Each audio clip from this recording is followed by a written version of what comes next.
that contributed to this kind of attitude by some of our colleagues is the value system that has broken down. A lot of, because all of us are products of the society, we are product of families, we come from. And the value system you hold dearly, if you come from a family that does not see anything wrong in stealing, you come from a family that even from your primary school, you bring another person's property to your house and nobody raises any issue with it. Definitely, when you get to, when you become an adult and you become a lawyer, we are going to see that kind of attitude in you, regardless of whatever trainings you have gone through. So it is because of that, value system that is not properly inculcated in an individual would also encourage that kind of attitude. Second, a lot of people who come into this profession comes to this profession with different reasons. Some persons comes to this profession because they had an agenda that using that profession as a shield towards whatever criminalities they want to engage in. So there is nothing you will say, even when you have taught them rules of professional conduct, they will not remember it when they begin to put, their acts and their actions into consideration. There are some that ordinarily does not belong to the profession. Maybe in terms of their orientation, in terms of their appearance, you will know that they don't belong to this profession. And unfortunately, this profession also admits such characters. And at the end of the day, you see such persons entering this profession and messing everything up. We also find those who, for one reason or the other, because of the influence of society, because society has tolerated their excesses, there are some who, even from their student days, shouldn't have been allowed to join this profession because of certain things they have done. Somebody that had cheated in an exam while in the university still find his way to this profession. What do you expect? What kind of conduct do you expect from such character when he gets to this profession? So I want to say that factors that contribute to then mentorship, yes. If you, as good as mentorship is, it now depends on where you find yourself when you are doing your training. If you got trained by seniors that have no integrity, chances are that at the end of the day, you will not see integrity as a big deal in whatever you do. If you are mentored by law offices that will not only charge their professional fees, will also charge fees, for the judges that will sit on your cases, then you would realize that the product of such mentorship will also believe that you cannot win any cases without bribing judges. Chairman, please round up.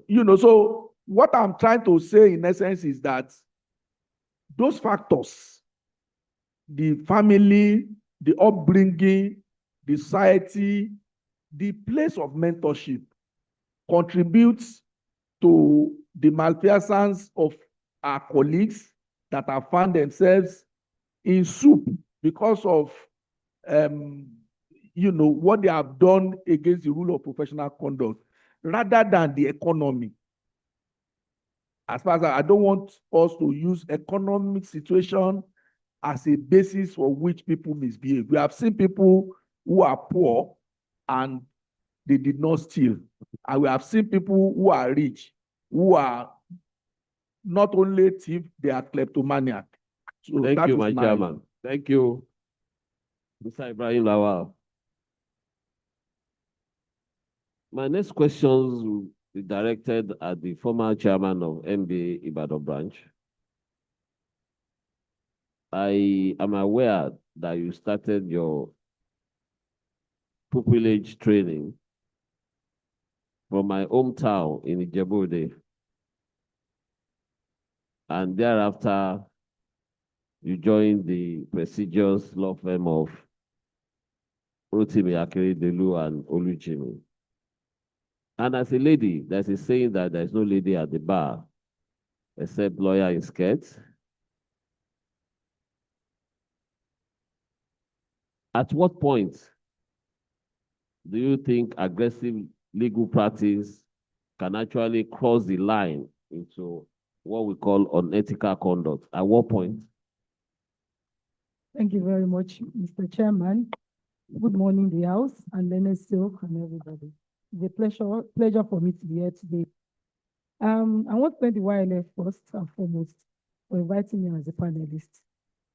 Putting up this symposium together, that we are here to brainstorm again on our legal profession, way forward, what we have done wrong in the past, and what we hope to do very well or better in the future. Thank you so much. My chairman has asked me a question. At what point do we cross from, because of pressure, to unethical conduct? Let me give you a life example. When I was in Oane, popularly called Olujimi and Akeredolu, and there was a time a client walked in, and our secretary then, Auntie Lara, the famous Auntie Lara, called me and said that you attend to that client who was just a working client. And the client wanted me to do a document for him, a purchase agreement.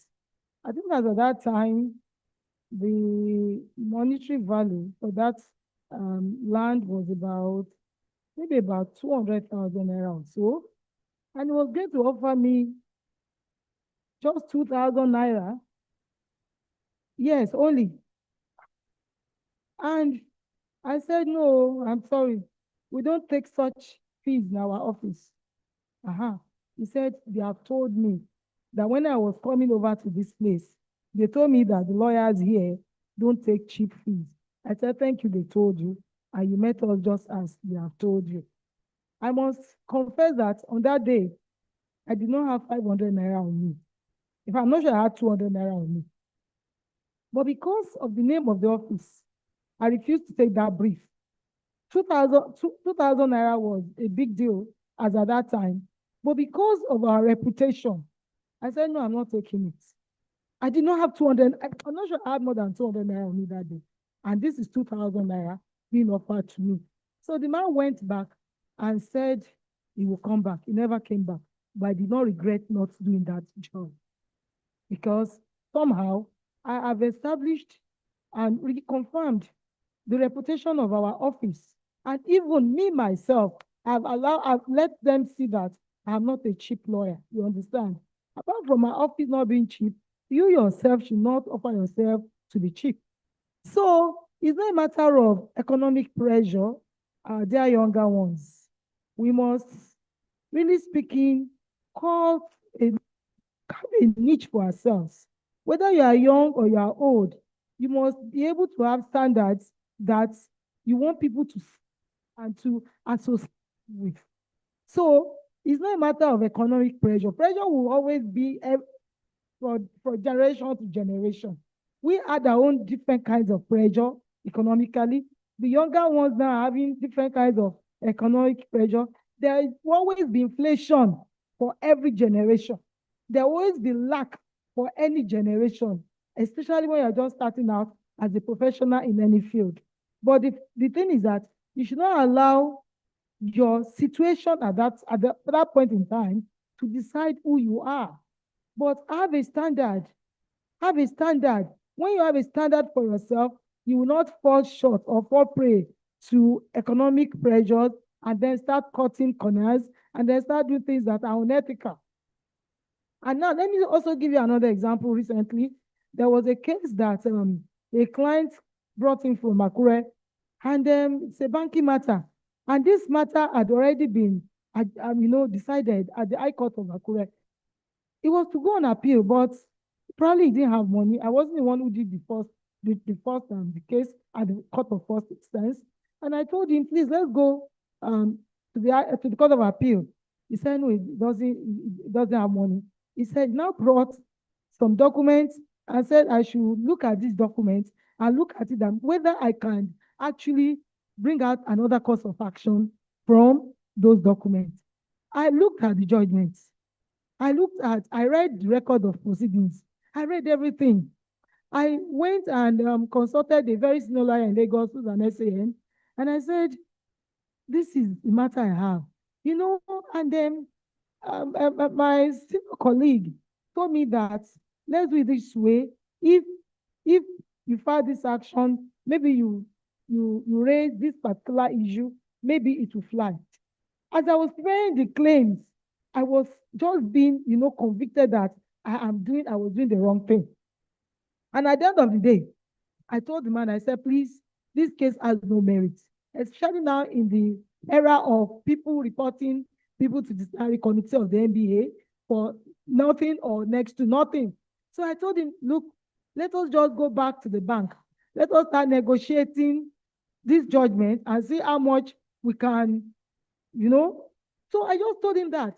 But look, as at that time, the man was so desperate that. Sorry, Mrs. Aladini, 1 more minute. If I ask him to pay 10 million or so, he will pay because he just wanted a pound of flesh back from the bank. So these are pressures. I mean that we think that we have pressures, and then because of financial gain, because of some other things, some other benefits, we go ahead and take matters and do things that are unprofessional. Thank you so much. Thank you, Mrs. Aladini. In the course of my practice, I've come across clients who come to chambers for briefing, and after engaging with them, we discover that sometimes you discover that they have a bad case, sometimes you discover that they have a good case, but clients sometimes put pressure on lawyers, especially when it comes to property transaction, landlord matter, which ordinarily, in my opinion, should not even go to court. Lawyers should meet and sort out matters within themselves. So they have our colleagues that file processes in court, not even believing in the course of action that they propagated in their papers, and because the client has begged you, motivated you with money to go to court, to waste time. Sometimes lawyers appeal against judgments that they ordinarily shouldn't have appealed against. So, Mr. Tolu Olatunji, how can lawyers resist the pressure from clients who sometimes encourage unethical behavior or shortcuts in litigation or transactions?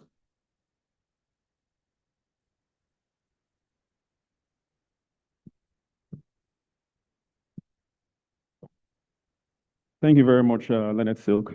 All protocols observed. I have a theory that as a lawyer, you can take anything to a judge. You can make any application. You can make any request of a judge.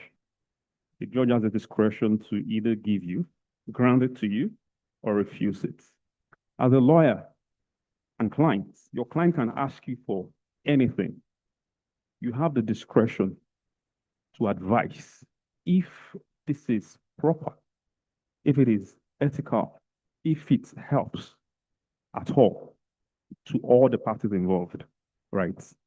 I mean, there will be repetition of, some points by the chairman, by the past chairman. The base, the kernel, the structure on which everything stands is your character as a person. Doesn't matter if it's a lawyer, if you're an engineer, whatever it is, your character is the base on which everything stands. And we are all products of our history, our upbringing, our learning. But of course, we keep learning. As a lawyer, you must have character. People must be able to see that Tolu will not do that.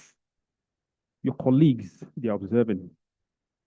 There are clients that would even get information about you before coming to you. So you must build character as a lawyer. That's number one. Number two, know your onions. Know your stuff. Know your work. There are instances where lawyers even do things that they do not know are unethical, are improper. So in the first place, do you know your law? Do you know your ethics? Your knowledge of law, your knowledge of your position as a lawyer should also prop you up on things you will not even dip your hand into, even when a client is pushing it to you. You can say, no.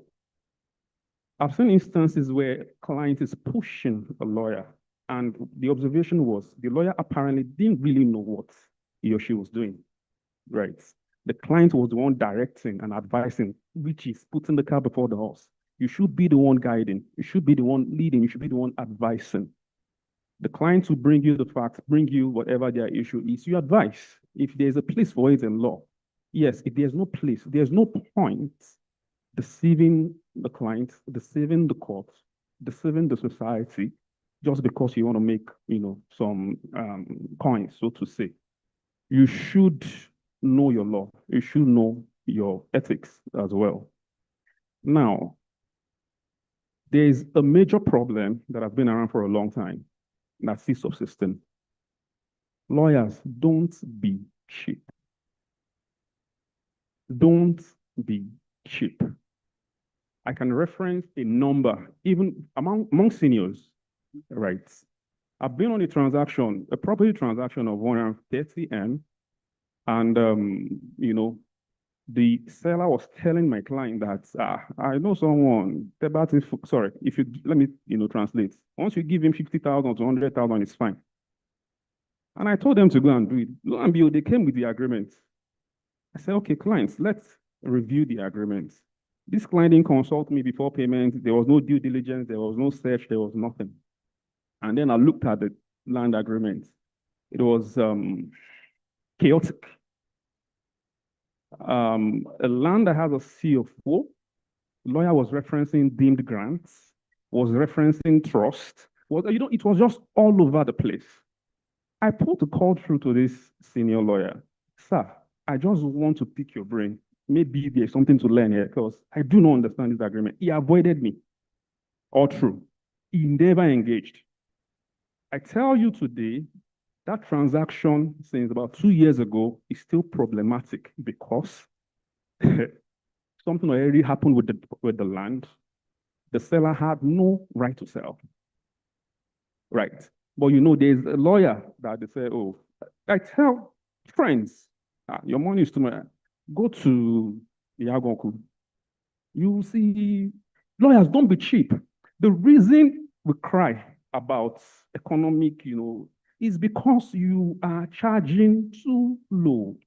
But note, before you can charge, you must be good at what you do, which is what I started with. Know your onions. Be good at what you do. Right. Mr. Olatunji, 1 more minute. Okay, thank you, sir. Be willing to walk away from transactions. I have walked away from good money because, for ethical reasons, for fees that are too low. You walk away, you will not die. And you are building the future as well by standing, on what you know. Be patient, but work hard. Yeah, be patient, but work hard. While you walk, see, the lines will fall in place. Thank you very much. Thank you, Mr. Olatunji. My next question will be directed at Mr. Ridwan Osho. I want to talk about myself briefly. After law school, I served with Central Bank of Nigeria. I worked in their legal department, and we are 3 youth corpers in that department. They send us to watch proceedings in court and report back to the department. At the same time, I also play football for Central Bank during the Governors Cup competition. And for the first time in the history of Central Bank, Lagos branch, we were able to get to the semi-final of that competition. I was offered employment and also with a good salary. In fact, what we receive as allowance, we are being treated as a manager, even though we are coppers. So the allowance that were being given to us is something unrealistic in legal practice as at that time. But because of my late mom's insistence, she used to call me my barrister when I was quite young because she said I talk a lot. And though as at the time I was serving with CBN, my mom was late. But I remember vividly, she said that I want you to practice law. I want you to go to court, practice the profession. And because of her and that memory, I decided to join a law firm. I joined Abdullah Ibrahim and Co. in November 1994. And my salary was nowhere compared to what I received as allowance in Central Bank. I used to live in the boys' quarters in Ikoyi, and there was no car. On several occasions, downfall buses, I got my suit torn. Now, Mr. Rudwan, given to today's situation, we have our young lawyers, immediately they are done from the law school, or even before then, they will tell you that I don't want to go into practice, I don't want to go into legal practice because there is no money there. Lawyers are poorly paid. I want to go to oil company. I want to work in a bank. Mr. Osho. Okay, sorry. Now, what do you think, or a kind of advice why young lawyers doesn't want to go into legal practice, but rather opted for corporate commercial practice? Thank you so much, sir.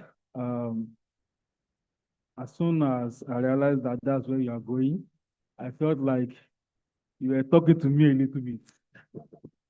And the reason is that I did pupillage for about 4 years before I started my own practice. And I did litigation also with a little bit of corporate practice.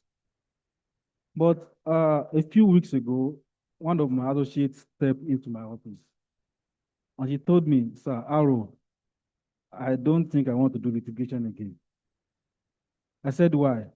This is a very diligent associate, very brilliant.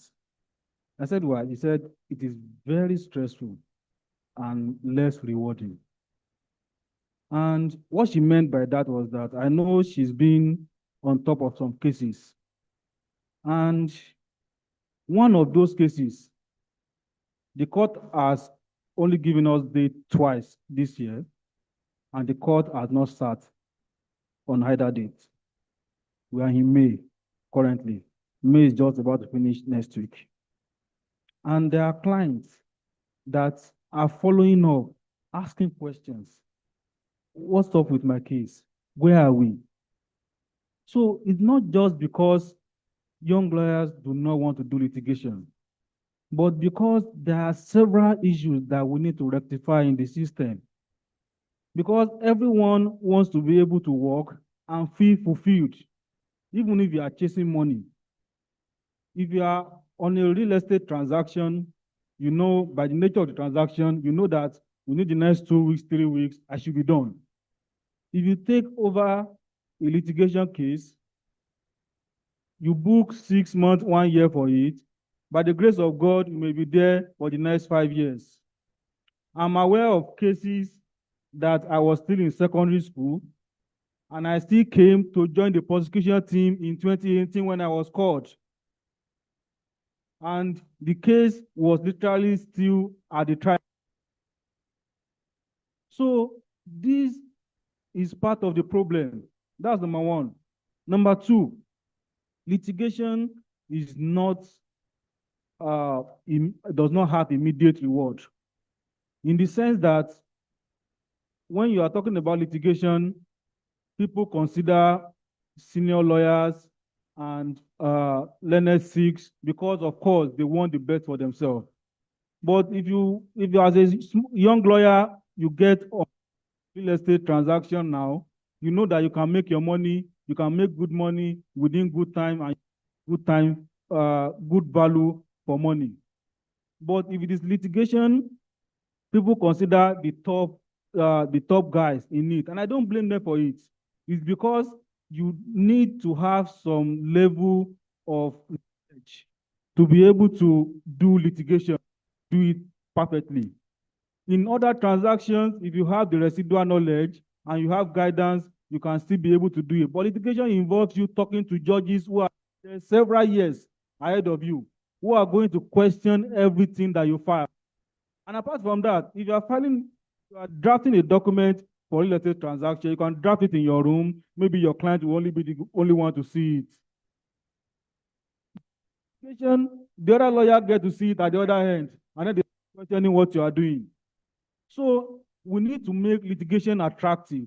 While I understand that, okay, most people are looking at, okay, making money immediately, but the fact is still that if we make it attractive, the court system is working as it should, the pay is good, the working environment is good, there are still people who love litigation and will always want to do it. I love litigation. I went for a while. I came back because litigation is the love of my life.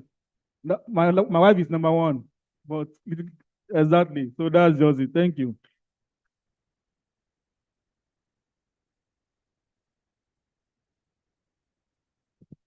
Thank you. Quickly, Mr. Ibrahim, should the NBA advocate for a mandatory period of pupillage before a lawyer can establish independent practice? You have 1 minute. 1 minute, please. 3 more minutes to go. Yes, I want to say yes. That for any lawyer who want to, let us say, literally open his own shop, there must have been, yes, literally speaking, there must be some years of pupillage that lawyer should, because what does he know? And I've always been telling those that are junior ones to us that what you are taught in the law school, the practical aspect of it you will confront it when you are in practice. And there are certain things that no teacher will teach you. So it is important that we have that kind of training, the way people, even the relationship between you and your client, and even the way you charge. These are things you will learn when you do pupillage.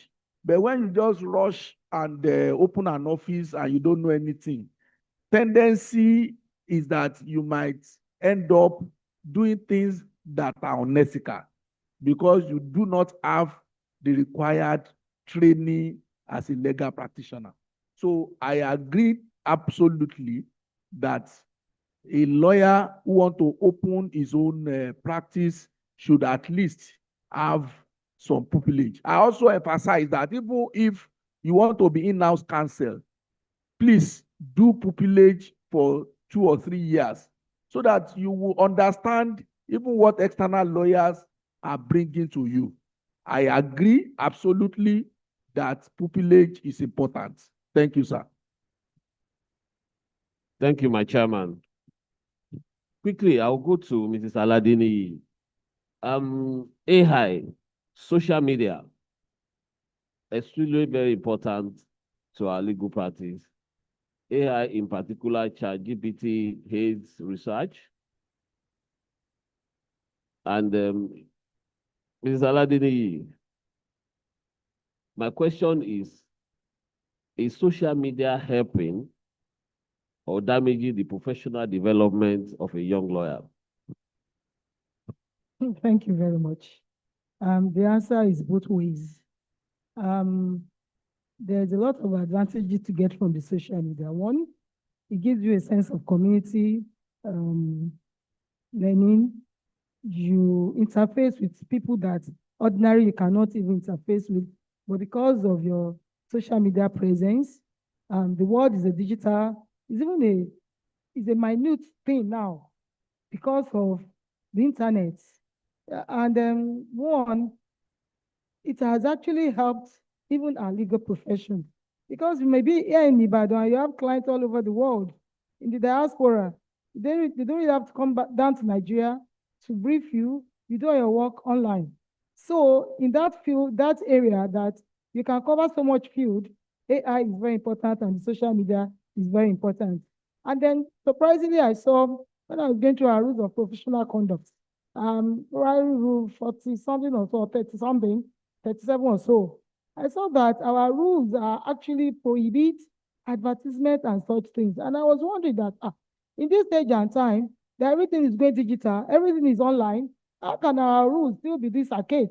So I think one of the things you should take away from this symposium is that the NBA must look for a way around this thing, because when people go online now to advertise their legal services and names and everything, some people say no, they are going against the rules of professional conduct, which I don't see any lawyer who doesn't do that now. And in fact, we have legal practitioners who are experts in that field, who are actually teaching people to do online professional legal services. So AI, internet, social, yes, is actually good for advancement of our legal profession. The disadvantage there, Mr. Chairman, is that many of us go on this social network. Yeah, I will soon finish. And then we start advertising ourselves on what we are not. And then we deceive people, and then people are deceived by what we do. And then also, there are the social side effects of cyberbullying, doxology, and all those things that are involved in the social network. Thank you. Thank you.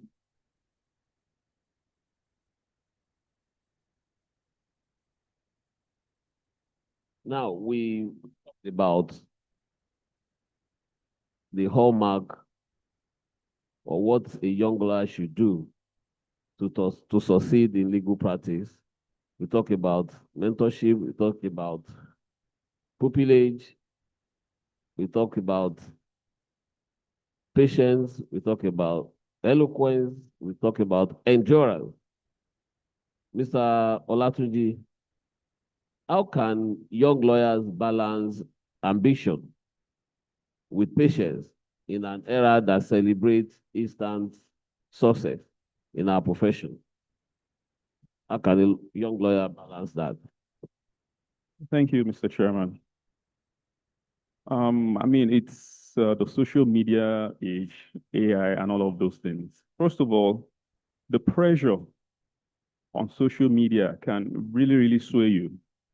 Personally, I advise that you stay off LinkedIn. That app is depressing. You know, post what you want to post and get the heck out of that place. Because you see someone post that just today he has freed 20 inmates. He has gone to the court to do this. I mean, things, maybe someone, took an adjournment in court. I was privileged to be in court today where I appeared in a case that involves this, you know, they develop with here. And then you look at yourself that, oh my God, what am I doing with my life? Right? Stay off LinkedIn. Personally, I post once in a while and I close it. I never go there. Because no matter how much you think you're doing, you will feel less of yourself. You're human. So beware. young people are actually making more money, but the social pressure keeps them broke. We were talking mental health. Colleagues will say, oh, I want to take a vacation. I'm going to Doha because of mental health. You come back broke. And these are the issues, right? There's a social pressure, there's a social media pressure, but know how to live within your means, right? Importantly, open yourself to opportunities. The conversation here, I've been hearing it sounding like litigation is law practice. The law practice is a lot wider. It is a lot wider. There are opportunities even outside law stricto sensu, right? For a lawyer, data privacy, cybersecurity. Open yourself to opportunities, network. Thank you. Thank you, Mr. Olatunji. Quickly, read one. Given what has been discussed so far, what's your opinion about pupillage for young lawyers? Okay. Talking about pupillage, I can never be against pupillage because it is part of what made me who I am today. But in talking about pupillage, there must be accountability. We are talking about what we must make young lawyers go through, how the standard of a profession that does not have good salaries for lawyers does not have standard, and that is the truth. We must ensure that as we are mandating pupillage, we also mandate what those who are going to go through pupillage are paid. And to be very sincere, and please permit me to say this, most senior lawyers build law firms whereby they pay what they will not pay their children. Most senior lawyers send their, thank you. Most senior lawyers send their children to big law firms where they earn ridiculous money. But in their law firm, they pay peanuts. And this is not just about senior lawyers. Those of us who are just coming up, who are starting our law firm, we should endeavor to ensure that we also live by example. You can't call names, talk to senior lawyers, this one is doing this, one is doing that, and then you are also encouraging the same type of practice. Gone is the era whereby you expect young lawyers to just work and nothing to show for it. Most people, based on what they are earning, they are feeding extended families. They are sending their junior ones to school out of this peanut that they are earning. So when we are talking about pupillage, as we are raising the standard at one end, we must also raise it at the other end. And that is when we can say, okay, yes, this is the standard we want, and it must be the standard across board. Thank you so much.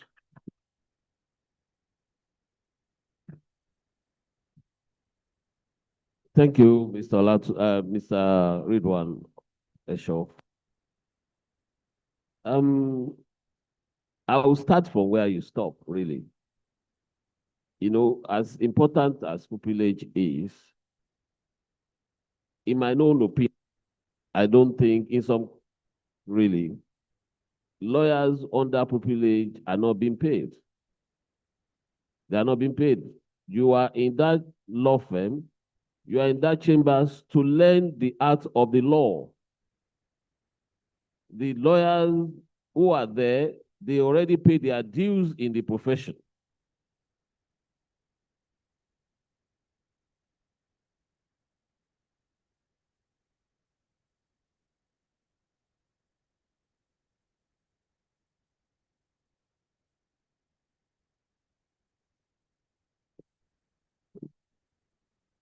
The whole lawyers in that law firm,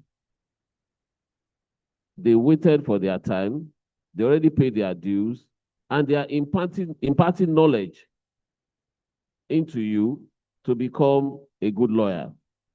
So I can excuse some of our seniors or some of the senior lawyers who so-called the underpaid lawyers. I don't think lawyers are being underpaid, especially when you are under pupillage.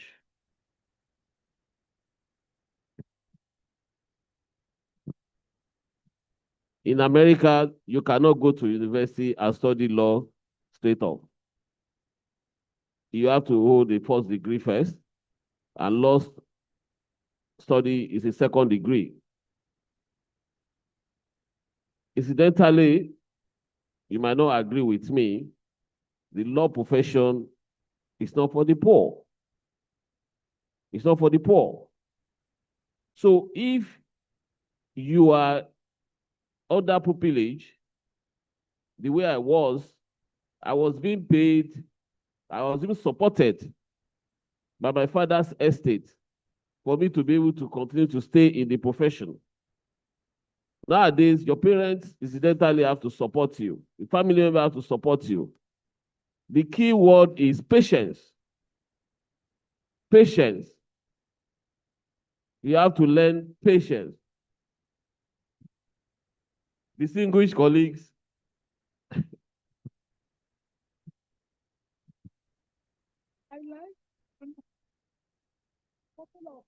and I must warn that I don't want anybody to ask me a question on this particular point that I raised.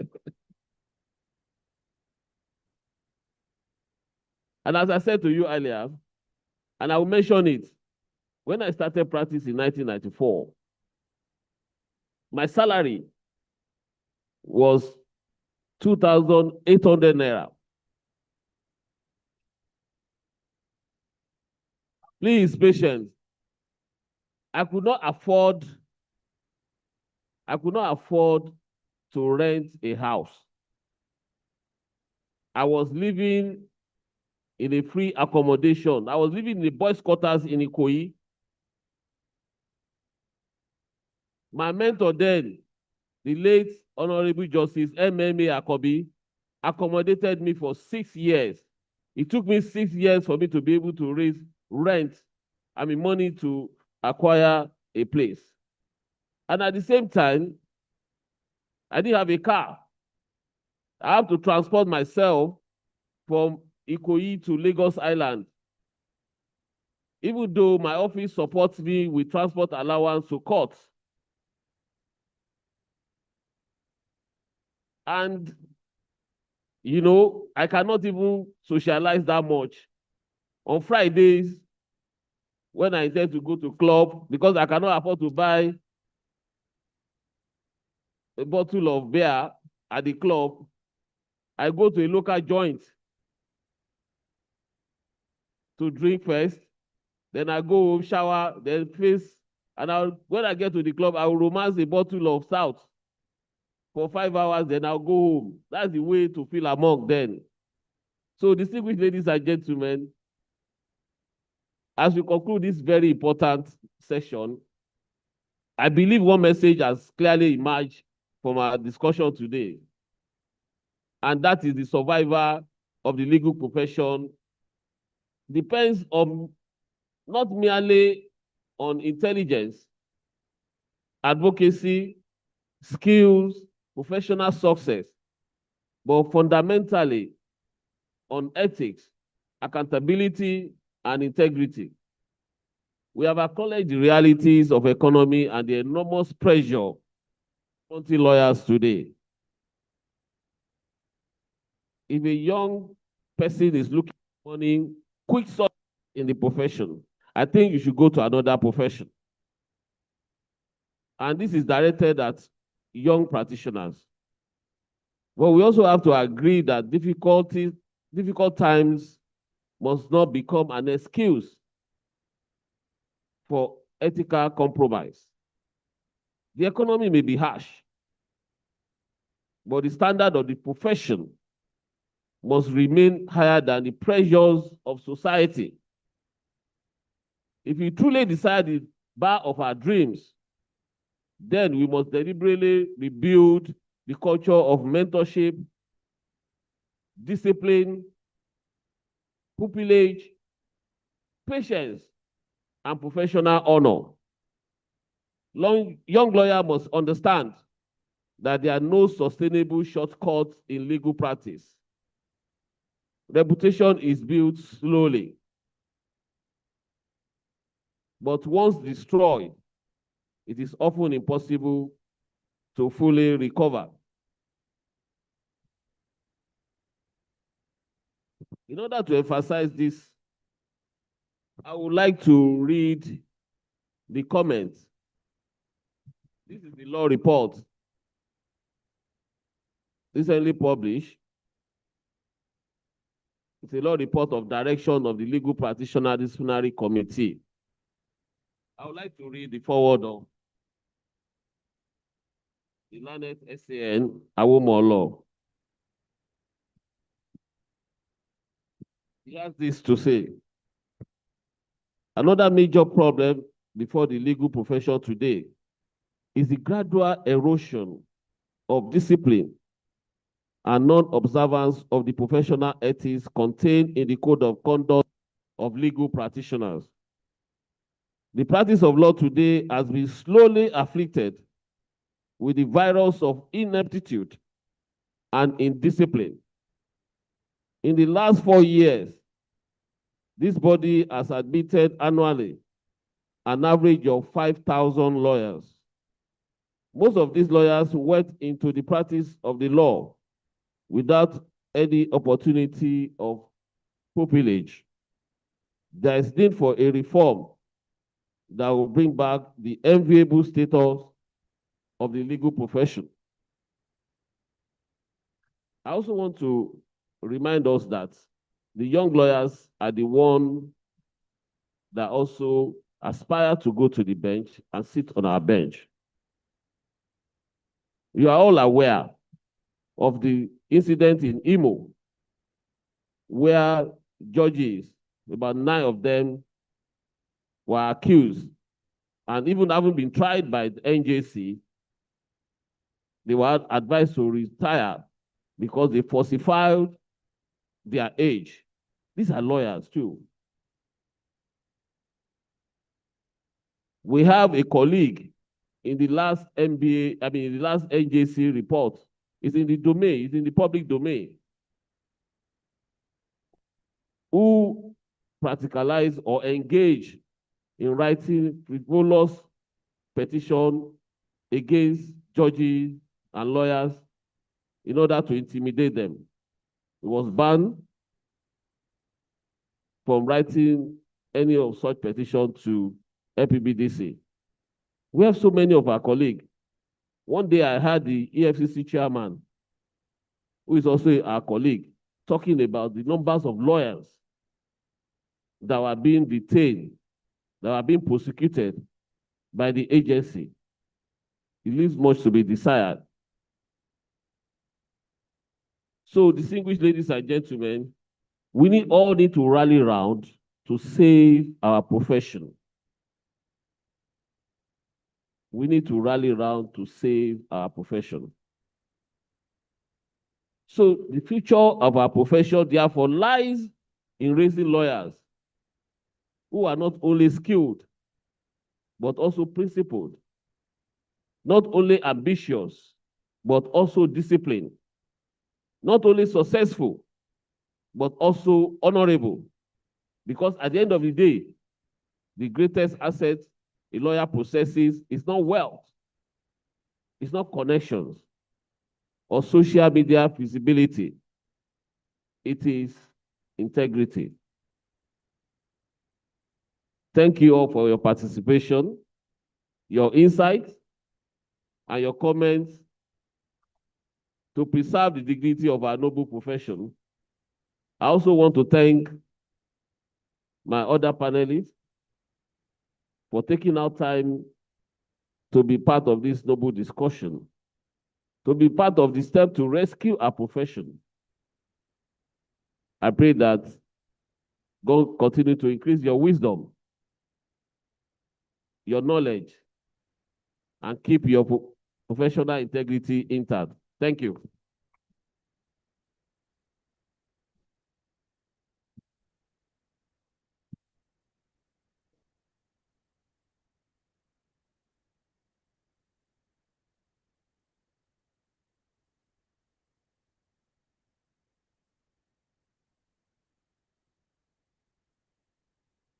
Thank you very much, the chairman of the panel, for this very insightful panel session, alongside our learned seniors who have taken the time to host or to have this panel session with us.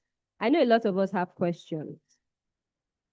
And in this panel session, we saw that a lot of things were talked about, from the fact that we need mentorship in the legal profession by our chairman of the bar, to the broken value system that causes a lot of these unethical practices, as well as the fact that you need to have standards as a legal practitioner, irrespective of what the economy is saying. And you also need to know your onions, be good at what you do, and that you should not be cheap. So I know a lot of us have questions. Am I right? Do we have questions? If you enjoy this panel session, first of all, let me hear a round of applause. If you enjoyed it and you thought it was impactful, let me hear a round of applause. So those of us who have questions, can I see your hands up? Questions. If you have questions regarding what was taught today, please can the ushers help me take the names of the people with questions? I have a question myself. In fact, I have many questions. But Leonard Silk said that we shouldn't ask questions regarding something that he spoke about. I have questions because I am a young lawyer.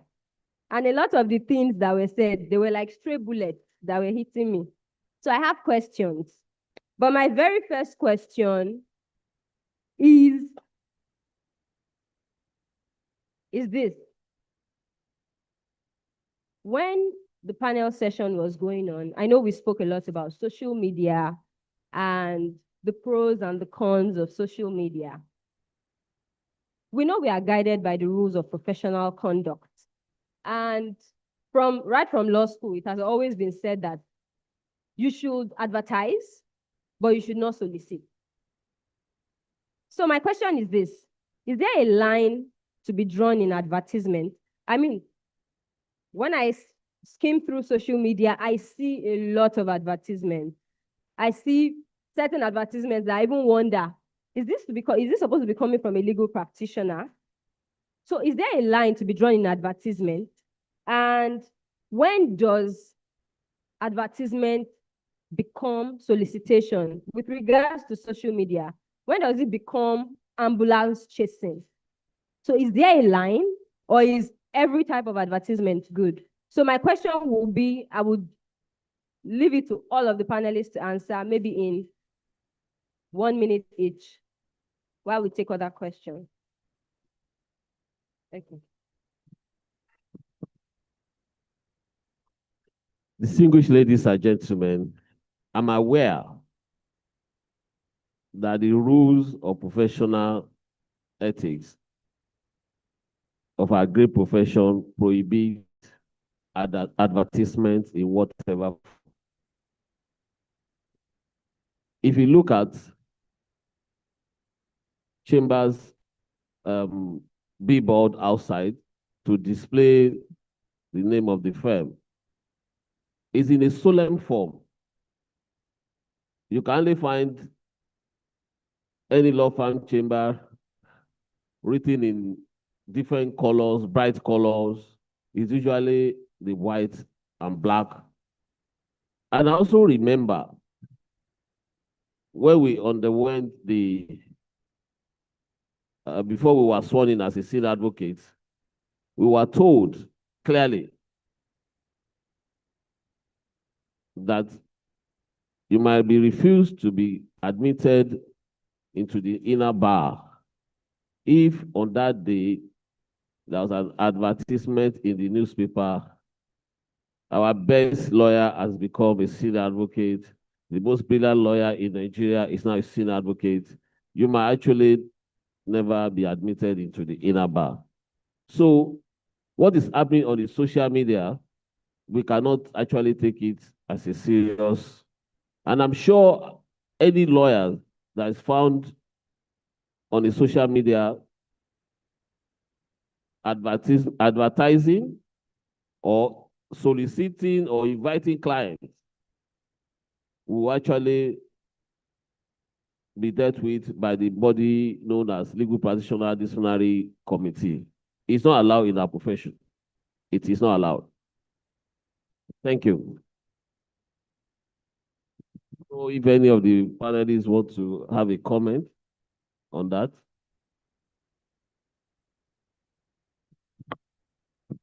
Okay, so just to add to that, social media is a very good platform that lawyers can always embrace, but ethically.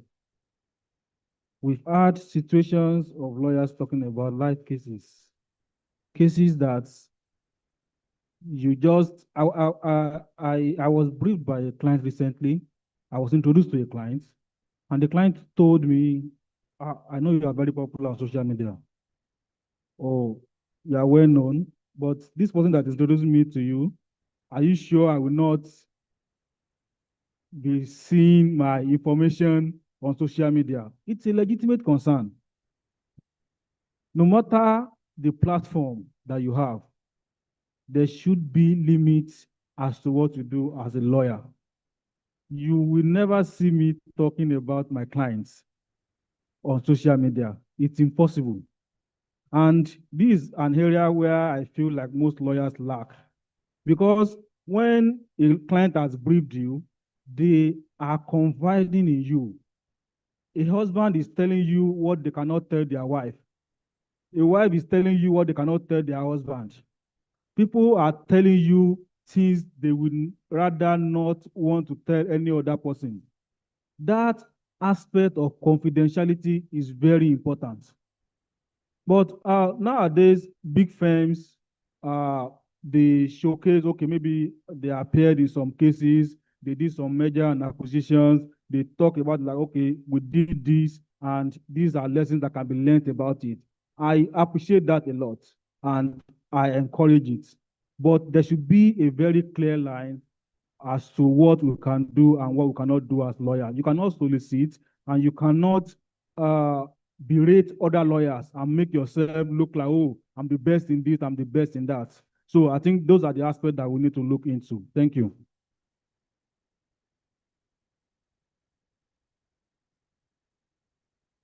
I think that most lawyers who are social media practitioners are just trying to get visibility. I've not seen anyone, so to say, on that social media asking clients come to the office, we do this, we do that. But they create content.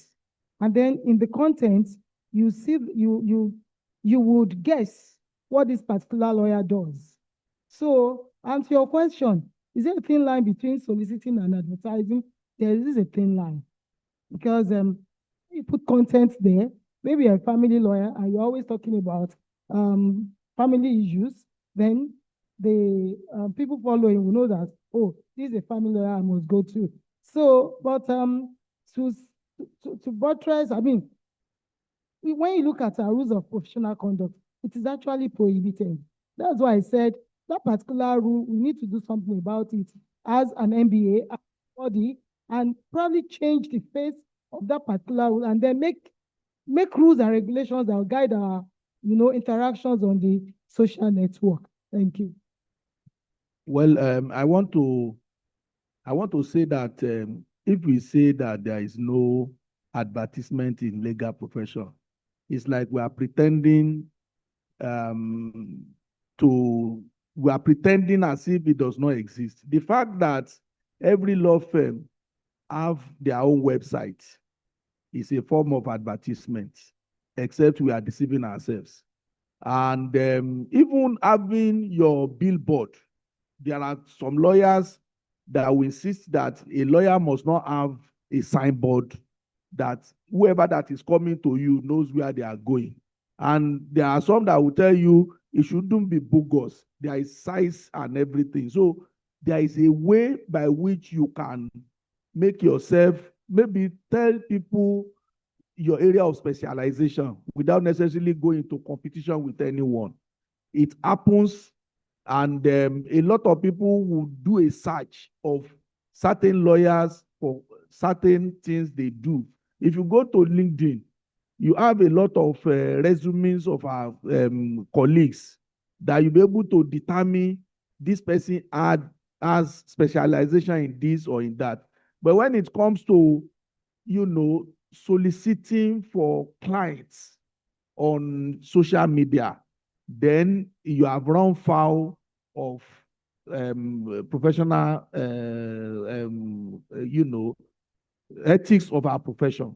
That is when you have run foul. But stating your competence and what you can do, areas of your specialization, I do not think that would amount to offending the rules of professional conduct if you do it in a manner that is not competitive. Secondly, I want to quickly touch on, because we are talking about social media and we didn't raise that thing. Yes, AI is very good and stuff like that, but we should not be taking hook, line, and sinkers. You give jobs to your colleagues in office, and you say, give me an opinion on this. And they just download what the AI has said, even without their own input and everything. And they give it to you within 10, 20 minutes and say they are done. Then I will look at them and say, if it is AI that I want to rely on completely, I wouldn't have given you. I have it in my system. So people should not mistake the idea of a tool that will help you your research to make it that it is the only thing that we use to do your research. It is still expected as a lawyer that you do your research, read it, and also use your own understanding to present those things. Is very important, because you might not have the opportunity of talking about it later. So social media has helped lawyers. It has given lawyers visibility, but at the same time, we must also be conscious of the way and manner we use the social media so that we don't run foul of the rules of professional conduct. Thank you. Thank you very much to all of the panelists for their beautiful responses. We will now be taking questions from the audience. And as I call, please, I would like one of the ushers to come and help me with the microphone, with another microphone. As I would pass, I would call on their names and they would get the microphone and ask their questions. So, E.O. Olagoke, P.M. Olatunji, Kingsley Matthias, Gbade Geshin, Abdul Martin, and Ogunlola Kwikpeoluwa, as well as Oyekola David. So I've called 6 names. Please, in accordance with how I called you, please ask your questions.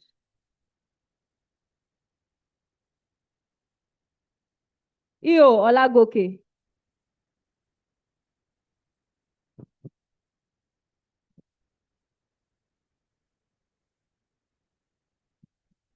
E.O. Olagoke, where are you?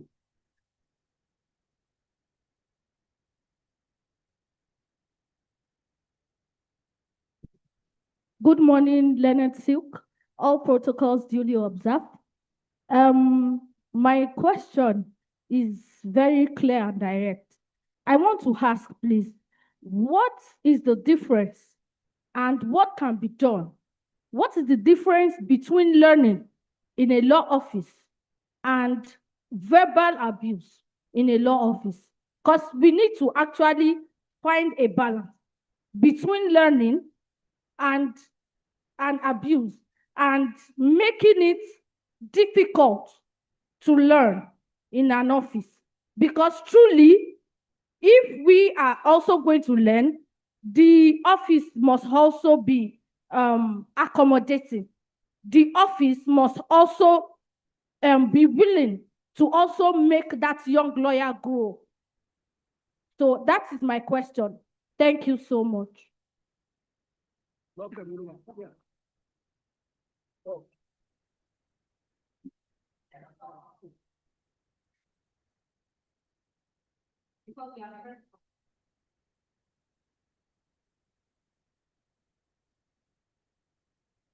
All protocols duly observed. Thank you so much, Sarah Zaman, for this session. So I believe that behind every policy, every rule, there's a reason. And I would love to know the reason behind prohibiting legal advertising for legal services. And also, despite the prohibition, I don't think I'm totally wrong to say that most or some legal firms do it directly and indirectly. Thank you very much. Yeah, good morning, everyone. So I would just like to ask the question based on the topic we've looked into and when Daddy was speaking, and that was sorry, when the lead panelist was speaking. So I wrote the question out. I said the legal profession, it was said by one of our lecturers when we were in school, and I would like to quote him. He said the legal profession is not for the poor. And I actually also support it because I believe in it. I'm saying this not to exclude the poor people because I acknowledge people that came from the upper background, and I actually believe in it. But I said the legal profession is not for the poor because anybody in this profession must be ready to spend for value. Well, one day I believe myself I want to be like Daddy Abiodun. In fact, if you come to our LRR, your name is all imprinted there. And I think it's a good thing that I want to be there. I want to be handsome like the NBA chairman. I want to be politically sagacious like Senator Muftua. So these are things I believe I can come. And to do these things, I believe a poor compensation system breeds corruption and nepotism. We cannot continue looking at this system to improve with the same old past pattern. A broken value, like I'm pointing out from what Daddy Lawa was saying, a broken value system was a function of a broken leadership that was looked upon by the same value that placed them in the position of leadership. And I asked the question that can ethical excellence realistically, sir, flourish inside economically strained professional system? Thank you very much, sir. Thank you very much, sir. I am Badege Abdul Martin. My question is actually related to what my honorable brother just asked. Permit me to recognize our distinguished right honorable speaker. Today, I will call you right honorable speaker Ibrahim Lawal because as they mentioned your citation that you serve as the speaker in the University of Ibadan, then I quickly went to check. Then I discovered that there was a time that you rejected a bribe relating to student leadership. And I want to ask, Yoruba will say that that is, foolishness does not catch up at old age, but it starts at that early age. All this unethical behavior, attitude in this legal profession started from that time in school, either from student leadership or academics. How is it possible for we as the student leaders to resolve this among ourselves, to ensure that as a student or as a student leader, you are upright when it comes to health week? Thank you so much. Okay, good afternoon, sirs. Good afternoon, ma'am. So the question I'm having is concerning the fact that lawyers are being underpaid by their clients. So I was thinking, is there no way we can regulate charges in the legal profession, probably just raise the standard of the minimum fee, that if you're maybe handling a criminal case, you shouldn't charge less than this. And if we have something like that and the price is low, can't we just kick it up a little bit so that lawyers are really compassionate about the poor status of their clients can now choose to resort to pro bono and other options? Thank you. Hello, good afternoon. So I have two questions basically. So during the panel session, we've been talking basically about ethical standards, lawyers not bowing down to pressure, and I honestly respect that. However, it seems like there's a contradiction in the sense that if you're saying lawyers should not, they should not collect measly fees for their legal rates and all of that, is it also kind of ethical to not remunerate them properly? And also, I also have a question as to your arguments where you said that you gave the opinion that pupillage shouldn't really be, I mean, lawyers under pupillage, they shouldn't really be paid because they get knowledge. But to me, I don't know, it just feels somehow that it doesn't look like enough justification for them, because it doesn't look like it doesn't look like enough justification for them to be like underpaid.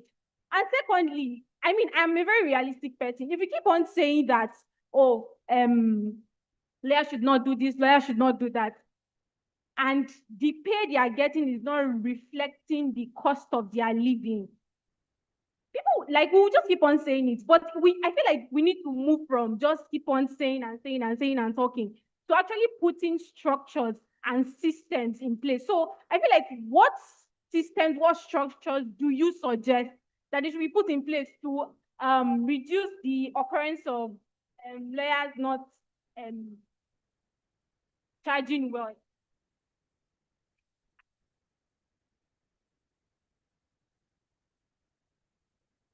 Thank you very much. Please correct me if I'm wrong. We have 6 questions, and as those 6 questions were asked by the University of Ibadan law students. The first is from a lawyer. Okay, so 90% of the question came from the students. Now, I've allocated the questions as they were asking. I will start with the former NBA chairman, Mrs. Ibadan Branch, Mrs. Aladeni. Please address the first question. Thank you very much. The first question was, is a learning and verbal abuse the same thing? Of course not. Learning cannot, verbal abuse can never lead to learning. If you are being verbally abused in your office, in fact, I don't think any lawyer what is sought should stay when you are being verbally abused in a workplace. You are a lawyer. Your boss or your principal is also a lawyer. We all went to the same law school, maybe at different times. And so what should bring verbal abuse? Really speaking, I also want to plead with senior lawyers, senior colleagues, or employers of lawyers to please let us create conducive environment for our learning colleagues. Let's create conducive environment for them. Also, the pay should also be at least something that can take them home. Not that we're earning very big briefs, paid fat briefs for our briefs, and then we pay very miserly sums of remuneration to our lawyers. It is very ungodly. It is very unethical.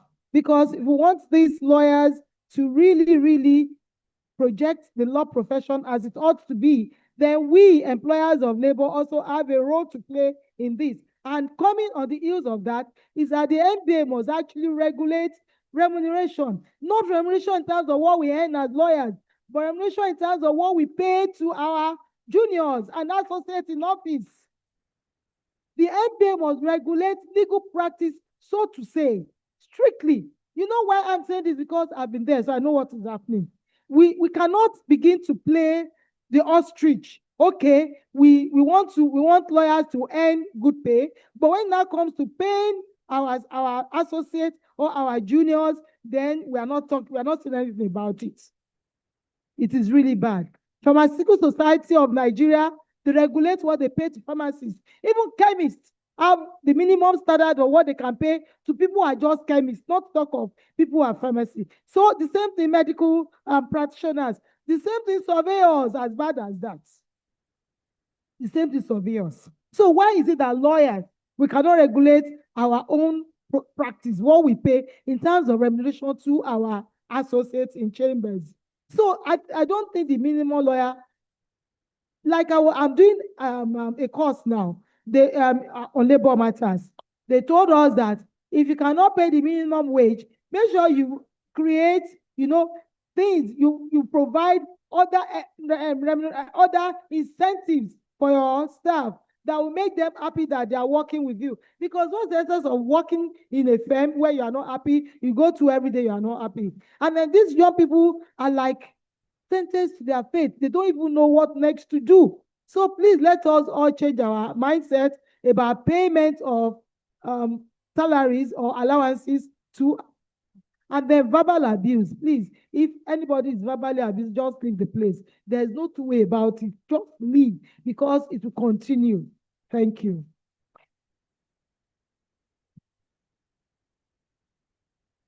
Thank you, Mrs. Aladeni. Apart from leaving an office where you are verbally abused, you also have the right to report such abuse. It depends on the nature. If it's criminal in nature, you report to the police or you report to the professional body that regulates our profession. Thank you. The second question will be answered by the chairman of the NBA Ibadan branch.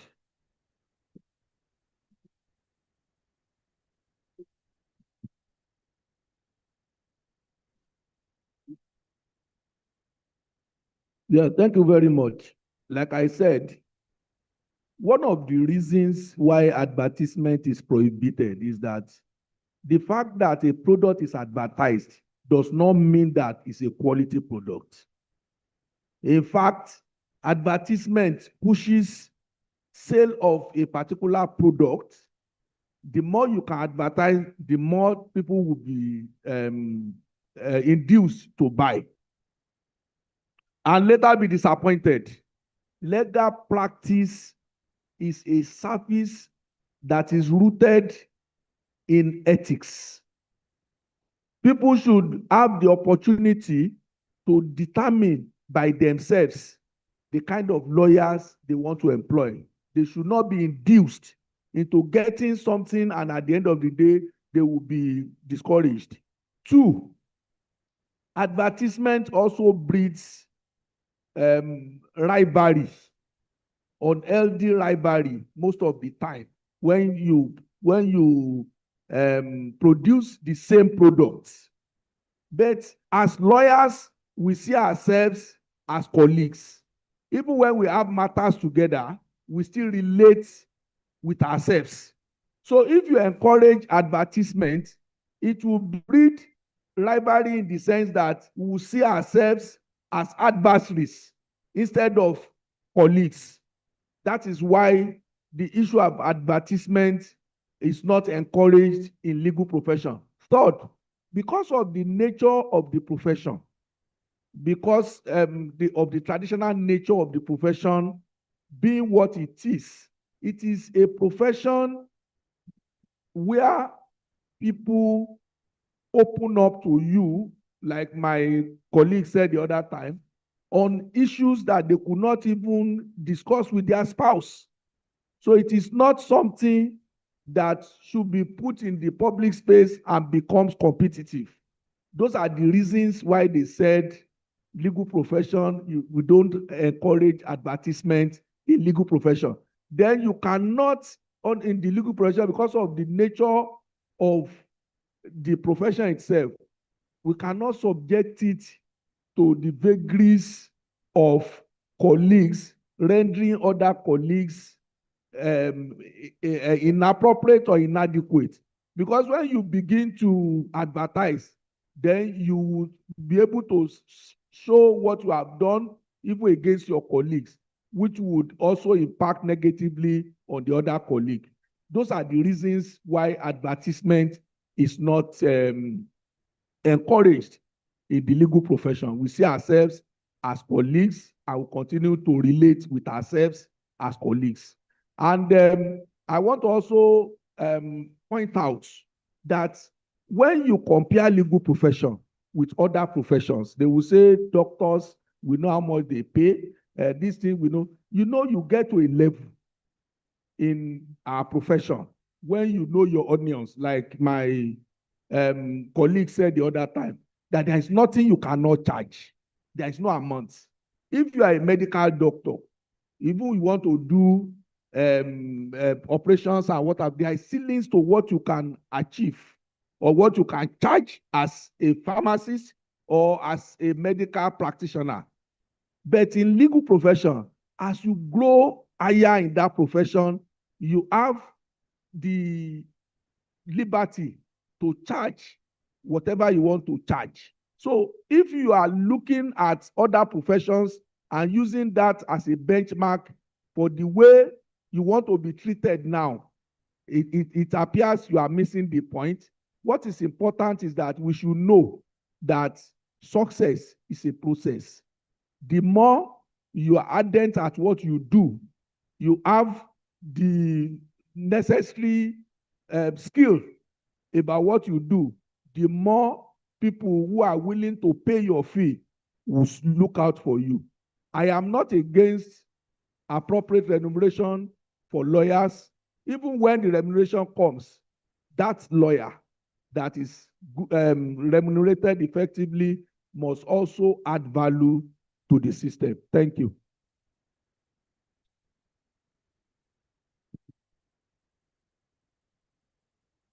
Question 3 and 4, I will address it. In summary, he talked about what I said, that the profession is not for the poor, and also that lawyers, young lawyers undergoing pupillage training should not be paid. And also the issue of uprightness in the legal profession. Number one, lawyers undergoing pupillage are not ordinarily supposed to be remunerated by the firm or by the lawyers putting them through or training them. That is what is obtainable in some clients. However, I know in Nigeria, because of the economic realities, lawyers, senior lawyers, sometimes, for instance, in my law firm, we pay even students who are still in universities that come to our firm to understudy us. We give them stipends to take care of our allowance, to take care of transportation and feeding. Sometimes we take them out for lunch. And for internship students, NYC corpers, and young lawyers who are between the ages of 1 to 4, we have a set standard of amount that we pay to them just to encourage them to be in the legal profession. But the major problem is some of these young lawyers come to your law firm with the mindset that they want to make money. You have to be brilliantly paid the way the bankers are being paid. That cannot work in most of the law firms.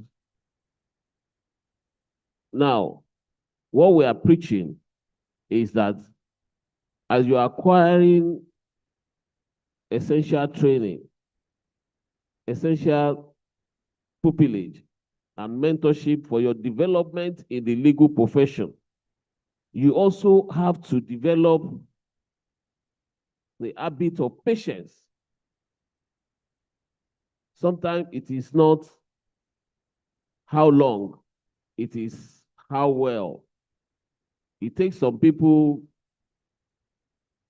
15 years at the bar to become a senior advocate. It takes some people 30, 40 years. And it takes some people 20 years at the bar to even get to their dream of being a judge or getting to the bench.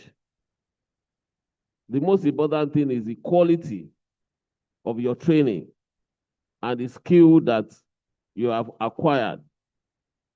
So young lawyers, especially students from the university, I want to sound a note of warning.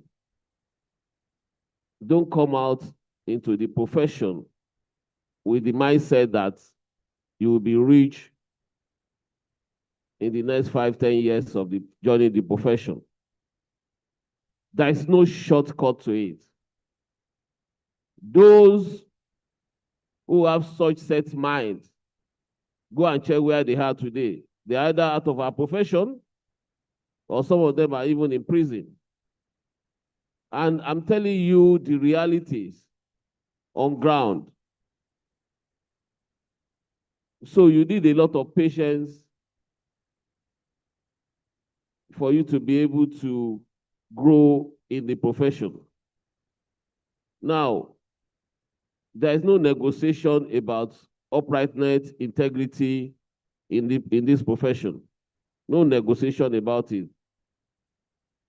A lawyer without integrity is as good as a walking corpse. And once you lose that integrity, you can never, it might be difficult. You might even never recover from it.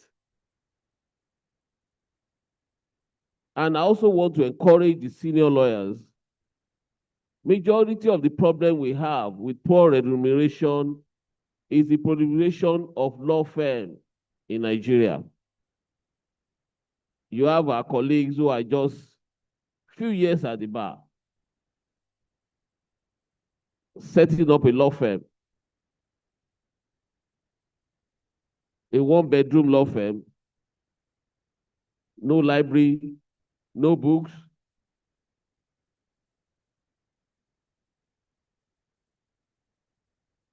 no clients.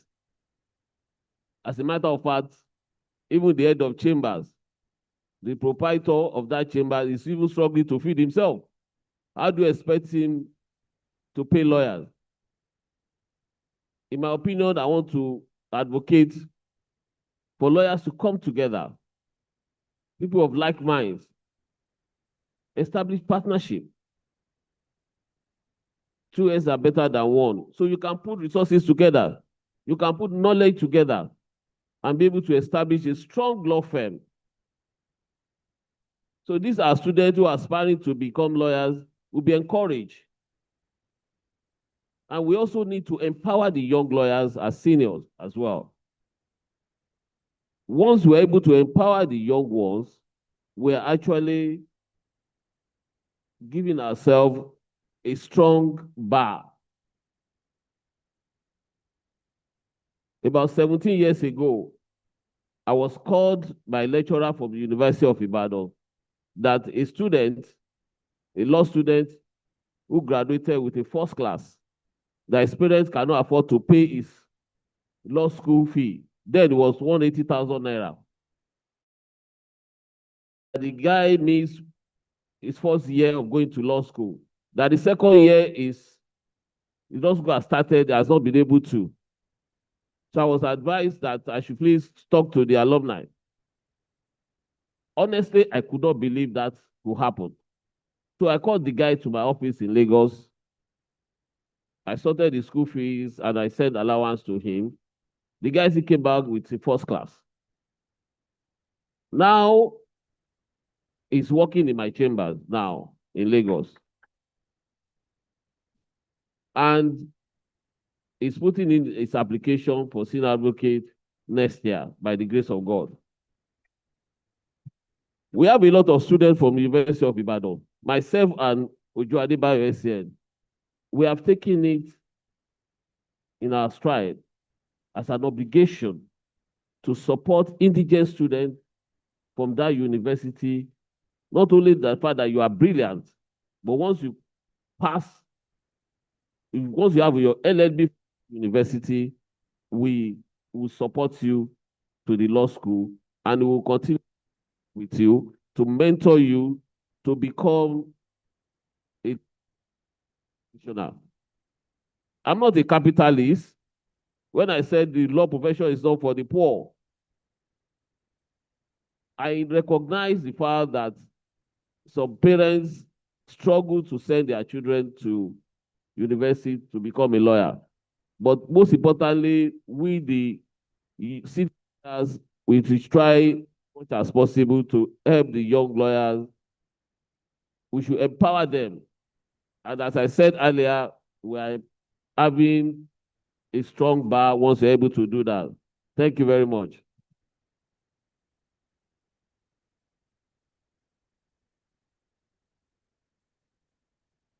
The fifth question will be answered by fifth will be answered by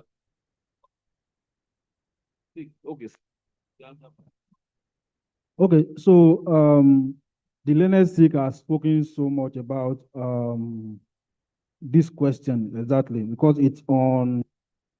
The person said you ask lawyers not to charge less, but you are not remunerating them properly. Okay, so like I said earlier on, there has to be a balance somewhere.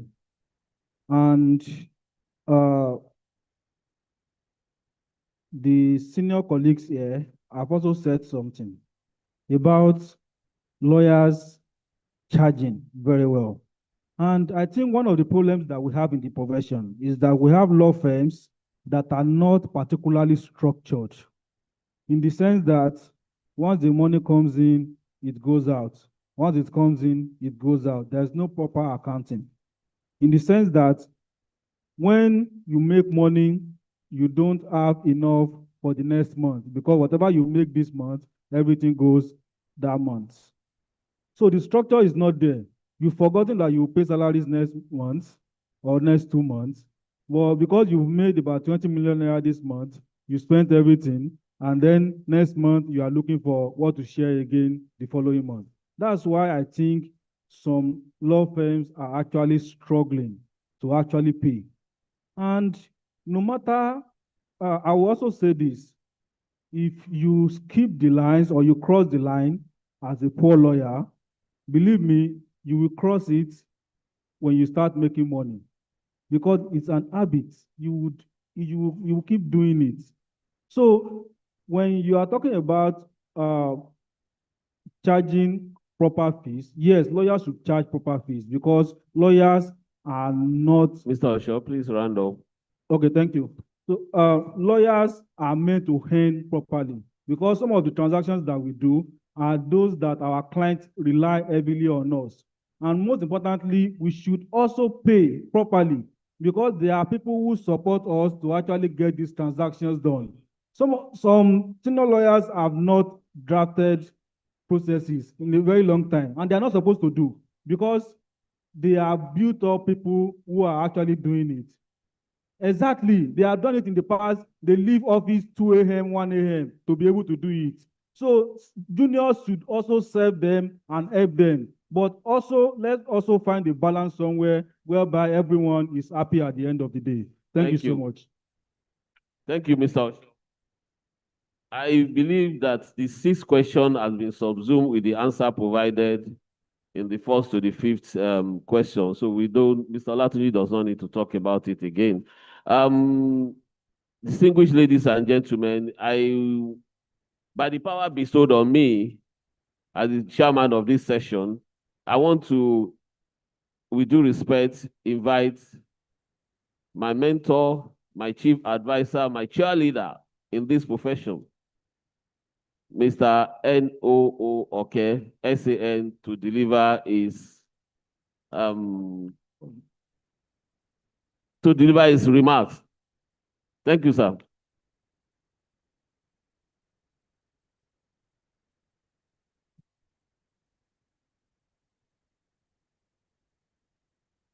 Mr. Chairman, sir, members of the panel, my lords here present, the previous chairman of the Nigerian Bar, they are the powering ones who are wishing and willing to come in. When the chairman of YLF came to my chambers, I think about over a week ago with the chairman of the committee, the impression they created is that I was just being invited for the purpose of attending this occasion. But yesterday, the situation changed, that I should come around for the purpose of delivering a speech. I just scribbled something down, and you just accept me the way I am. My taking up point when you are talking in terms of wanting to properly charge, what is the very foundation upon which you are predicating your charges? If you are not giving or dishing out the best, you can certainly not get the best. If one way or the other you clients in wanting to collect money from them as professional fees and eventually you didn't perform, the consequential result is that in the near future you are not likely to be contacted again. I recognize you, the honoree Ojuti one. Is that not an appellation? No time is more auspicious for a topic of the nature than now, because not only that time has changed, but that circumstances and modalities of approach have equally changed. Mentorship is a relationship between the mentor and the mentee. The mentor and the mentee may not necessarily know one another physically. A mentee may be undergoing mentorship from a mentor far away, just emulating his ways of life, which he admires, and proposes to be like him or her. However, mentorship is more in-depth in a closer relationship because the mentee sees his mentor in a closer mirror and emulates him or her. It is from this closeness that professional enrichment are obtained, imbibed, and absorbed in terms of dressing, punctuality, courtesy, and deep commitment to professionalism. All the above may take some time to become enduring.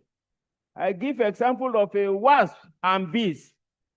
They wanted to both undergo how to produce honey. Wasp was eager that the stage of producing honey should quickly be reached. Bee was more enduring. But after some few time, without necessarily completing the process, wasp went away that have planned sufficiently enough. And that is the more reason when you see wasps, you see something that is resemblance of honeybill. But the reality is that it can only sing, it can never produce honey.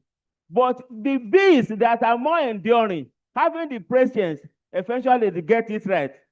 Negative mentorship is easy to obtain. How to smoke weeds, how to become a Yahoo boy, how to become armed robber, how to become a kidnapper, how to become a Yahoo lawyer, how to become a charge and bail lawyer. All these are easy to achieve because they take just little time and you are really in it. The earlier they purportedly make it, the earlier they go to their graves. Have you ever seen an armed robber that operates for 5 years on court, or a kidnapper who operates for 10 years on court? They end it early because it is not a righteous way to go. Unethical shortcut to survive is a shortcut to prison, to be derobed, to be isolated. It is a shortcut to life regret because after purportedly making it through a shortcut, yet there is no contentment or professional satisfaction. Because the adopted route is not the acceptable route that brings in untainted glory. So, be focused.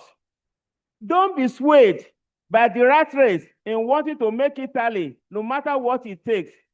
Be passionate, be committed. By the time your glory begins to shine, it will attend those who wrongly believe that they have arrived, as they will be no more where to be found again in the journey of life. I wish you well, and I want to seize this opportunity to encourage this body that the program of this nature should not be stopped. We learn every day. Even in my capacity standing down or sitting down there, I've gained a lot. You will make it. Forget about poverty. They are talking in terms of poverty of mind, not wealth. Think within yourself, I must be somebody in the journey of life. I shall never be nobody. The people that gave example, especially my chairman, he was referring to a period when he was sleeping, not in a rented apartment by his own, in a bus quarter in Ikoyi. But today, to the glory of God, is somebody who cannot say is nobody. So when they are saying the legal profession is not meant for the poor, they are talking in terms of poor in knowledge, not poor or poverty in terms of wealth. We will all make it, we will all get there. God bless you all. Thank you.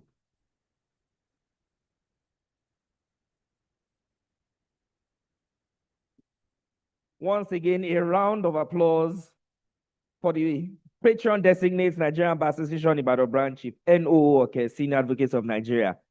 How many of you enjoyed this wonderful session? Please, a round of applause for our excellent panelists. Thank you very much, sirs. we will be bringing the panel, this first panel, to a close immediately with the presentation of the awards.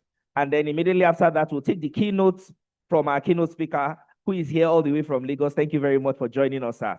And then immediately after that, we'll go to the next session. That next session, I also have another story to tell you. But how many of you feel like you can walk on water because you know where the stones are? Exactly. Thank you very much. So I'll call immediately on the chairman of the planning committee for the presentation of the awards. Where is Mr. Dapo Akiosi? Mr. Dapo, where are you? For the presentation of the awards. In the meantime, I want to quickly recognize some of our seniors that are here. Mr.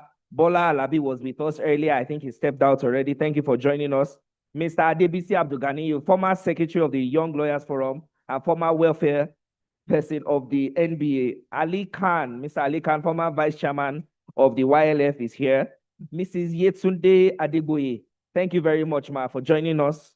Mr. Kunle Abimbola, former vice chairman of NBA Ibadan branch, thank you very much for joining us, sir. Mr. Jubril Adio, Mr. Jubril Adio was former assistant secretary of the NBA Ibadan branch. Thank you very much.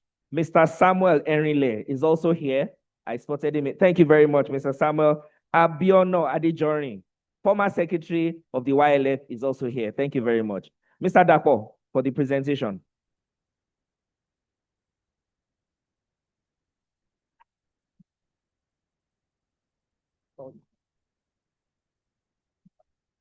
Okay.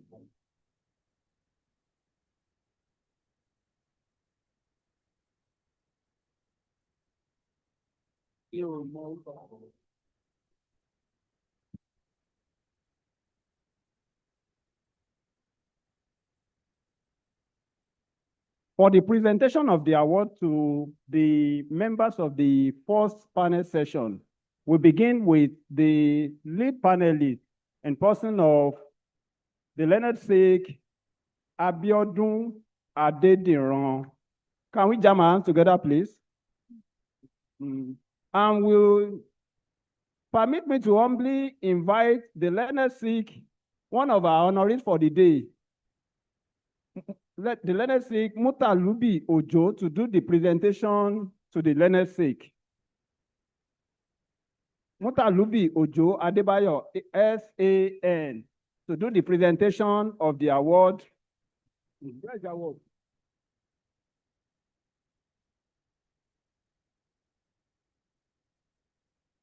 To our refer patron, the patron of Maraba, the Lanesi Olatunji Abiodun Adediran. On behalf of the Young Lawyers Forum of Ibadan, I have the singular honor and privilege to present this award to you for being the chairman of this first session of the symposium. Congratulations, sir.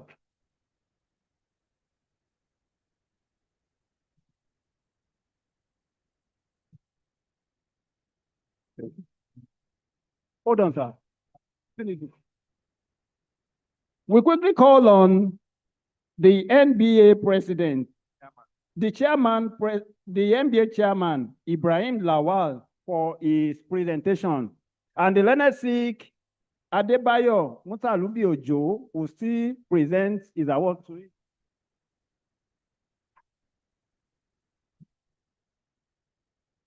My chair, on behalf of the Young Lawyers Forum, it's my great honor to present this award to you as one of the panelists at this session of the symposium. Congratulations, sir.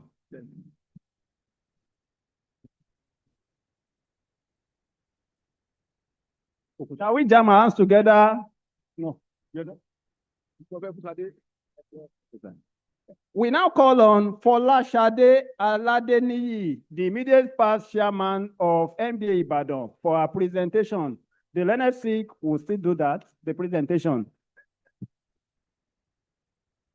I have no choice. So therefore, on behalf of the Young Lawyer Forum, Ibadan branch, I have this honor to present this award to you for being one of the able panelists at this session. Congratulations.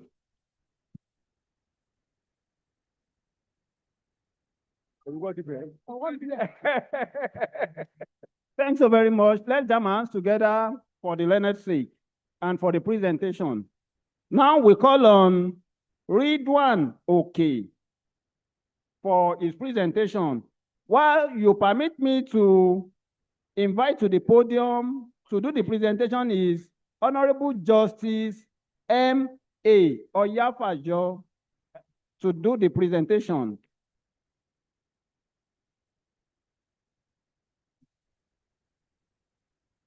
My Lord.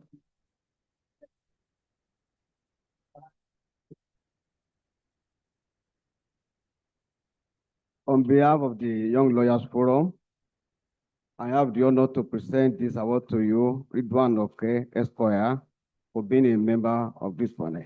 Thank you. Congratulations. Thank you. Thank you.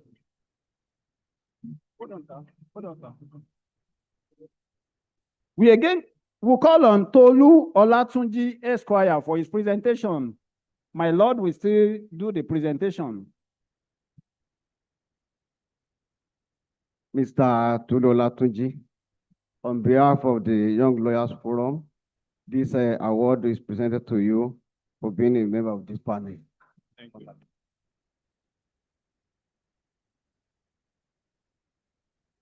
Thank you very much. Thank you, sir. Please, a round of applause for my Lord Honorable Justice M.A. Oyafajo. Thank you very much, sir. We go immediately to the keynote session. And again, I have a prize, and this prize is for a young lawyer here. I have with me a dinner ticket for the NBA professional dinner that is holding on the 4th of June. And I have a very simple question. If you're able to answer the question. Oh, thank you very much, sir. Are you adding it to it? Because it's a different thing. Thank you. Please, once again, please can a round of applause for the panelists, sir. They can go to their seats. A group picture. Yes, sir. Yes, sir. We'll do that after. Ben. Chairman, please join them.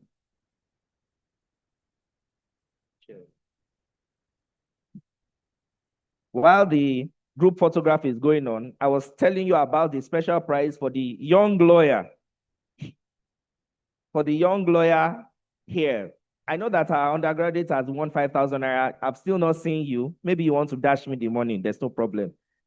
Now, if you're a young lawyer here is your simple question. Ibadan has a rich history of many people leading the bar. Today we have had 2 past chairmen on the panel. If you are a young lawyer between 1 to 5 and you are confident and sure, come to the podium and list 5 past chairmen of Ibadan Bar. 5 past chairmen of Ibadan Bar. You must be between 1 and 5 years, not ESCO of YLF. Dinner tickets. The dinner is worth at least 50,000, but it's being sold for 20,000 naira. You must be 1 to 5. 5 past chairmen of Ibadan branch. It's too hard. Okay, 4.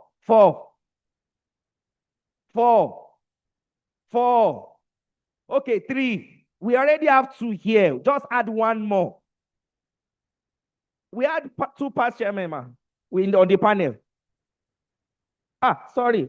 2 chairmen, 1 past and 1 current. Well, since nobody is going to win this, I'm going to postpone it. Maybe the next question. I'm not seeing anybody now.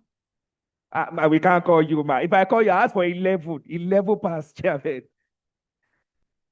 In that case, I'm going to keep my tickets. Maybe the next question you'll be able to answer. Immediately, we'll go to the keynote address, and I want to welcome for the reading of the citation, Ms. Ibiyemi Adedolapo, for the reading of the citation of the keynote speaker.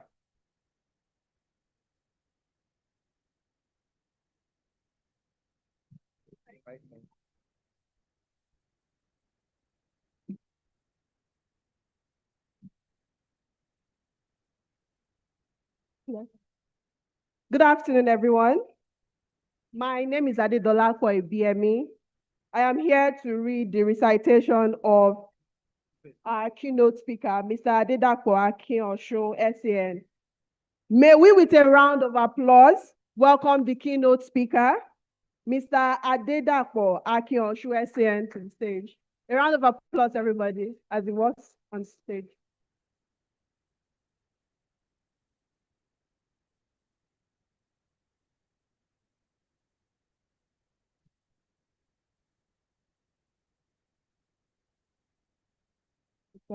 Ladies and gentlemen, Mr. Adedapo Akionshu SAN, FCARB, is a highly experienced lawyer with over 30 years of experience in the legal and managerial field.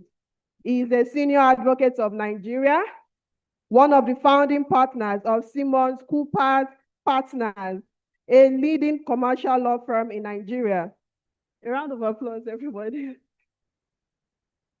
A distinguished fellow of the Nigerian Institute of Chartered Arbitrators, Association of Applied Information Management Professionals, and the Institute of Management Consultants. He has made significant contributions to the legal profession, to legal scholarship, written several articles and publications on arbitration, energy, and others. He was recently appointed as the honorary consular to the Republic of Liberia to Lagos, Nigeria. He specializes in energy, arbitration, alternative dispute resolution, litigation, banking and finance, foreign investment and divestment, and commercial disputes resolution. He has also served on the boards of corporations where he had to deploy a blend of management and legal skills to the decision-making process.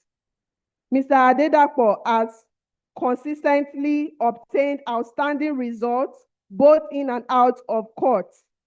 Throughout his career, Mr. Adedapo Akionshu SAN has advised corporations, governments, and not-for-profit organizations on a range of legal and policy matters, including competition law, consumer protection, debt management, and privatization initiatives in the power sector.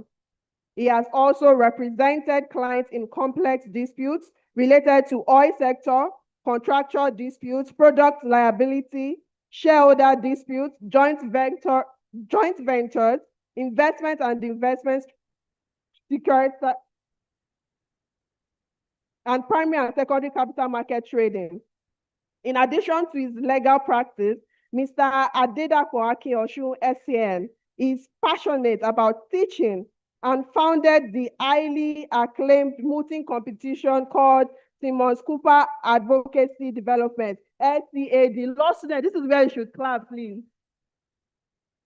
The competition seeks to promote and develop advocacy skills in aspiring lawyers, as he proved to be very successful in its goal, with many past participants and winners going on to excel in their respective legal careers and testifying of the immense benefits they gained from the competition. Law students, I hope you are attentive to this. Make sure you grab this opportunity. Mr. Adedapo Akionshu SAN appreciates the link between law, development, and the general socio-economic exchange. His personal career objective is to explore how the law can be used to bring in aspiring lawyers, and has proved to be very quick, positive, and practical solutions to his immediate sphere of influence, including clients, workplace, family, friends, and society at large. He is also a co-author of the book, Understanding Natural Gas, a Nigerian Perspective. The book is an easy-to-read and comprehensive overview of Nigeria's gas policy journey, and would serve as a useful manual for investors and entrepreneurs at different levels of the gas ecosystem, and anyone who seeks a better understanding of the gas sector. He was also one of the contributors in the publication Energy Insights Nigeria, Volume 2, a review of half a decade by Center for Petroleum Information. He was appointed as a member of the Body of Neutrals at the Alternative Dispute Resolution Center, ADRC, of the Nigeria Upstream Petroleum Regulatory Commission, NUPRC. Mr. Adedapo Akionshun, SAN, holds a postgraduate degree in gas law, liquefied natural gas, LNG, from BC Academy, UK, and has undertaken an executive business program at Harvard Business School. He is a notary public and a member of the International Bar Association. Is a member of the Nigerian Bar Association. Is a member of the African Arbitration Association, the Foundation of Neutral Resources and Energy Law, the American Bar Association, Nigerian Gas Association, and Chartered Arbitrators of Nigeria, UK. Sorry. A round of applause of King. Thank you so much.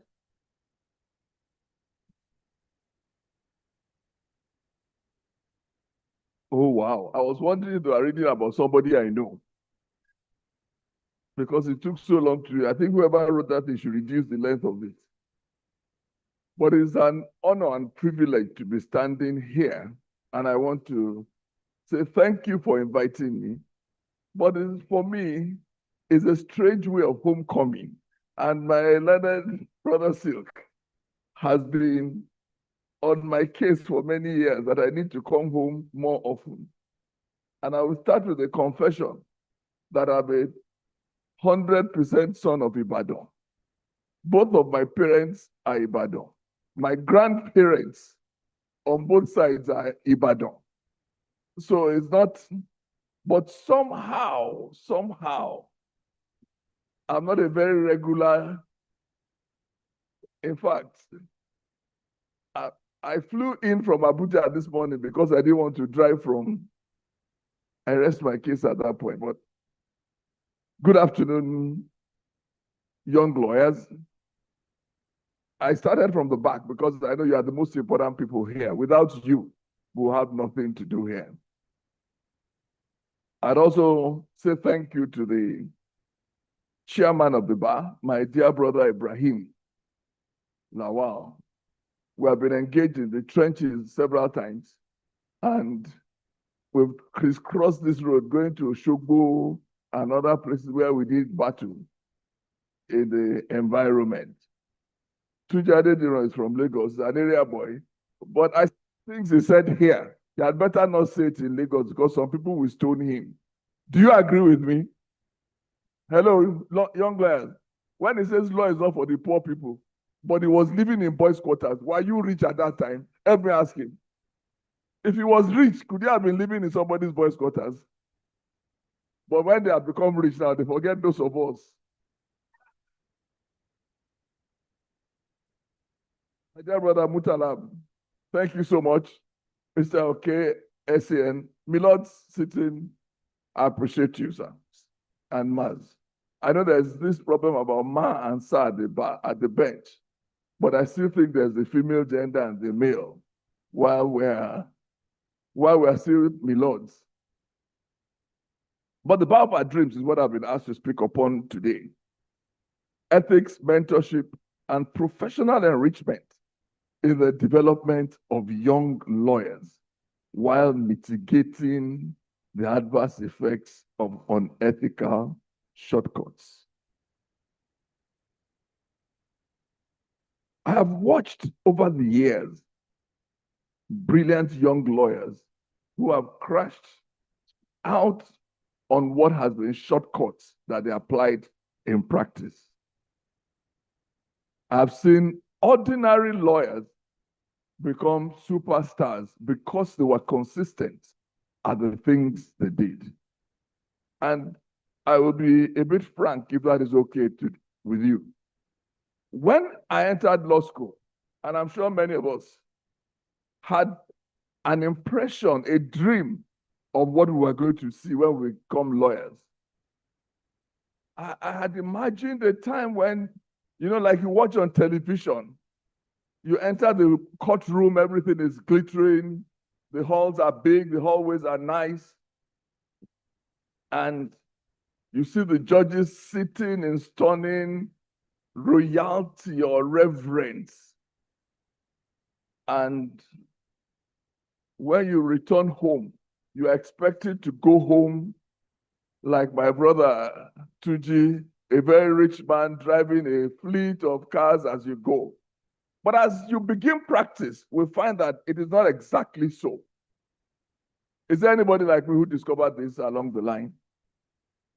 He said, I did law as a second degree.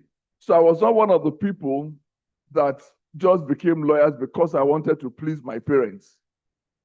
I had a first degree. I worked for some time as a teacher. And then one day I realized that on a teacher's salary, I may not be able to buy the car of my dreams.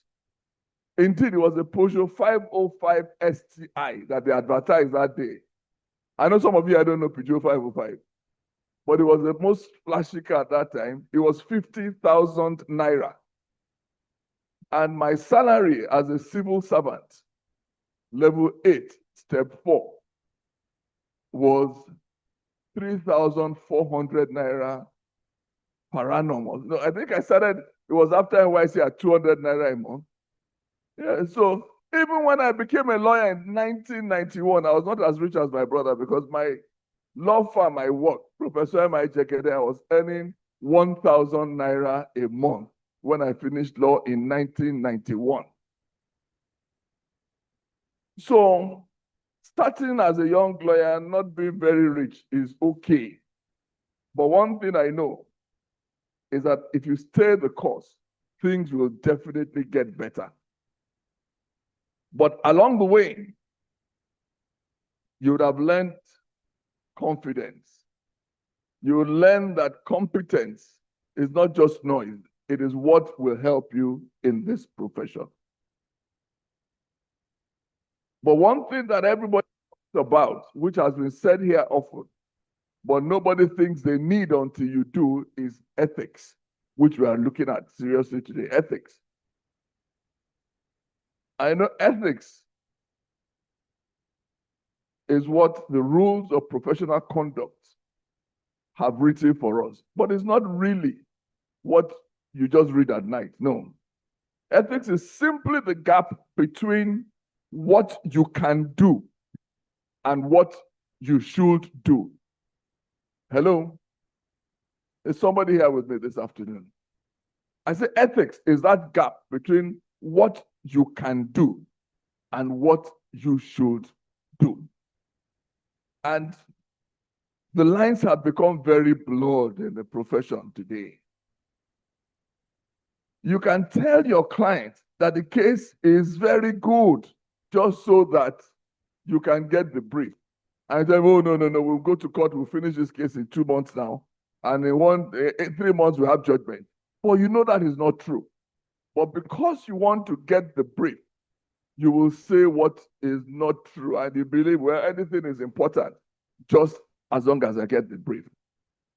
We should not be doing that. Sometimes when we say we want to do hourly billing, or many people, and I've seen this among many lawyers, because the society has become so, how do I call it, blessed. Your client, if you tell your client that my professional fee is 5 million naira, he will say, it's too much. But if I tell the same client that, oh, I need to go and see the judge and give the judge 5 million naira, he will give you that one quickly. Does anybody here know what I'm talking about? Hello? I went to a client's office. They had a problem with EFCC. He said, how much will I charge? And I said 5 million because that was the exact amount I told him.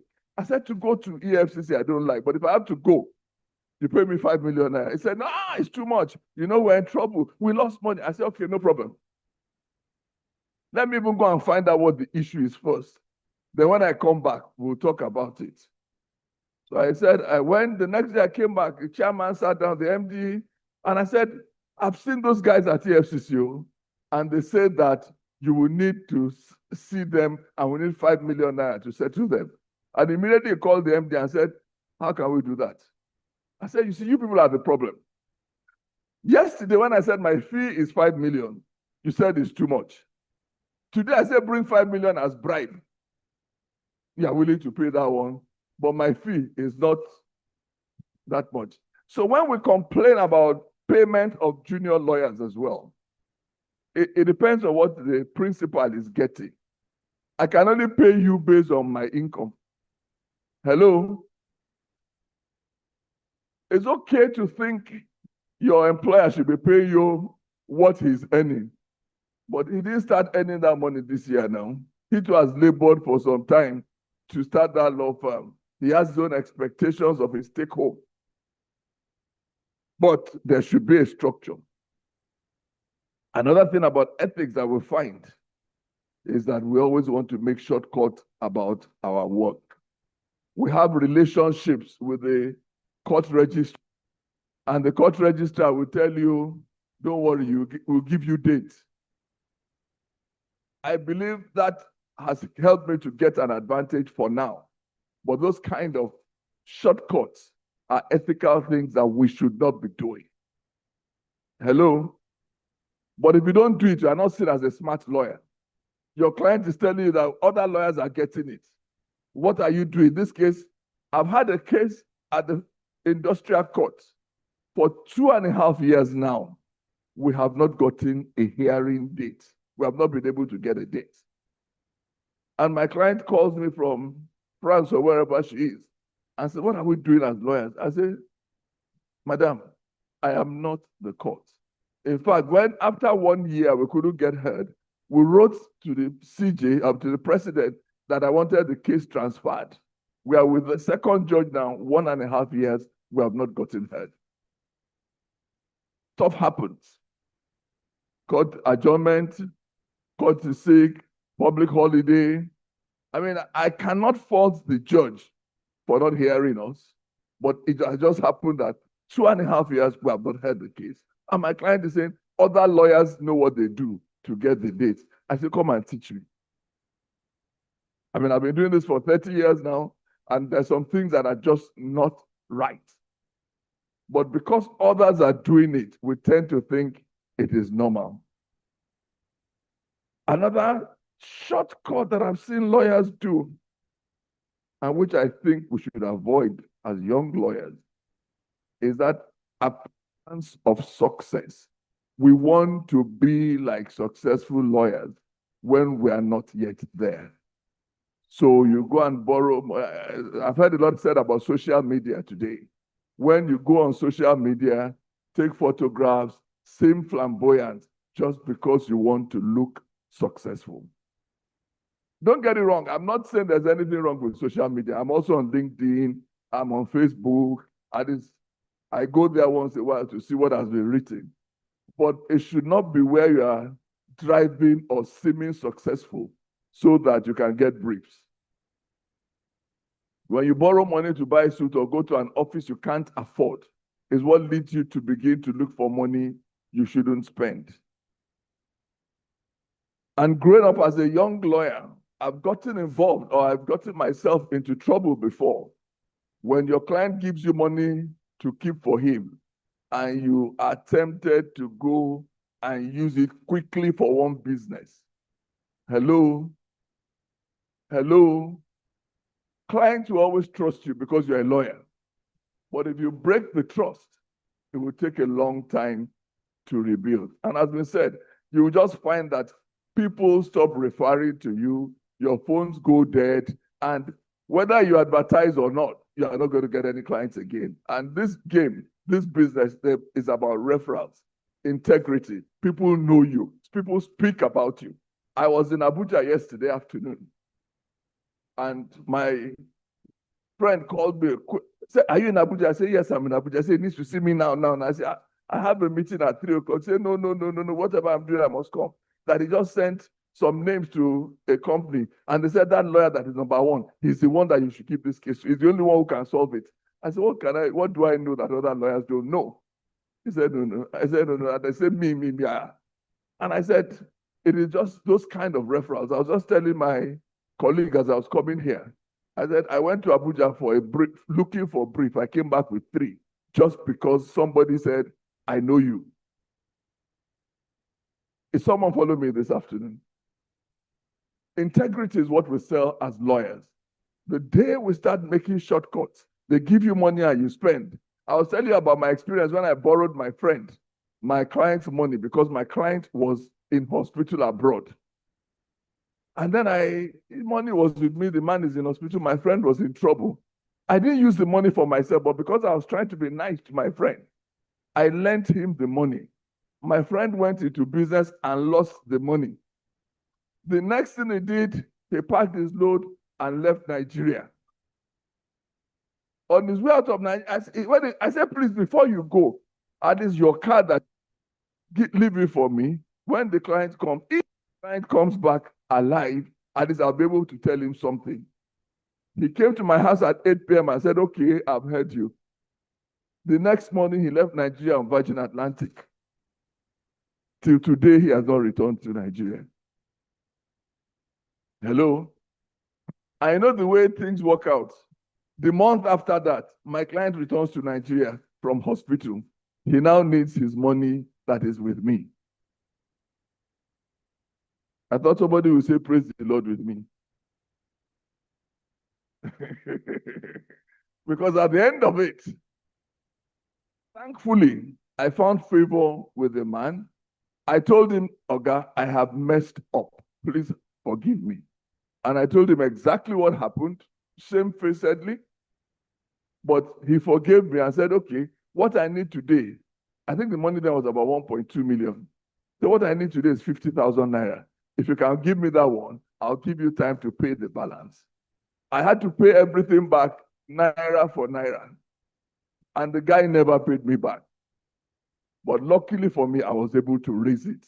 And I found a man who was merciful to me. Not everybody is going to be that lucky.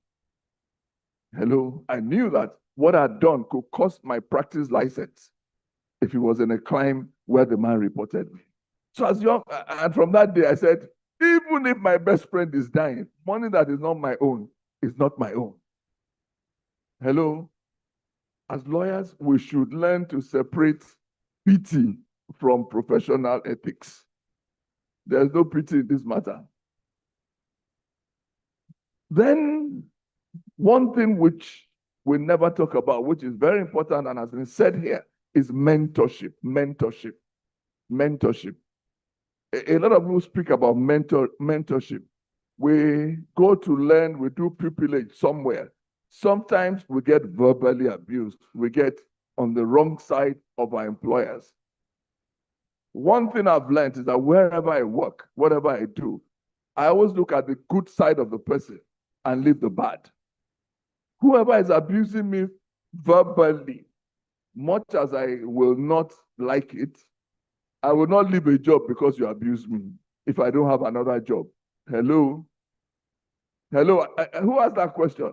If somebody abused me and I don't have another job, I will take it. I will look at what is abusing me for. Is there any truth in what he said? Can I do what he said better? Yes, he abused me. That's his own problem. Me, I will look at what I can learn from it. And in life, you need to have mentors. You need to have people who will mentor you. And I've had two mentors that I followed as I grew. Someone who mentors is not necessarily the person who sits down and shows you the books and gives you briefs or tell you go and do this job. No. One of them was my teacher in school, and I saw him go to court. I watched his demeanor when he goes to court. I started following him to court and how he argues.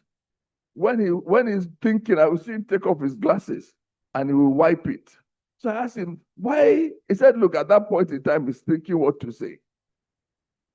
Then I also saw him disagreeing with people in court without becoming disagreeable. You know, many of us, because you don't agree with the person, you become rude. I've never seen him use foul language or abusive language on anybody. So even though he disagrees with you, he still treats you with respect and you can still be friends. He will tell you what he thinks, but he will not abuse you. He will not even shout. I saw him cross-examine a man one day in court, and I started asking him questions. When you are following a mentor, you have to follow the mentor. A lot of people send me letter, send me that I want to mentor me. But you are sending me email. I don't know where you are. We don't see. how would I be able to really mentor you? The man I follow, I will go and sit in his office on Saturday when he's there. That means he's working on Saturday too. I learned that one from him, that there's no rest on Saturday, even if when you think you are rich. I'll go and ask questions about the things I want to know. You cross-examined the man in court the other day. You asked him these questions. Why? He said, you see, when you ask that kind of question, you want to unsettle him. You want to shake him first. And I was able to pick habits from him. The day I went to one for a job, I got to his house at 8 a.m. on a Monday morning when I went for a job interview.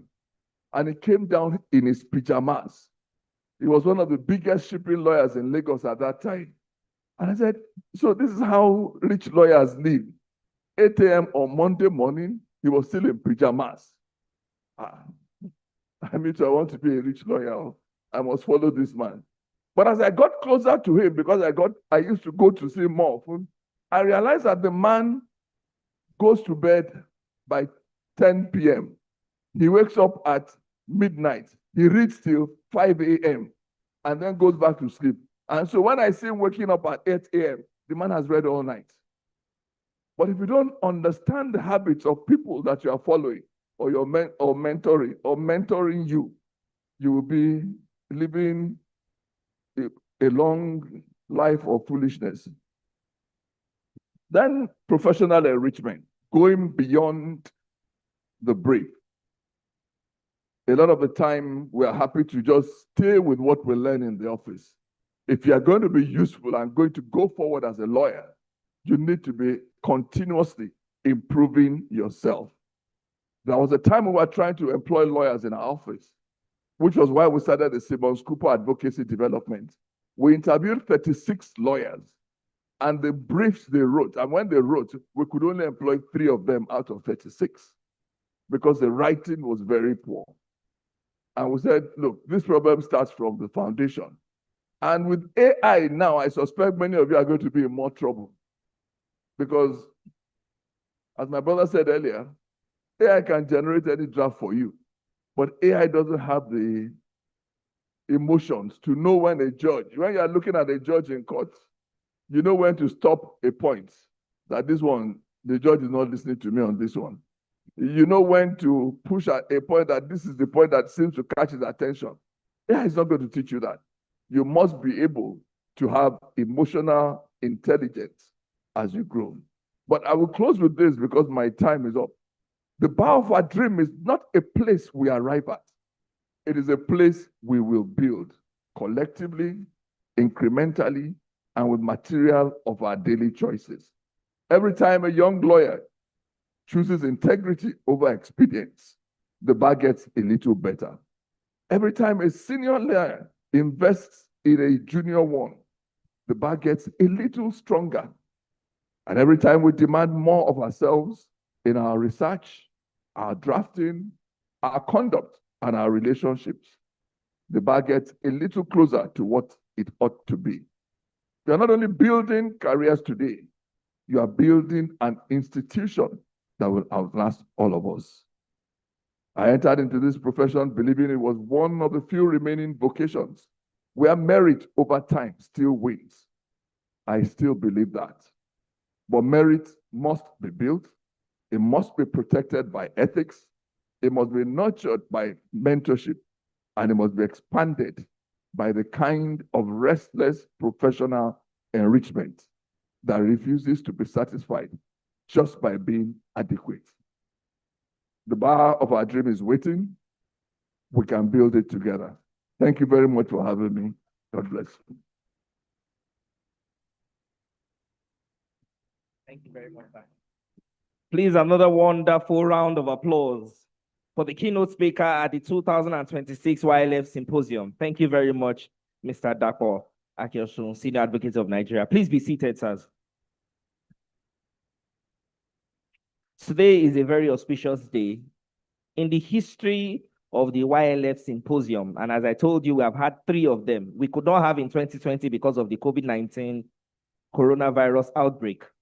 But in the history of the YLF, we have never had such retinue or weight in guests as we have had today. And today's YLF Symposium is crowned by the presence of none other than the matriarch of the bar, Chief Mrs. Folake Solanke, Senior Advocate of Nigeria. She has been waiting in the wings since, and she'll be joining us in the hall very soon to give her own remarks as well. So, but before we do that, I think I want to go ahead and empanel the session. When Mama comes in, we'll do her the honor. As soon as she enters the hall, please, I want to urge every one of us to rise up on our feet. As soon as she's seated, we'll take our seat, and then she'll give our own remarks. Thank you very much once again to the keynote speaker. Please, a round of applause for him. One of the things I learned is that the bar of our dream is not inherited, it is built. It is built by the contribution of everybody, all the stakeholders. His keynote address addressed both us, the young lawyers, addressed the senior lawyers, and in a sense, even addressed the judiciary, because everybody has a role to play in building the bar of our dreams. Thank you very much for that wonderful keynote, sir. We hope you give us, you oblige us the address so that we can circulate it to all our friends. I know you spoke extempore. We'll be going straight to the empaneling of the second session, of the second panel rather, and I'll call first the chairman of that panel. He is a big fan of young lawyers, having employed them most of his life. He has the unique accolade of being one of the few people from Ibadan who applied to become a senior advocate the very first time, and they got it the very first time. I'm talking about none other than Mr. Tunji Ogunri, the senior advocate of Nigeria. He's the chairman of this first panel. Please, a round of applause as I bring him up. It is traditional to bring in the chairman of the panel first. Yes, sir.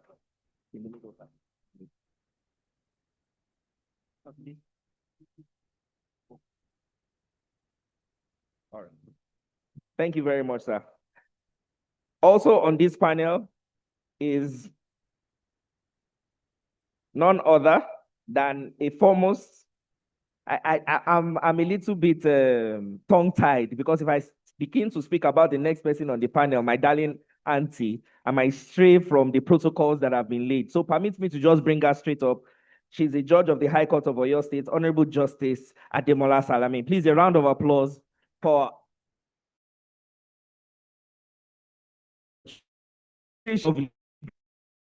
beautiful. Don't you want to clap better? Thank you very much. For those of us that have appeared, you know that it is both beauty and brains.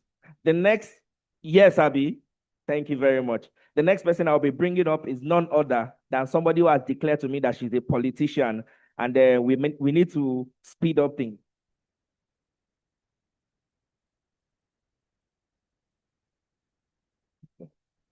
Please welcome with me the chairperson of FIDA, Oyo State, Adewale Mubowale. Thank you very much, ma. Miss. Thank you very much, ma. Adelabu, thank you very much. I was wondering when they, thank you. I'm sorry. Anyway. You might have noticed that I skipped the name. Mr. Tobene Orejukwu is on his way. He's already in Ibadan. He's going to find his way to the hall soon enough.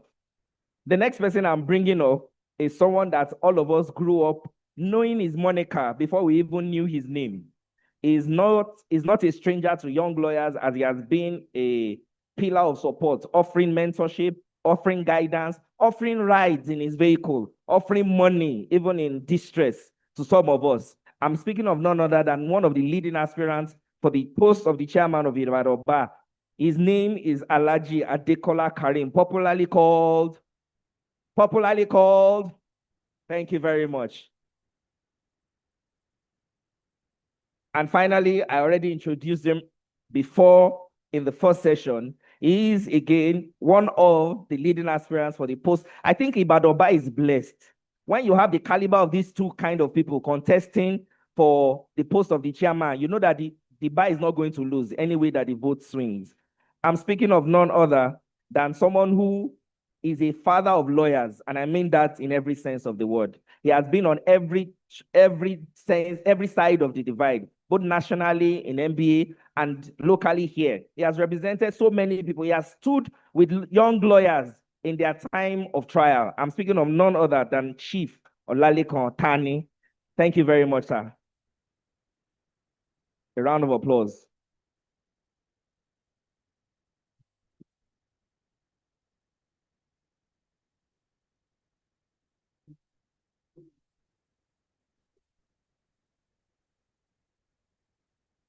Thank you very much. The honoree just brought a very vital piece of information to my attention. Thank you very much, sir. We would be doing the presentation of the award for the keynote speaker immediately. And to present that award is our second honoree for today, Mr. Akim Agbaje, ably represented by Mr. A.A. Pade. He will be presenting the award for this keynote speaker. Can I have the ushers, please, to bring in the award for the keynote speaker?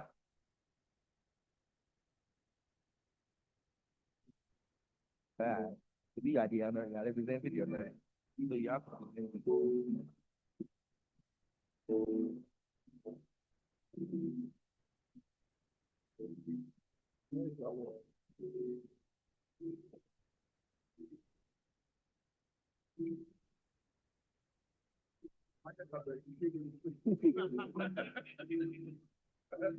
I patiently listened to the United States speech this morning. It was really impactful to me, and I'm very sure to many young lawyers and aspirants to the legal profession. I have the singular honor to present this award to you in honor of your recognition and contribution to the bar. Congratulations, sir.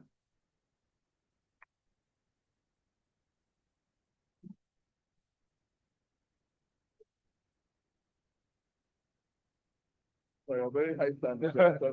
Pleasure to meet you. Thank you very much.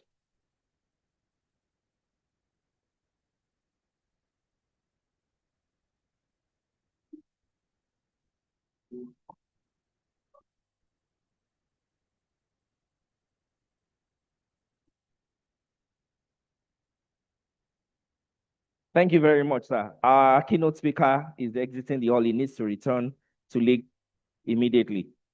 Well done.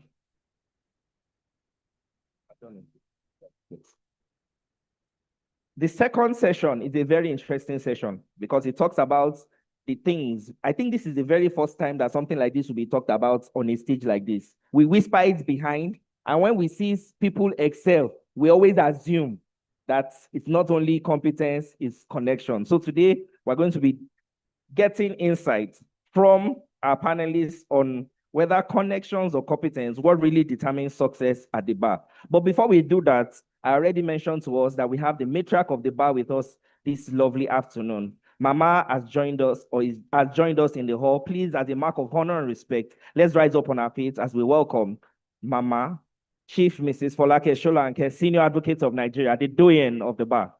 Thank you, ma'am.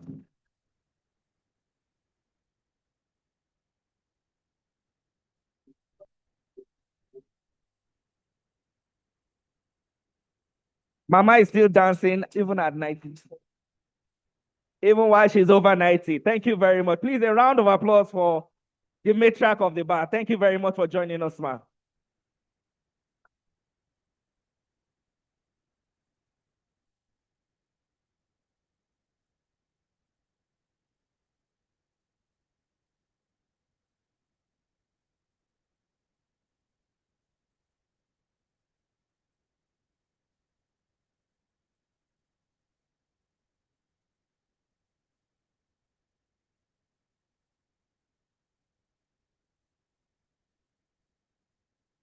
Thank you very much. Please, let's have our seats. Thank you.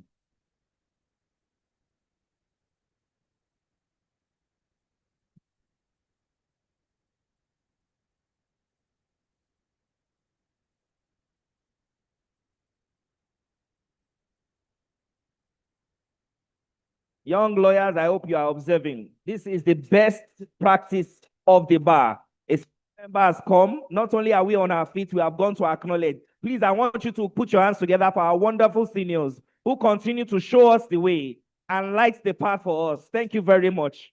From the Honorable Justice all the way to the Senior Advocate, everybody honors those that are ahead of us. Thank you very much. Once again, we are very grateful and we are delighted to have the matriarch of the bar. She is a patron of NBA Ibadan branch, has been a lot longer than some of our parents have been married. I think I should say that again. Mama has been a lawyer for longer than some of our parents were even alive, and has been a senior advocate for longer than some of our parents have been married. Again, a wonderful round of applause for our matriarch. Mama, I'm told that you have a few words for us. I would like to listen. Please, let's have perfect silence in the hall.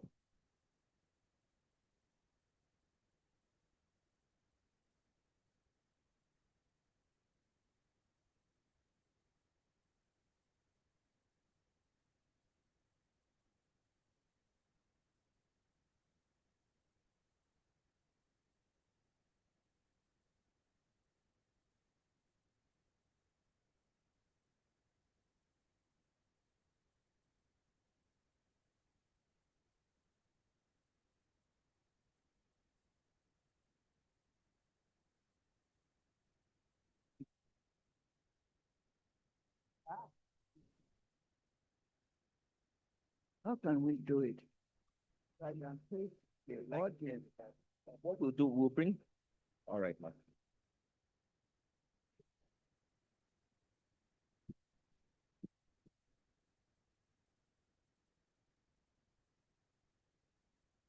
Okay.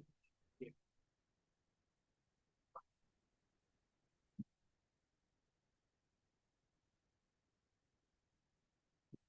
Yes.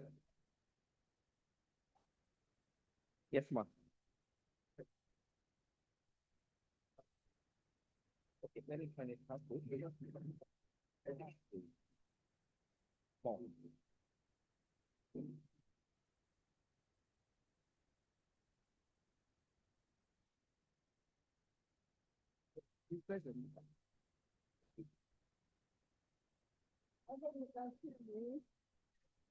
I can see you too.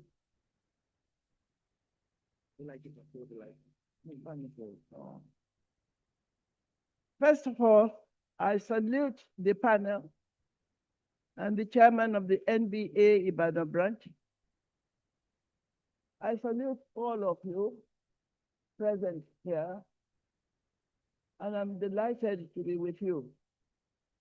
I'm always very happy to be among lawyers.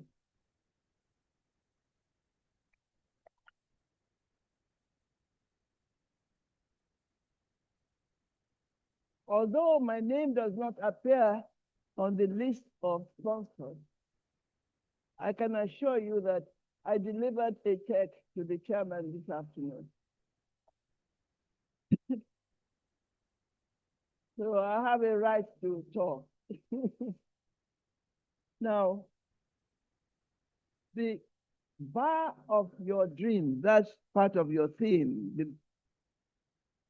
I want to help you to realize the bar of your dream. So I have words of admonition for you. I start with pupillage with pay. You need to have pupillage with pay at the beginning of your career.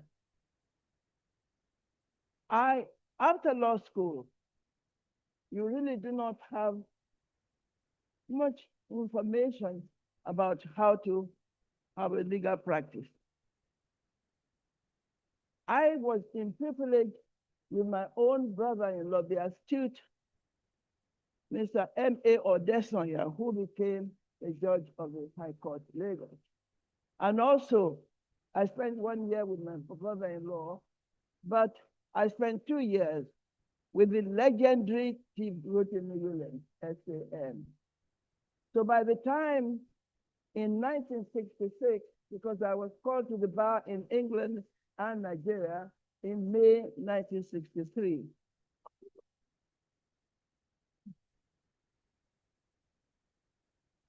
So by the time I have spent 3 years in pupillage, one with my brother-in-law, and two with Rotimi Williams, I was ready to establish the first female law chambers in Ibadan. And I'm so happy that I'm alive to know that many female lawyers now have their own law chambers. I was very nervous at the time because I told my husband, my late husband, the professor emeritus of surgery, that I cannot go to an office, just sit there, twiddling my thumb when there's no client. And he told me that the gentlemen who run their law chambers do not have a superior intellect than your own. That was the turning point. So the married lawyers here, I hope you get the same help and contribution from your own spouses. Now, you want to make sure that you are reading a lot. A lawyer who reads well, writes and speaks well. You must read. It is important. Reading is a sine non qua. You cannot succeed as a lawyer if you do not read. So please make sure you read as much as possible. When you write a letter, please put it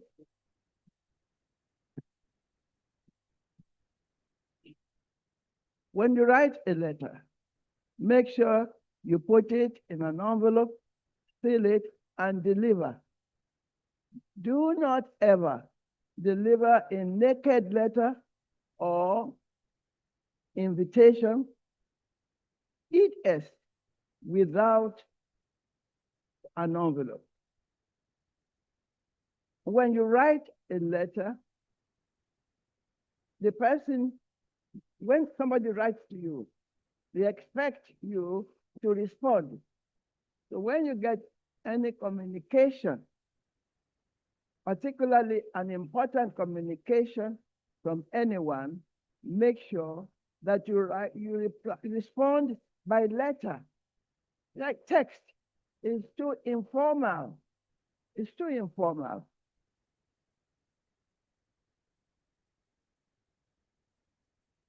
You must never employ abusive language. Never.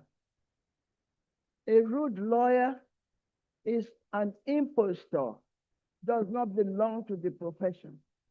No lawyer should be rude to anyone.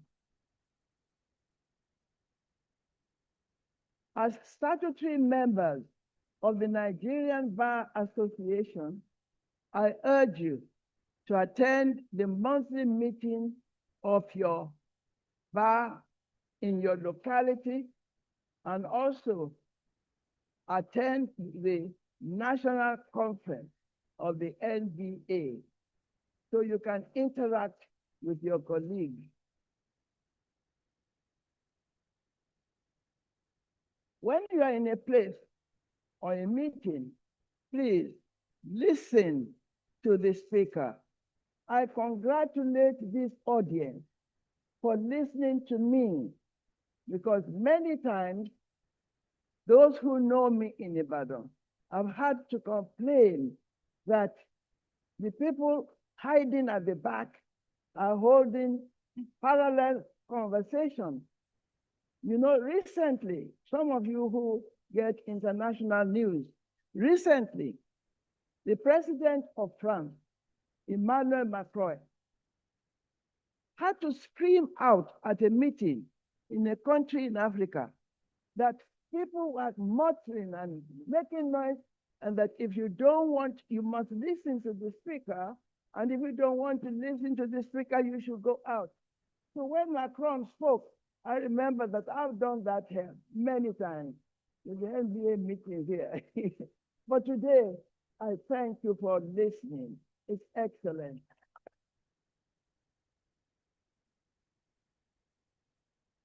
You know, it's an act of discourtesy for somebody to be addressing you and you are not listening.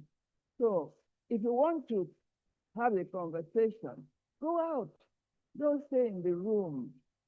You cannot stay in the room and be having your own meeting. Courtesy. Courtesy is one of the pillars of the one and only learned profession. But when I arrived, all those who have interacted with me outside and in the other house were so polite, and I felt so proud of them. Thank you very much, all of you.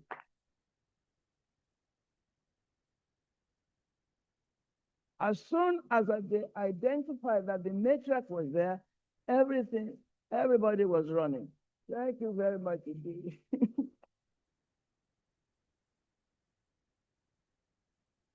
Then punctuality. Punctuality. You must always be punctual. I don't know when you started your first session. I don't know when you started your first session, but please, you must always be punctual. It's very important. If you're late in court, your case will be struck out. So time is of the essence. But even if it's not a court attendance, you should always be punctual. I'm sorry to admit, and lawyers don't easily admit, I'm sorry to admit that many Nigerians have no respect for time. They have no respect for time. And the word prompt has lost its meaning. They put it there. I'm listening to some people. They put on an invitation 4 p.m. prompt. Nothing happens at 4 p.m. and you're going to start about 5. And then the usual, we are sorry, we are starting late. I mean, don't put prompt there because you're not going to be prompt.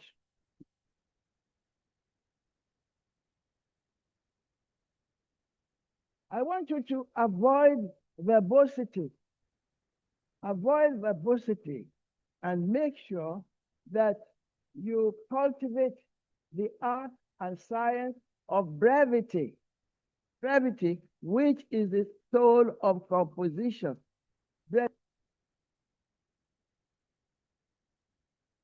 And your appearance must be perfect. And I can see that you're black and white, and I hope you're also wearing your court shoes. Your black court shoes. Something happened in Abuja, the Supreme Court. A litigant who, not a lawyer, was so disgusted by the appearance of a lawyer in slippers in the Supreme Court. The judges are there, they cannot see anything that's happening there. They just listen. I mean, a non-lawyer was telling me how impressed he was that somebody should debase the legal profession in that way. So please, wherever you go, make sure your appearance speaks for you as a lawyer.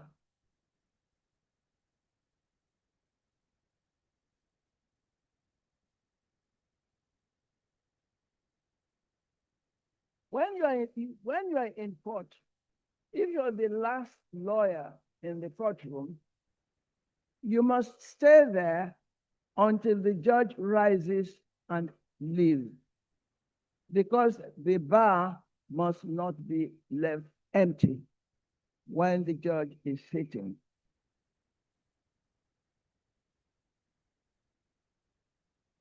We like to refer to ourselves as being learned. Who can tell me the meaning of being learned? Anyone? Being learned means to know the law. If you do not know the law, don't pretend to be a learned friend. So make sure you read and you know the law. Your commitment to the profession must be a primary consideration for your legal practice. Your commitment to the rule of law must be a primary consideration for you in practice. Now, above all, please be corruption-free.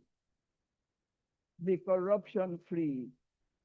I won't ask anybody to put their hands up if they are corruption-free in this hall. But please, the issue of corruption has polluted our profession. When I joined the legal profession in 1963, there was no rumor or allegation or accusation about corruption. Nothing. You prepared your case, presented the best way you can,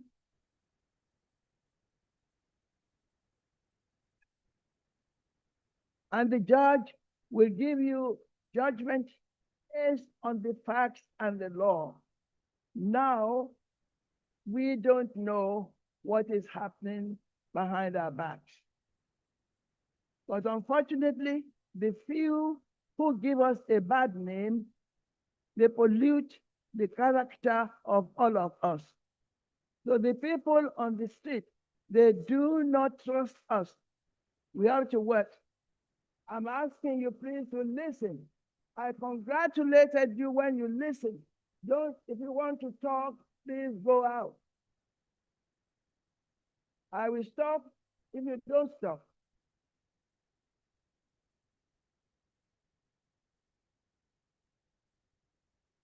I'm going to tell you a story which I wanted to avoid before, but I will tell it now.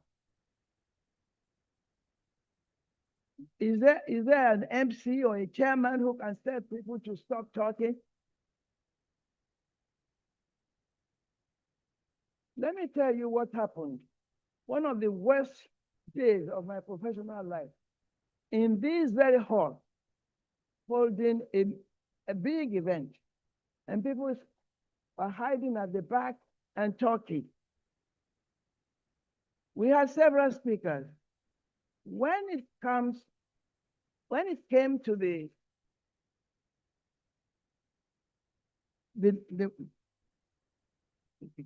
speaker that was invited, a non-lawyer guest speaker, he refused to talk. He said he was not going to deliver his speech. We asked, he said the previous speakers were not listened to. The people were talking and murmuring at the back when the previous speakers were talking. So we started to beg him, please, I was on the high table. He said no. He had brought his son, an 11-year-old son, to come and watch lawyers conduct a meeting. And what he has brought is that lawyers don't listen to their speakers. I was disgusted. I called him. He's a Yoruba man. I called him and I said, I begged him. And I used the age. I was 91 or something at the time. Now I'm 94. So I him and reminded him of the Yoruba culture to always extend the highest respect to the elderly. So he sighed and he accepted to talk. But if a non-lawyer in this very hall could tell lawyers going to talk because you don't listen, that's as bad. Please learn from that.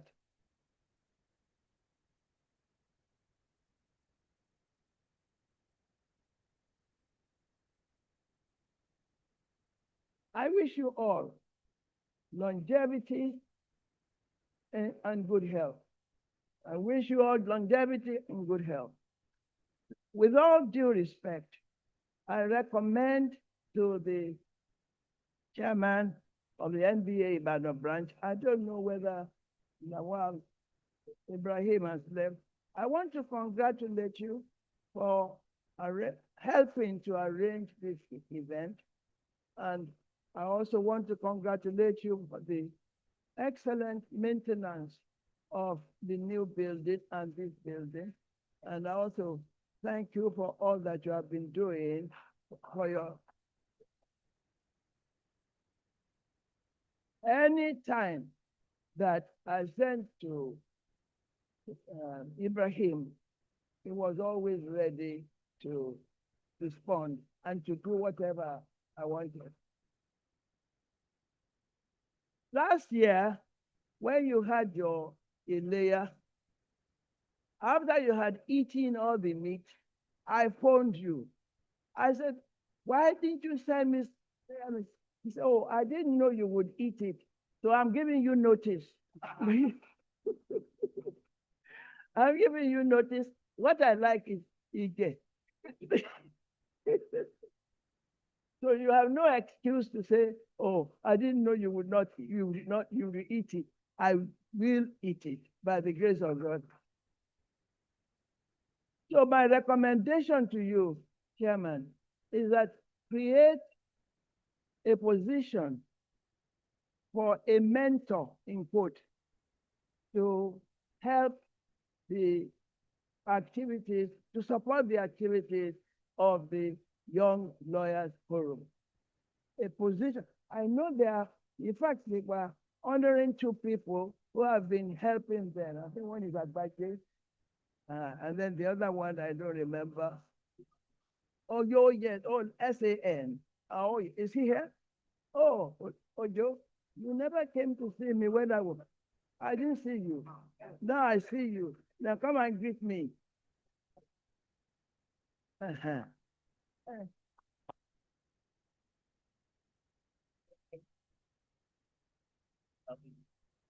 Pedro, good heaven.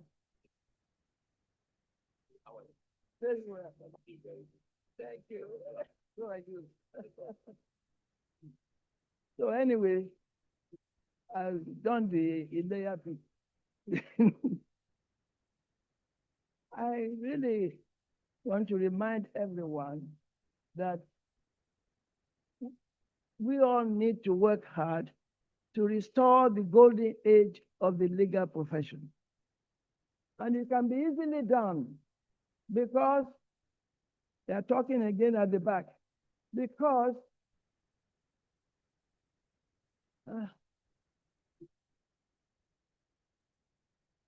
when each one of us is corruption-free, it is a personal matter. It's a personal matter. When each one of us is corruption-free, the whole profession will be corruption-free. So I please, please, with all of you who are here today, be corruption-free. I thank you for listening.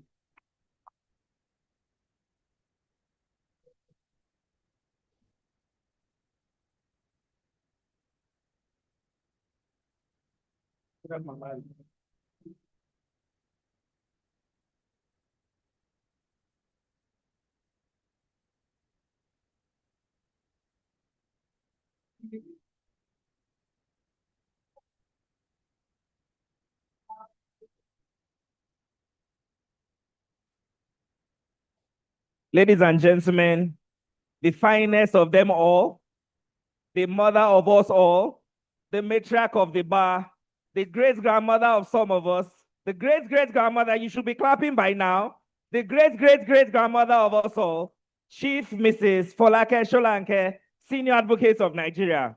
I don't know if you want to echo with me and say, Mommy, we love you. We celebrate you. We wish you long life and good health. Amen.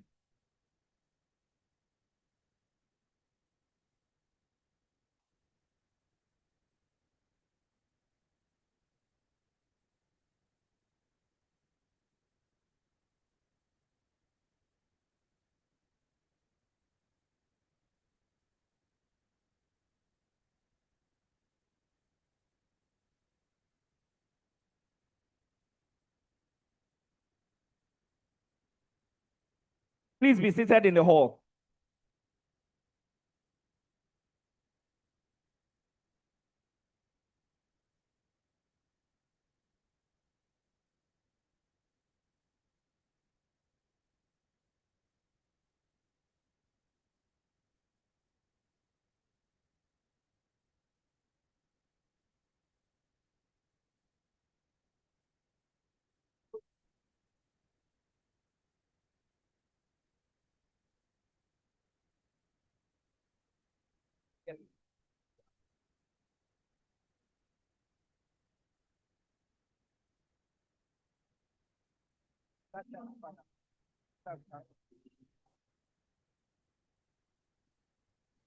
Thank you very much.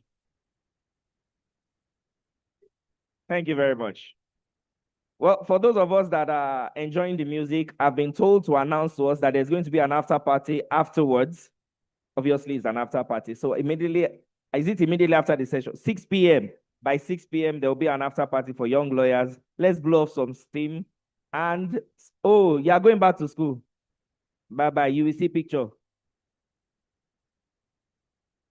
Just as Mama started her admonition, the final member of the panel arrived. I told you earlier that Mr. Tobena Orejuko was on his way here. He's here now, and we're glad to receive him. Please, a round of applause for Mr. Tobena Orejuko. Mr. Chairman, the panel is set. Our people are ready, and I'm sure they will listen attentively. Over to you, sir. Good afternoon, everyone.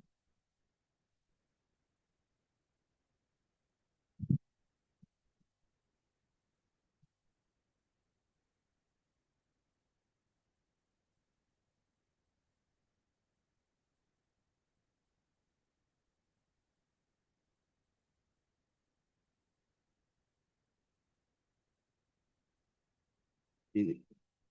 Thank you.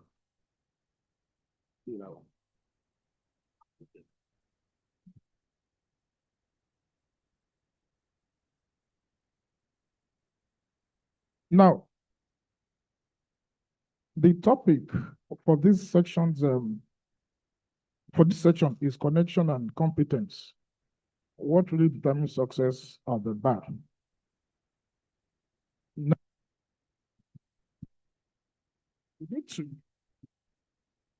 we need to first determine what is success at the bar.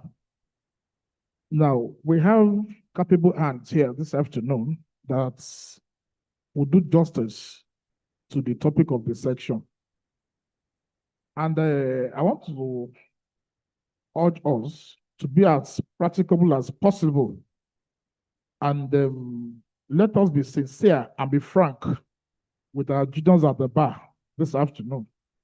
Because this topic, for me, it is as important as anything we can imagine as far as growth at the bar is concerned. Like I said, for me, success at the bar or as a lawyer has a tripod stand. Number one, hard work. Number two, prayer. And number three, luck. You might be prayerful and not being lucky. You might be hardworking and not being lucky. But for me, what I usually tell people is that make sure as much as possible as a lawyer, be prayerful. Another leg, which I would like to add to it, is blessing from your principal. That is also important. And it's one of the things that is missing from our younger generation in recent time. I would, before we proceed, I would like to tell a few stories. And I'll use myself as an example.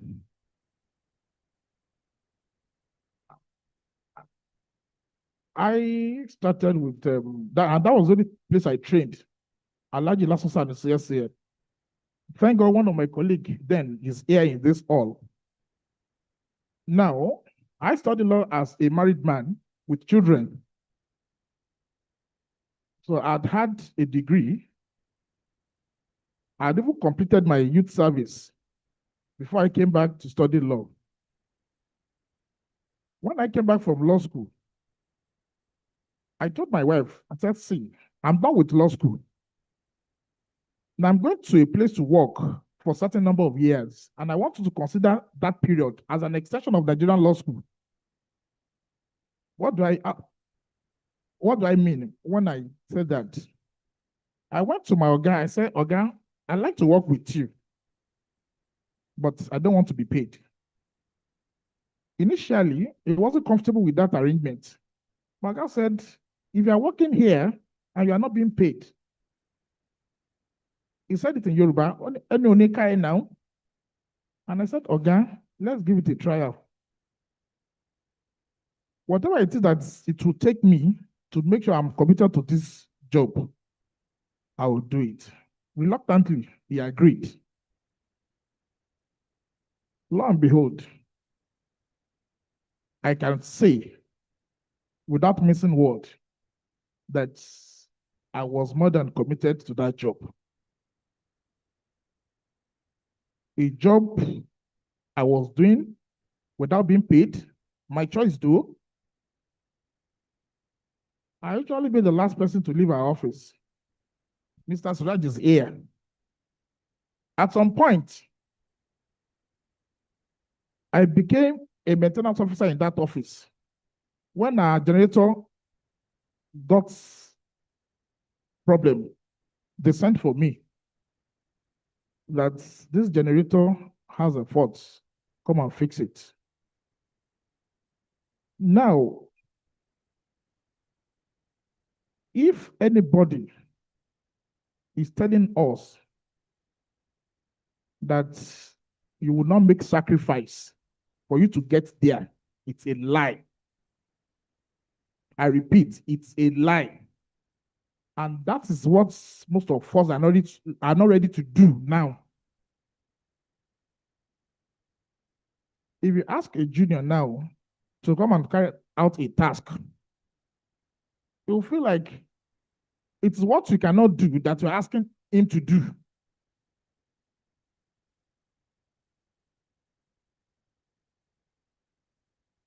Mr. Kimushuti is here. My Lord Afoja is here. Before they all get to where they are today, they've all paid their prices. I don't want to reference our mother. Our mother was called to buy in 1963. Only God knows where most of us are in 1963. But be that as it may, I want to urge our panelists this afternoon. Please, I will yield the floor to you. Let's be honest with our colleagues. There's nothing that is happening now that has not happened in the past.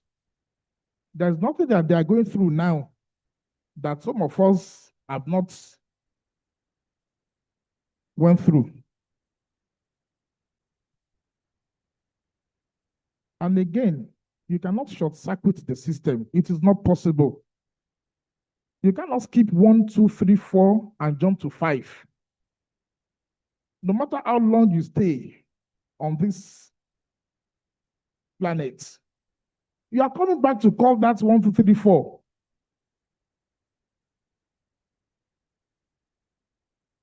Please, let us learn the rudiments of this job. It is important.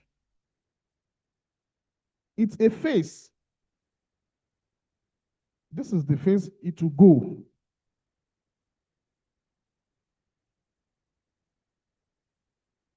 Competence and connection, the both goes together. But for that connection to be useful, you must be competent. But sadly, these days, We all run after connection. If you have connection and you don't have the required knowledge to sustain that connection, it's as good as not having that connection.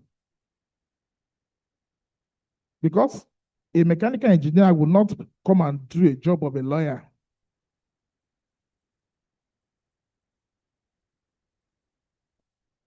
If I'm a chief justice of this country, and my immediate elder or younger brother is a lawyer, and he wants to become a judge, I don't have what it takes to carry on with that task. I will not assist him, because by the time he gets there, he's going to disappoint me. He's going to disgrace me. So having said this, please, let us listen to this wonderful panel. I can assure you, they will say things that will go down well with you. They will say things that will not go down well with you. But if you evaluate both sides critically, in the end, you're going to enjoy this panel. Thank you very much.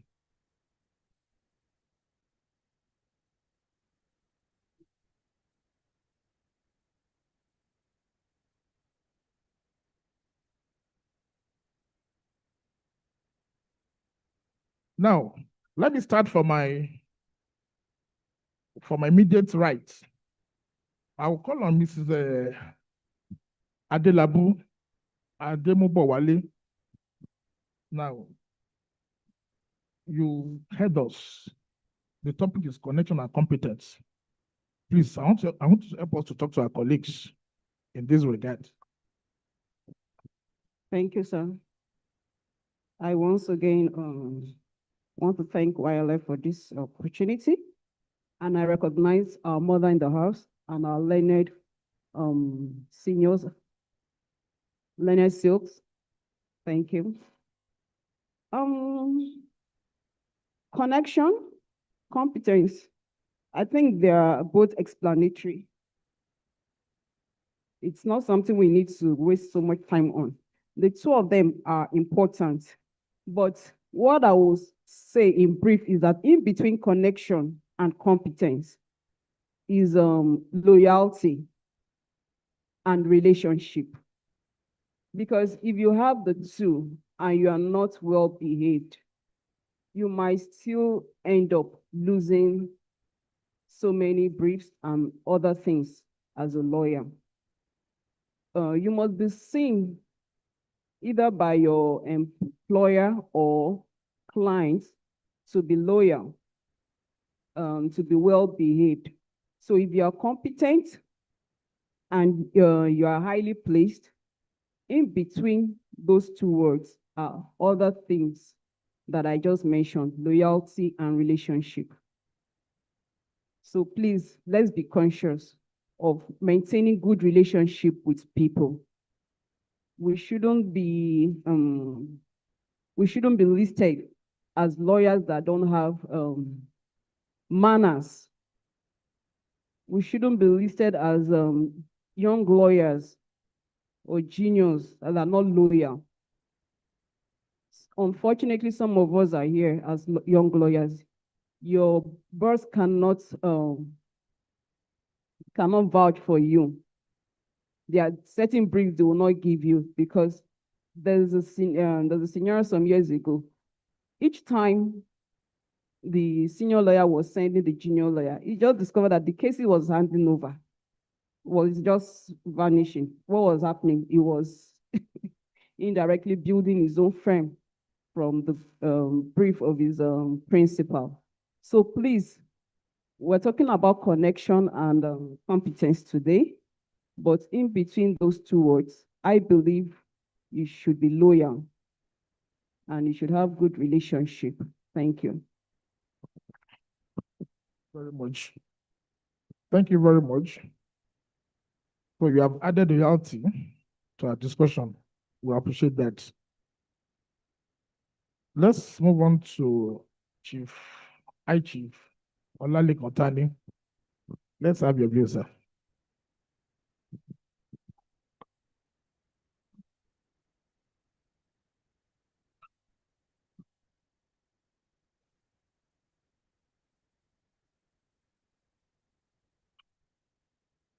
Matriarch, good afternoon, ma. And the chairman of the bar, the learning silk, and colleagues. The issue of competence and connection. What make a lawyer to be competent? Let's start with that. Your competence will come from 4 major factors. The competency would be derived from your skills, knowledge, experience, and integrity. These 4 will form the basis for when you can be seen to be competent in handling any issue. And a lawyer that, above all, even if you acquire all the 3, I mean, the skills, you have the knowledge, you have the experience, but you lack in integrity, you can only get the opportunity for once, because even if you are well connected, when the door open, because your connectivity will open doors for you. But what will sustain that door, remain open, and sustain you in the work is these 4 factors, especially your integrity. Even if you are well connected, you have the skills, you have the knowledge, you have the experience. If you don't have the last one, which is the cornerstone of this profession, is integrity. And some of our colleagues, when you have everything and the clients gave everything to you in terms of trusted you with their life, and you mess it up with lack of integrity. So even wherever you find yourself in this profession, integrity comes first. May it be administration, may it be legal in litigation, may it be in any sphere of life. As a lawyer, your integrity comes first. Because when you don't have it, even when you have all these 3, integrity will ensure that people don't trust you. And when you lack that trust in whatever you do, you lack the confidence of people, then you now see that the brief and that patronage will cease to come. And the issue of you are talking about connectivity, connection. People have this erroneous belief that when you are connected, you can do anything, you can achieve everything. As much as connection is very, very key, when you don't have the competence to back your connection, you can only be tested once. And if you cannot sustain it with competence, and before you know it, the person that have trusted you, that have connected you, will be disappointed and they will not come back to you again. And with that, and when we come to issue of competence and connection, the connection that we are talking about is not based on mediocrity. It's not based on I know somebody and you come with this pitiable narration and all that, and the person introduces you to do anything. Believe that you have the competence. That is why you were introduced in the first place, and not the issue of I know somebody based on the sentiment. You are somebody's brother, you are somebody's sister, you are somebody's son. And once things are done based on sentiment, it cannot be sustainable. It cannot be sustainable, and it cannot go far. And for the young ones, you should acquire these 4 things in all what you do, even if you are very connected. If you lack these 4, that your connection will not sustain you, and it will not take you so far. In everything that we do as a lawyer, we must see that we acquire these 4 aspects of life, which is skills, knowledge, experience, and integrity, especially integrity, which is very, very lacking in our present experience and that is when you see lawyer mismanaging their clients' money, lawyers now doing things that incompatible with the rules of professional ethics. And that is where the problem comes with issue of competence and connection. And to round this up, I would say that the issue of connection, which most of us believe that is the top things that in Nigeria, whoever does not know who is there cannot get anything done. We are very wrong, because once you have skill, once you have knowledge, you have experience, it's a matter of time. You will be fished out. Because when it comes to the issue of giving briefs out, that's the greatest form of advertisements is referrals. When you have done a job before and you are faithful with it, you have displayed skill, and you have demonstrated knowledge in that doing your job, and you have shown integrity. It's a matter of time, people that will go around now advertising for you. You don't need to have a big billboard as big as the one for the politicians. But you will now see that people are coming and will tell you that somebody referred me to you. Somebody said about you. Somebody said you can handle this for us. Everything about you. And that is your advertisement, not billboard. And once you fail in that area, especially integrity, you will see that your connectivity will not work for you. It can only work once. And at the end of the day, you will see that you are not there.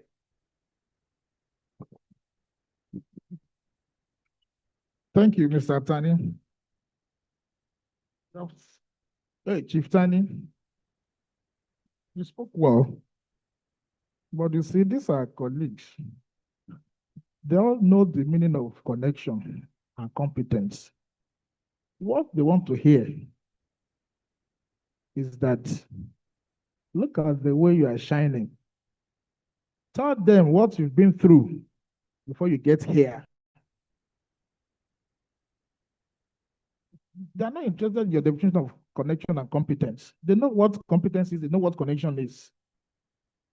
But they say that you live in a very comfortable apartment. They know where you stay, they know where you live. They also want to live in that kind of house. Huh? Now, what is the secret? That's what they're asking you. Yeah. Chief Adekola Karim, it's your turn. Can we have you? Alaji Adekola Karim. Please, can we have you? Good afternoon. Good afternoon, the matriarch of the bar, and everybody present. Let me start by saying that I also understand this topic very well. My learned friend, Ketani, mentioned knowledge. Acquisition of legal knowledge is the first thing you must have to have competence. The second one is your skill. If you don't have the knowledge, you cannot be skillful. You cannot. I had another one. You must have passion. Passion for law practice. When I joined my late principal, Jibola Olanipekun, of blessed memory, at Cocoa House, he informed me that we will be resuming at 8 a.m. I will close at 6 p.m. That was the rule. At 6 p.m., just take my bag and go. It was Prince Latif Bagbemi that referred me to him. So one day, Prince Bagbemi asked him, "How is my boy doing?" "Your boy?" At 6 p.m., he will take the bag and go. Then please call me. "Hey, Ofin, come. I heard you leave at 6 p.m. I said, "Yes, I leave at 6. That was the rule." You don't do that. Once your principal is still in the office, you cannot close. I never know. I don't know. You have to know Your principal was complaining. What can keep you going there is passion. We close at 9 o'clock at times, at 10 o'clock at times. It has to be at my principal wishes. And at time at 6 p.m., they said, yes, yeah, go and take your bag. Let's go, let's go, let's go. Very early in the morning, at 5 a.m., Ofin meet me in the office. That will be Sunday. Sunday, you have some jobs to do. You must have practice. If you don't have, you be fed up easily, and you have to do law practice. Another one is that you must be courageous. I appeared before my Lord, the former CGN of Nigeria, my Lord Justice, former CGN from Oyo State. And I heard him saying, yes, you withdraw your case. Withdraw your case. And he struck out 4 cases on that day. That is judicial review. And when it came to my turn, said, yes, Adekola Karim, kindly withdraw your case or I strike it out. I said, my Lord, what is happening with my case? He said, were you in the court in the morning? I said, yes. I came to court before the court started. I struck out 4 cases. Yes, that is their cases, not my own case. Say, hey, in your case too, you did not put verifying affidavit in judicial review. I said, my Lord, that is wrong with my case. Because I have an answer. I said that the case of best chemist Nigeria was Ezinwa. I will supply citation later. When the Court of Appeal ruled that you don't need 2 affidavits in judicial review, you do not need 2 affidavits. All what you need is the affidavit in support. If verifying affidavit is a surplusage, my Lord has struck out their cases. And when I said, do you have the report here? I said, I have the report here. I want to talk about connection. It's because I practice with Chibolala Nipekun, who had a very good functioning library. It was from the library I read through, and I discovered that there's nothing wrong with application for judicial review if you do not attach verifying affidavit. That was how I saved my case on that day. And you have to be thorough. You will be in the office, you read very well. There was a case that my organ was handling that time in Oyo involving the LA Kara market people versus NACB, Nigeria Agricultural and something bank. The father of the president of that association, and my principal was a politician to the core. They were to have primary election on that day. I said, me, I'm not going for that case. So, you are saying, you go with them tomorrow for that case. Those people, there are about 20 of them from American market. They look at me. Which person? I say, this boy will go and face Ishola Gbenla. Ishola Gbenla that was caught in the 50s. Okay, if you cannot go, ask him to take a date. I said, don't worry, you will go and do the case. I went to the case, he started the case. Fortunately for me, we got judgment. When I came back, they came before me when the judgment was read by my Lord Justice Owade. And my Lord said, my organ said, you don't know him. That is the law we are reading. From that day, I got the name Ofen. That's the law we are reading, aka Ofen. What I'm saying in essence is this: competence and connection, they are hand in hand. If you are in an office that has briefs, you will learn quickly. You have the knowledge because you have briefs to work with. You read. You have less than 1 minute. You have all those to work with. Connection and competence, they work hand in hand A lawyer without competence is not what to be called a lawyer.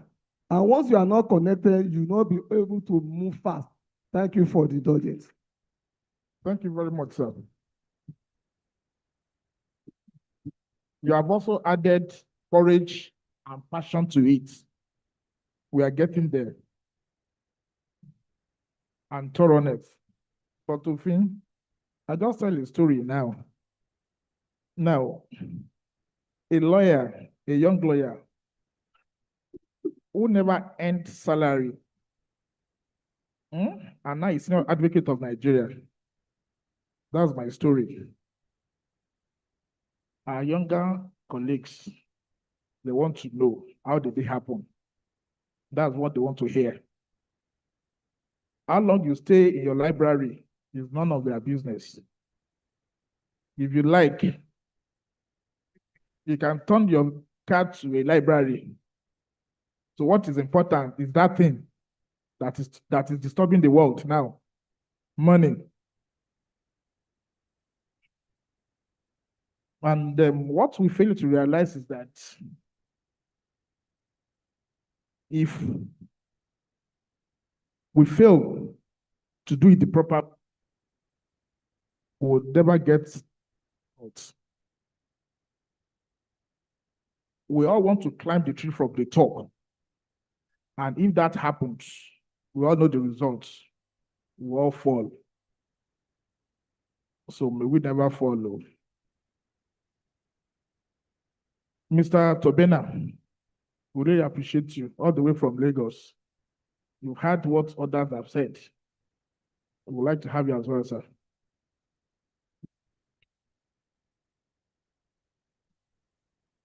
Good afternoon, Mama. Learned Senior Advocates of Nigeria, Mr. Chairman, it's my pleasure to be here this afternoon amongst my colleagues and friends once again. And it's always a delight to come to Ibadan. I hope I'll have time to have some amala before I leave town, back to Lagos. But you see, when I was invited to this panel and I saw the topic, I asked myself one question.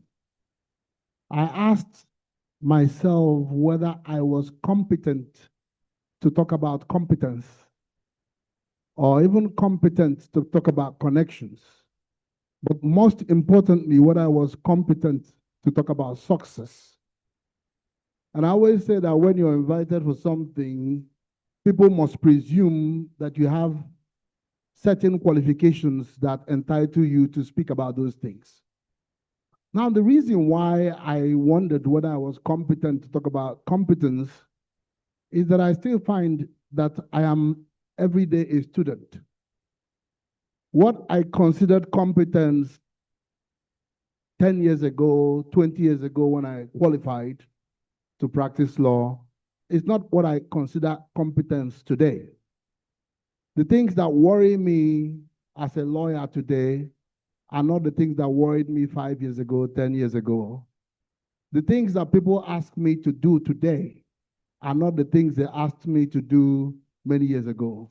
So I find that this journey is a journey of continuous learning, development, and evolution. I think that the point about competence is so fundamental, and it goes to the root and the basis of this country, Nigeria. If you have competent people, you will have successful systems and organizations. It is inevitable. Because competence, the word competence in itself is a holistic verb. It's not partial, it's complete. The law is not different from a barber's shop or a mechanic's workshop or any other craft you can imagine or think about. And the question I ask is, if you go to a mechanic and he cannot fix your car, will you know or will you not know? You will know. If you go to a barber and he doesn't cut your hair well, will you know or will you not know? So the basis for every business or everything you do in this world is competence. You must know how to do it before you then start thinking of every other thing. And the reality of the legal profession is that people always presume that we are competent. And you see, I practiced for about 10 years in another jurisdiction in England. And the way law is practiced in England is very different from the way it is practiced in Nigeria. And my practice, I reckon, is different from the practice that a lot of people are used to. But I find that one of the greatest things that every lawyer who wants to remain on top of their game must do is to be self-aware and to be conscious of the environment.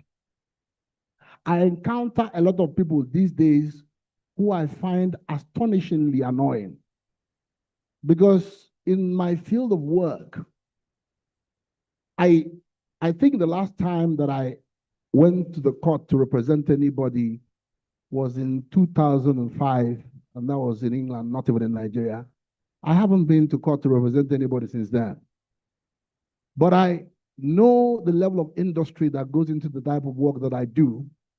And so, but I these days find people who send me all sorts of complicated agreements and say they just want me to review it. And I find it very annoying. And some of them are lawyers who say, oh, we know you have the competence to do this. Why are you sending me an agreement just to review? You've just pulled it up from the internet, from AI, right? And that brings me to the real issue why we all have to be on top of our game. Mama will tell you that she's seen probably many iterations of what the law has looked like. There was a time when nobody talked about arbitration. There was a time when nobody talked about mediation. It was all litigation, litigation, litigation. But today, even the field of litigation that is our everyday field is suffering. We are seeing AI interfering with the work that we do every day. So we must be astute, we must be aware, and we must keep upscaling our game and remain interested in building. These days, people come to me and say, we want to be with you on a transaction, and they want to come to understudy me. But when I tell them that 50% of my time is dedicated to running my law firm, I think about 30-something lawyers whom I need to make sure that they are productive, working hard every day.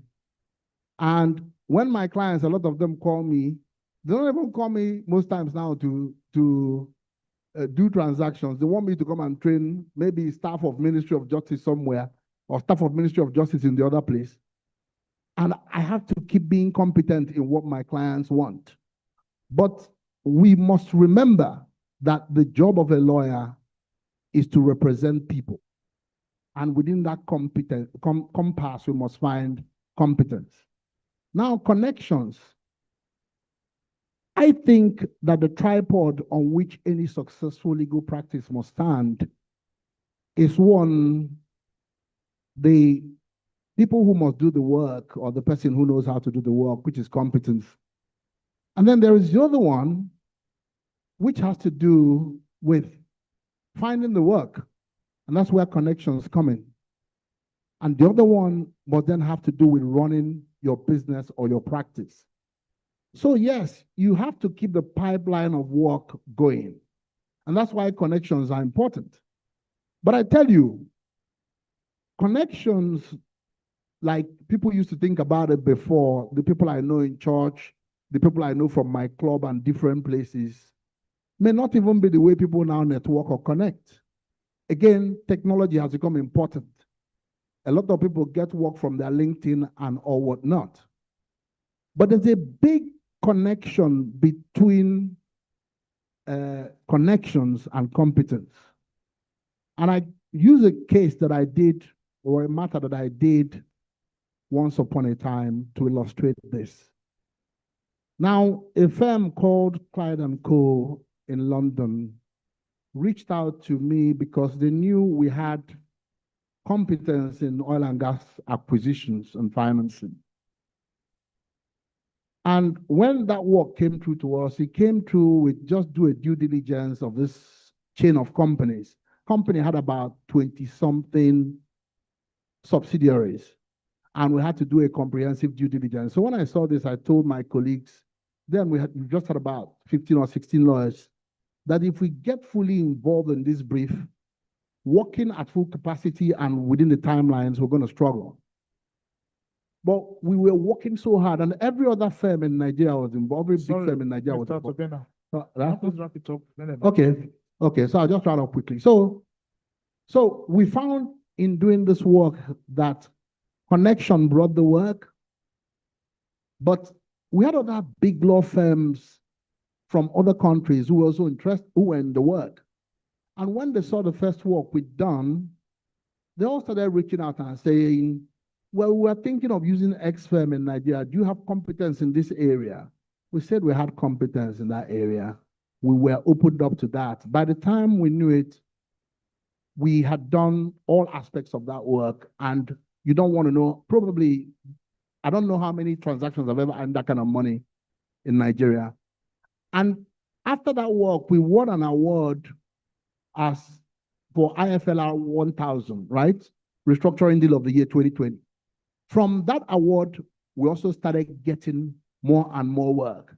So competence and connections are important, but I think that before you even start thinking of connections, you must think about competence, you must develop it, you must build it. Thank you very much.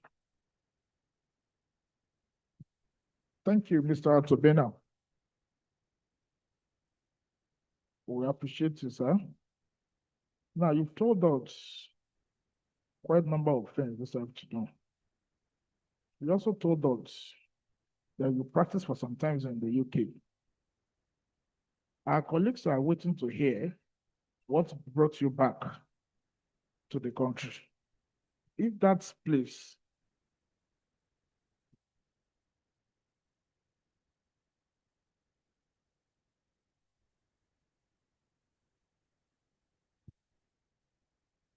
can you please pause for a moment? Our mama wants to take her leave. Mama, we appreciate you for coming now.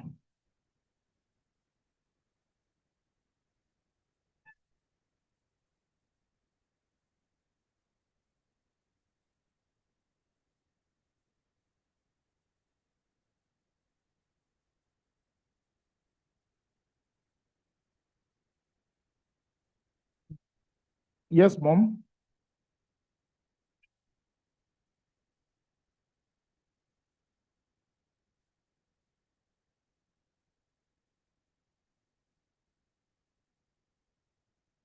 Yes, ma'am. Thank you, ma'am.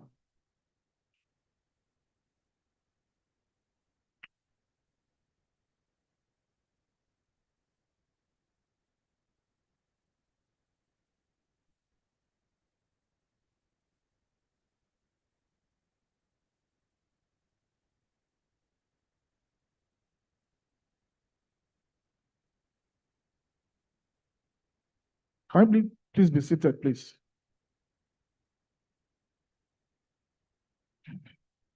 So, Mr. Tobena, some of our colleagues, they are considering that approach of yours.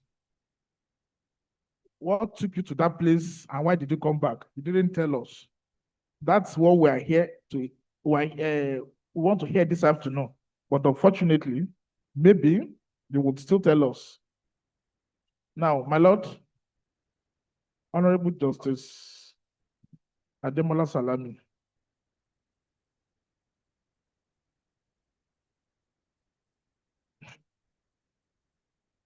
So the floor is yours. Good afternoon, everyone. My darling brothers here present, Honorable Justice M.A. Oyafajo, and Honorable Justice Ademola Ojekunle. I greet you, I cite you. Everybody have been recognizing themselves. I can't see anybody recognize you. So I want to recognize my own too. Yes, the members of the panel, good afternoon. Chairman of the panel in absentia, just step out now. ladies and gentlemen. Yes, today's topic is competence and connection. It's a very deep topic. I will give competence 80%, while I give your connection 20%. Because if connection takes you there, it's your competence that will keep you there.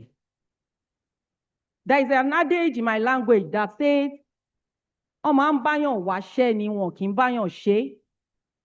So, based on that, if you are not competent yourself, your connection will not keep you there. I want to give a practical example today. One of my colleagues that we became judges together, there is one particular one. When I was given this topic, I told him that throughout, I'm going to use a practical example, and it will be one of my reference points in this discussion. There is this particular one, the one I'm talking about. At the time we all applied to be a judge, he applied like every other person, and he never looked back. He didn't even know anybody because he's not based here in Oyo State. He didn't know anything about it. He just applied, came for the exam, came for the interview, and that was it. To him, till today, he will tell you that Oyo State appointment is 100%, is 100% accurate. Because to him, he didn't talk to anybody. He didn't see anybody. And his reason is this. Though he submitted a very rich CV and everything, but in course of our discussions, I realized that connection does not necessarily mean you approaching people. Your competence may do the connection work for you. The competence did the connection work for that my brother that I'm talking about in this way. Most of the people on the panel, or like almost everybody that has one thing or the other to do with the selection process, have had reason to add contact with him. Maybe in courtroom, in election petition, at NBA fora, so they know his competence. So he doesn't even talk to them about this particular appointment. They know his competence. So in his absence, without him approaching them, the connection, his competence did the connection aspect for him. And lo and behold, he's here today. My Lord Honorable Justice Ademola Ojekunle is here seated. Both of us were admitted or were employed at the Ministry of Justice at the same time. I remembered very well, both of us were attached to Department of Public Prosecution. Here is a department that most people run away from because there are insults, you spend your money, you spend your time, there is no compensation in that department. I remember there is a court. I will not mention the name of the court. My Lord Honorable Justice Ojekunle almost developed hypertension because of that court. Eventually, he ran away from that judge. Because anytime Ojekunle will be preparing to that court, he will still go, but a day previous, everybody in the office will have known. You will greet Ojekunle, Ojekunle will be reluctant to answer you. You go to him, my Lord, what is wrong with you? Be like, Annie, I'm going to that court tomorrow. He will come back with his eyes nothing to write home about. But he kept on doing it.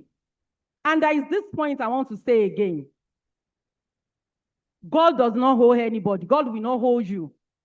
At some point, he will compensate you. The compensation came eventually. But there are some people that they normally look at outside things. They'll be like, Oshe Jong. I spent 20 years in Ministry of Justice. I have colleagues, I have seniors that throughout my 20 years stay in Ministry of Justice, if I see them put their wig and gown, they are going for legal year service. So why will you now say somebody that goes to court Monday to Thursday? I'd cover Igbo before. I normally each ride with Honorable Justice Sule. 6:30 at Eleyele Junction. I'm there to join Honorable Justice Sule. I'd cover Oyo High Court before. I would drive myself to Oyo. When I was first employed at the Ministry of Justice, I was attached to now Honorable Justice L.A. Ganiu, JCA. My lord doesn't like PPD. He was director of PPD then. My lord would say, you know what? Malosi High Court, I have a case to attend to at the Court of Appeal. Eventually, my lord will not show up. One of the days, we were before Honorable Justice J.O. Ige of blessed memory. There was one day I was there. I will always say, my senior is not here, I want to take this. One day, Honorable Justice J.O. Ige forced me to open that case. That was the highs. Since that day, I stopped waiting for L.A. Ganiu. I would do my case, do everything. And here in Ministry of Justice, most of the things are not in place. I can say with my full chest that throughout the 20 years I spent at the Ministry of Justice, normally they provide rights, but I've never entered their box. Not out of my volition, but because most of the times, these vehicles are not even there. And there are colleagues that will say, but some of us will find our way. Ojekunle is one of us that normally find our way. My Lord Ojekunle, Honorable Justice Ogundele of Ekiti, Customary Court of Appeal, was one of us that will find our way. She too, she covered the Rua. So eventually, like I said earlier, there is a place of good luck. There is a place of prayer. Because God that sees in the secret will always compensate you in the open. So people that are looking at you may not know what you've done to God, but they are not God. And thankfully, God doesn't have PA.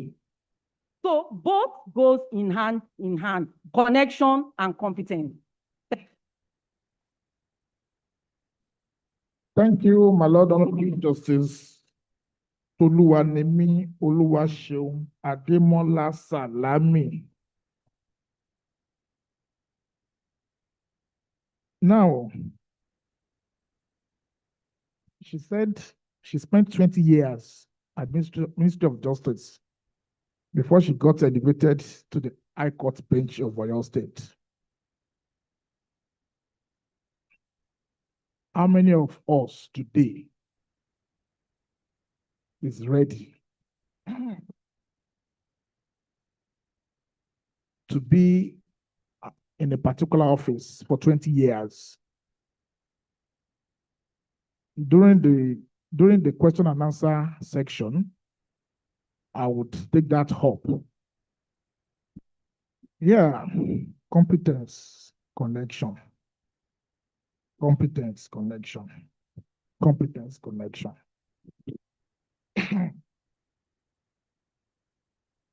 Now, let me say this.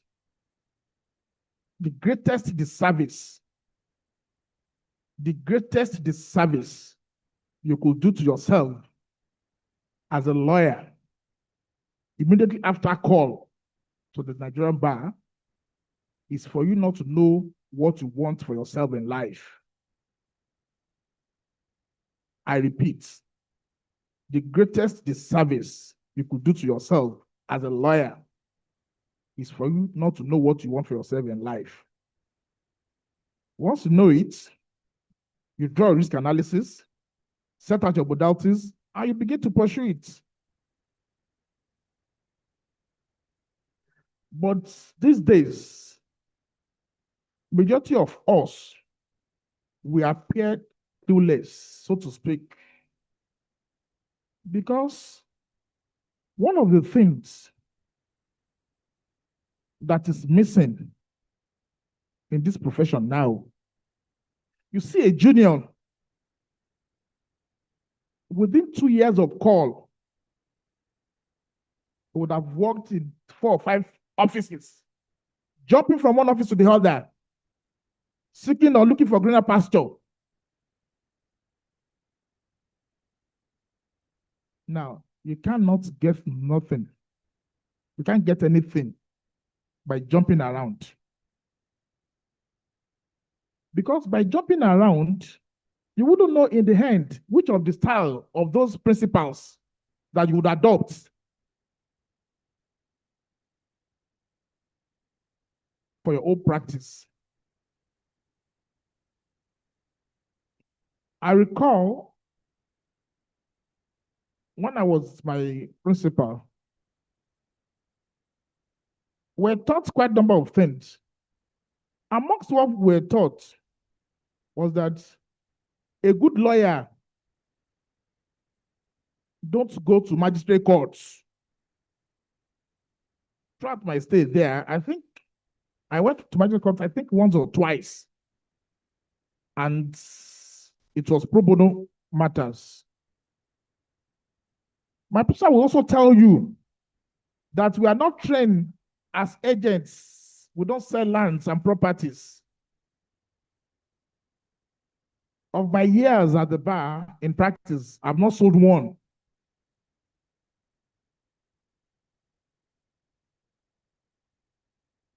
Now, here we are today. About a fortnight ago or less, after our bar meeting, a junior across, no, we're having some conversations. So the junior just came and said, Oga, it's good that I'm seeing you this afternoon. I've heard so much about you. I said, what is that? He said, part of what I heard was that, now, you never sold land. I said, yes, not even one. That's a, see, I'm sorry to ask this question, though. Then where did you get money? I heard you have so much money. And I told him, what I have, well, what God has done for me shouldn't be your own problem. What should be your problem is that, now, how did I do it? Because a lawyer of less than 2 years post-call now was asking such a question. Now, what are the things that you have done for yourself?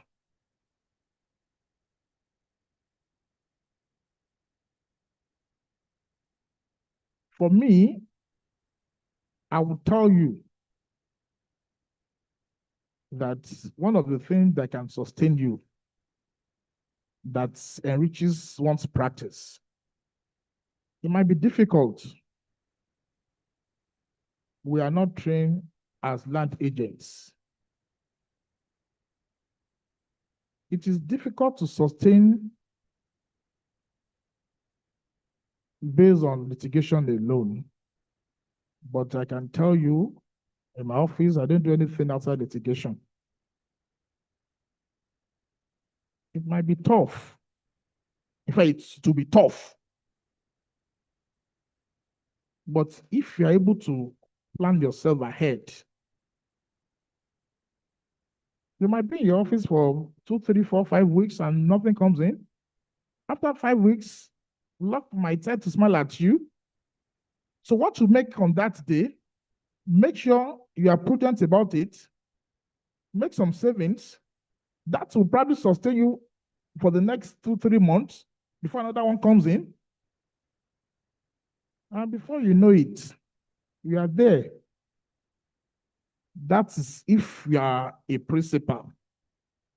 But for our younger colleagues, let us learn to persevere. We've all been through this stage. I never earned salary. Not even for 1 week. And I was committed to that job. I was dedicated. And I'm glad to tell you this afternoon that I have the first SN that office produced.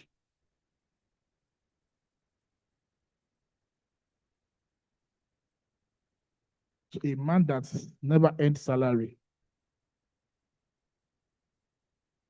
Now, if we are in a place now where you think what you are being paid cannot sustain you, it cannot go on like this for life. It's a phase, like I said.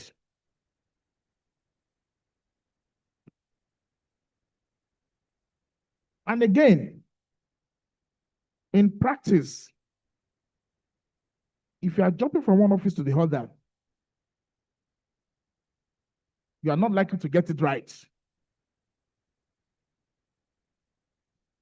You are not likely, save for divine intervention. So let us make sure, let's ensure that we have that patience. Please. It's like a child, a mother looking for a baby. And she keeps calling on God. God is aware, of course. God is aware. So a junior that is clamoring for good welfare, a good principal will know that you deserve good welfare.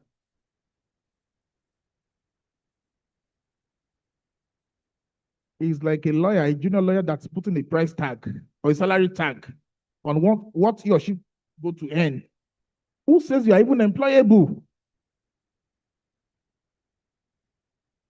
Do you understand? Go into the system. Acclimatize with the system. Make sure that you are indispensable in that office. They wouldn't want you to leave. That means you are useful. If you leave an office and they didn't call you for 1, 2, 3, 4, 5, 6 months, it shows while you are there, you are not useful to them.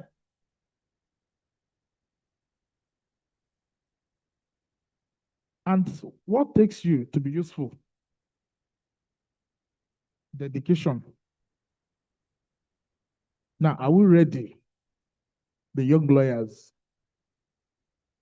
Are we ready? That should also be included. Are we ready?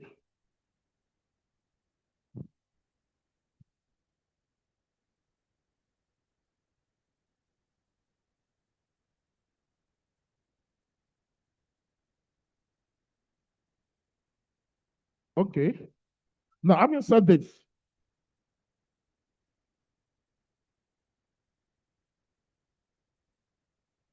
so we'd like to call on our colleagues. This is we have moved to question and answer section. So we'll entertain just 3 questions from the audience.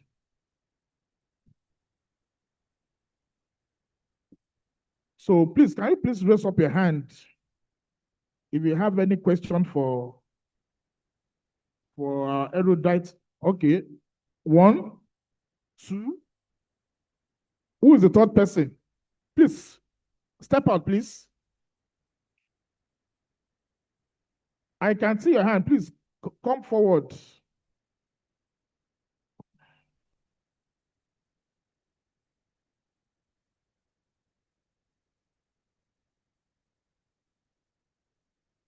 Introduce yourself and ask your question. My name is Onifade Christiana. I'm from University of Ibadan. So my question is, connection and competence is good, but how do you even know competence sometimes when you don't have the opportunity to show your competence? And then can you just draw the line between connection and nepotism, basically? Connection and nepotism. Nepotism. Because sometimes some people are not lucky enough for the competence to be You are that trying connection. to enlarge the scope of this discourse. No problem.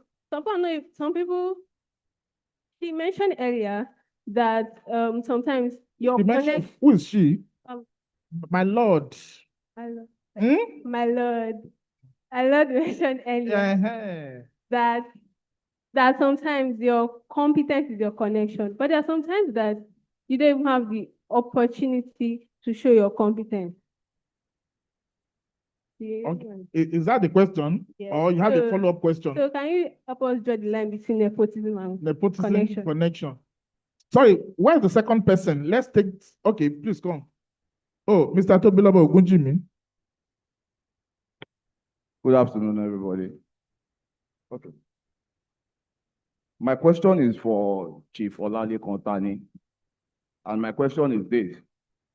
In a profession where many young lawyers struggle between building capacity and building networks, how have you personally balanced competence with connection throughout your career? And which of the two has sustained you the most? That is my question. Thank you. Please come again, please.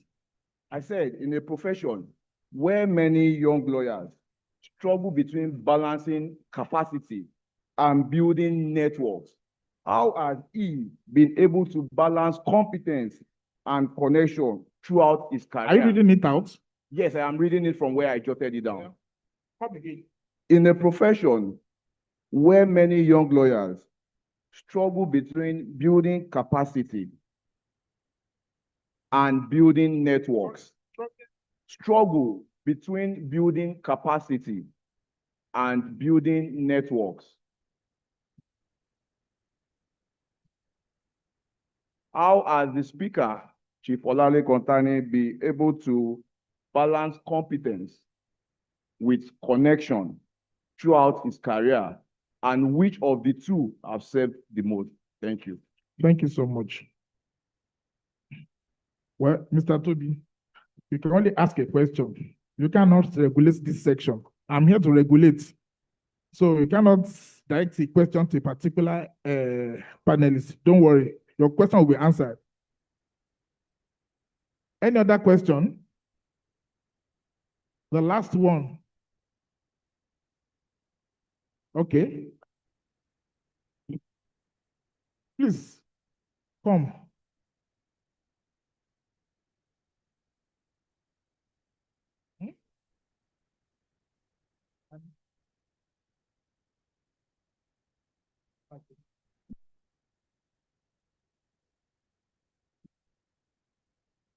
Good afternoon. Good afternoon. So my name is Ayomide Ogundikwe, and my question is that Ogundikwe, yes, sir. So my question Ogundikwe is what? Ayomide. All right, sir. So my question is this: we are talking about connection and competence. So my question is, in the legal profession, where do we draw the line between just being active and actually producing results? I feel like in the world we live in now, we are not just looking for people who are just going about being active in what they are doing, but people who are actually producing results. I mean, people that whatever they are doing, we can see that there's actually results in what they are doing. So in the legal profession, how do we draw that line? How do we bring out that concept of actually bringing out results and not just being active in whatever we're doing? We are not debating here. All right. Take that question again and slowly so that we can understand you very well. All right, sir. So I'll go again. My question is that how do we, like in this legal profession, how do we bring out the concept of being active? I mean, we have people that are active. You find them everywhere, like they are doing something. But where do we now draw out the line of just being active and actually being someone that you can produce results? In anything they are doing, you're actually producing the results. That's the question I have. Not just being active, but being effective, like producing results. Well, I think that is personal.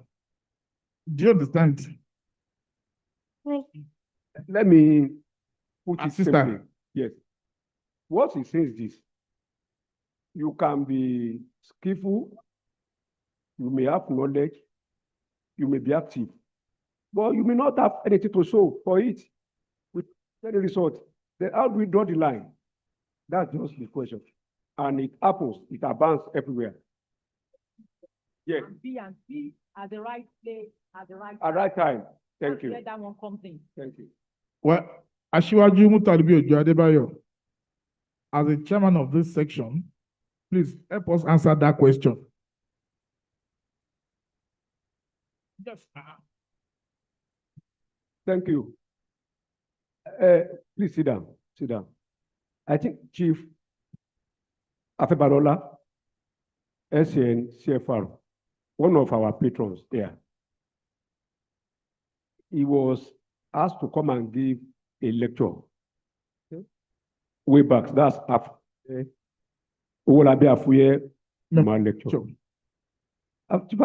Chief said that yes, you need knowledge, you need skill, competence, or what you call it. But Chief said the most important thing is the grace of God, or what some people call luck. And how did he at that time? He said he was a junior in the chambers of Chief Oluayola, who later became a judge. That, as at that time, if litigant A engaged Chief Williams, litigant B knew he must come and look for Ayola and vice versa. And that it has always been the way that all of a sudden, the man said, I wanted to go to the bench. That some of his clients were even begging him, including Chief Odutola, the Ogbeni Oja of Ijebu. What will they pay you? Or they are going to pay you as a judge in a year. Let me be paying you on a monthly basis. Please don't go. The man refused. Chief said, the man left. And the Lord fell on Chabaola. He inherited all his clients because he was a junior in the chamber there. That is the place of luck. And that was how he came into the limelight. So, you see, and I think Professor Sibajo gave a lecture at the platform, this church in Lagos, sometimes back. Because when you also talk of luck, you see, there is opportunity to and competent. He said that he had 2 secretaries working in UNILAG with him there. That there was a particular one he liked so much that he was hardworking. And then at a time, opportunity came from abroad. They said they needed a secretary who will go for training. But that secretary must have this speed and 1 certificate. Then he asked the 2 of them, which of you has the only one? You get my point? So that's skill and competence with opportunity and the luck. And that one worked. And he said that was not his preferred candidate. You get my point? So it is interwoven. But like, let me now conclude. But like a friend of mine will always say, if you are lucky, don't think others are lazy. So yes. Grace of God. Thank you. So thank you so much. Now, one of the 3 questions have been answered. So the next one is nepotism against competence. Is it connection?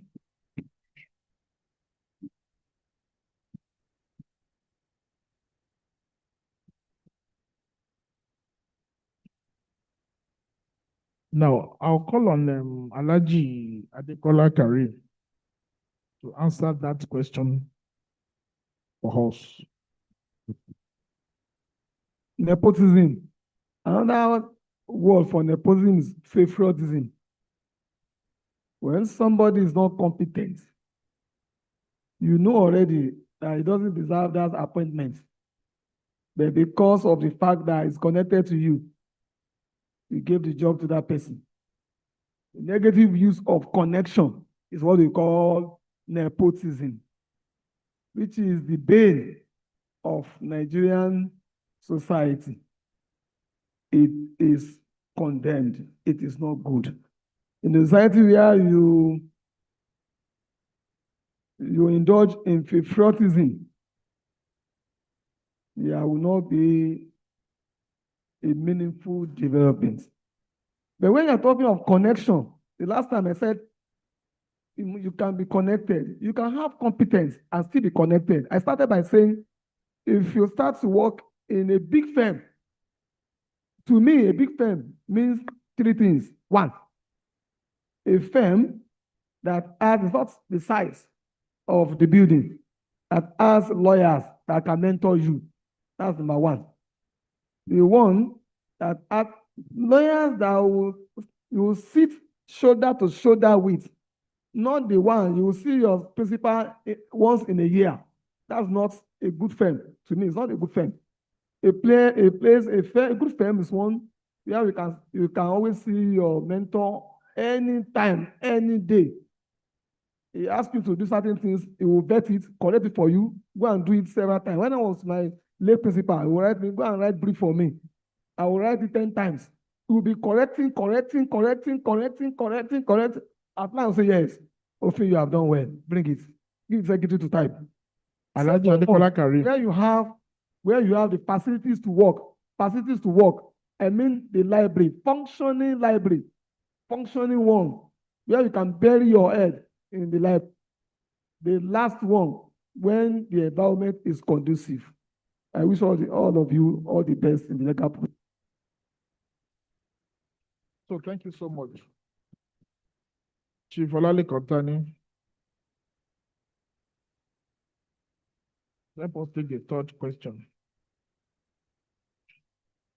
The one directed at you, you are seated here. No.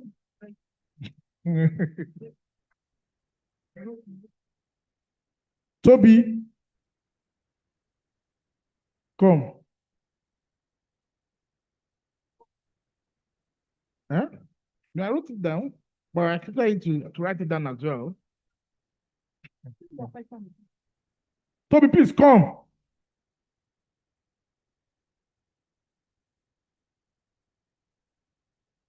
It's how to say it the way it's been said the other time.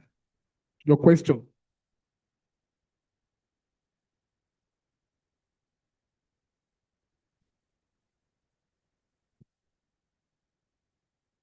So my question was on the basis of his own discussion when it was going on. So I said, in a profession where many young lawyers struggle between building capacity and building network, how have you personally balanced this with connection throughout your career, and which of the two have served you the most?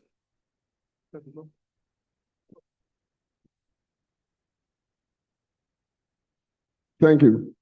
One thing that for lawyers, especially young ones, upcoming ones, you must be intentional about anything you want to do.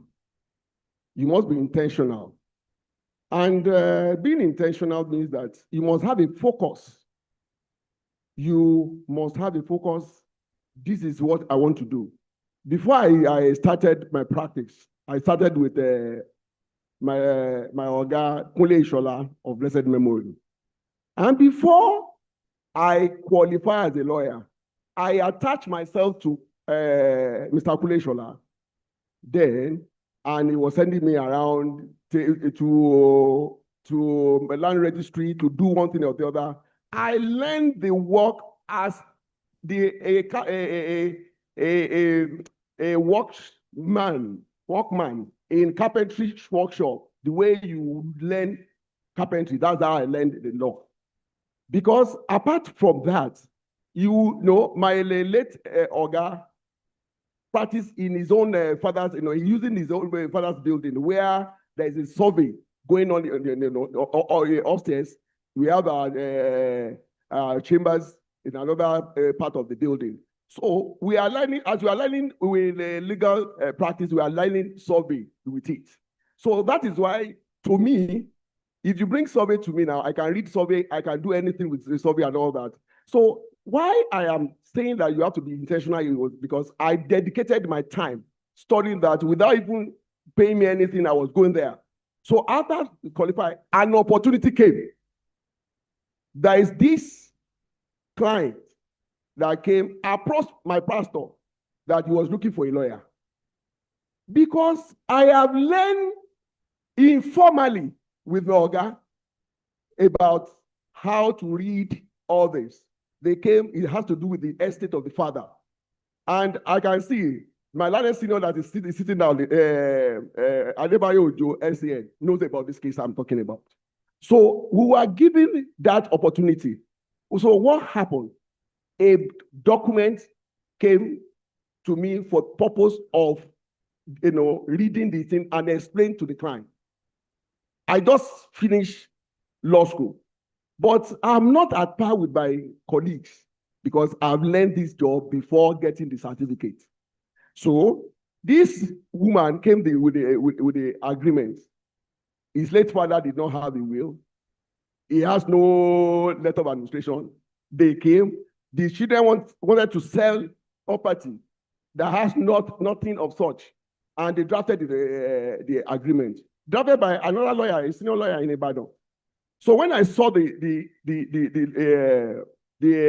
document, and immediately I identified that there's a lacuna. There's no connection between the owner of the property as indicated by the title and the people that are selling it. There is a gap. So I told them that there's a gap. So there must be a connection. And the woman said, what can we do? Then we are going to do letter of administration. For that interpretation alone, as at then, I charge 250,000 naira. Wow. And that is another thing I want to tell you, that you must know how to charge. You charge well. Like me, I don't do 3 for 10 naira job. I don't do 3 for 10 naira job. There is no point. Like that young lady saying that. There is no point. You will be running from pillar to post, going from one court to the other. And you are charging low. And you are giving yourself the idea that you are busy doing nothing. Where is the result? So when until you are able to charge well, until you acquire the skill. Part of the skill is not only to argue cases. The part of the skill is to charge well. How to charge well. So what happened? I collected that 250. And by the time they took it back to the lawyer confirmed that I was right. Because of our shown competence, they had the trust in me. They handed over the estate back to me. And one of the property of the estate, they want to put it to sell, of course. And from there, I became the solicitor to that estate. So, and that is, you have shown competence. Opportunity came. Have you prepared for that opportunity? So if you are not competent, if the opportunity comes, you miss it. So the area of that, and how do you do that balance?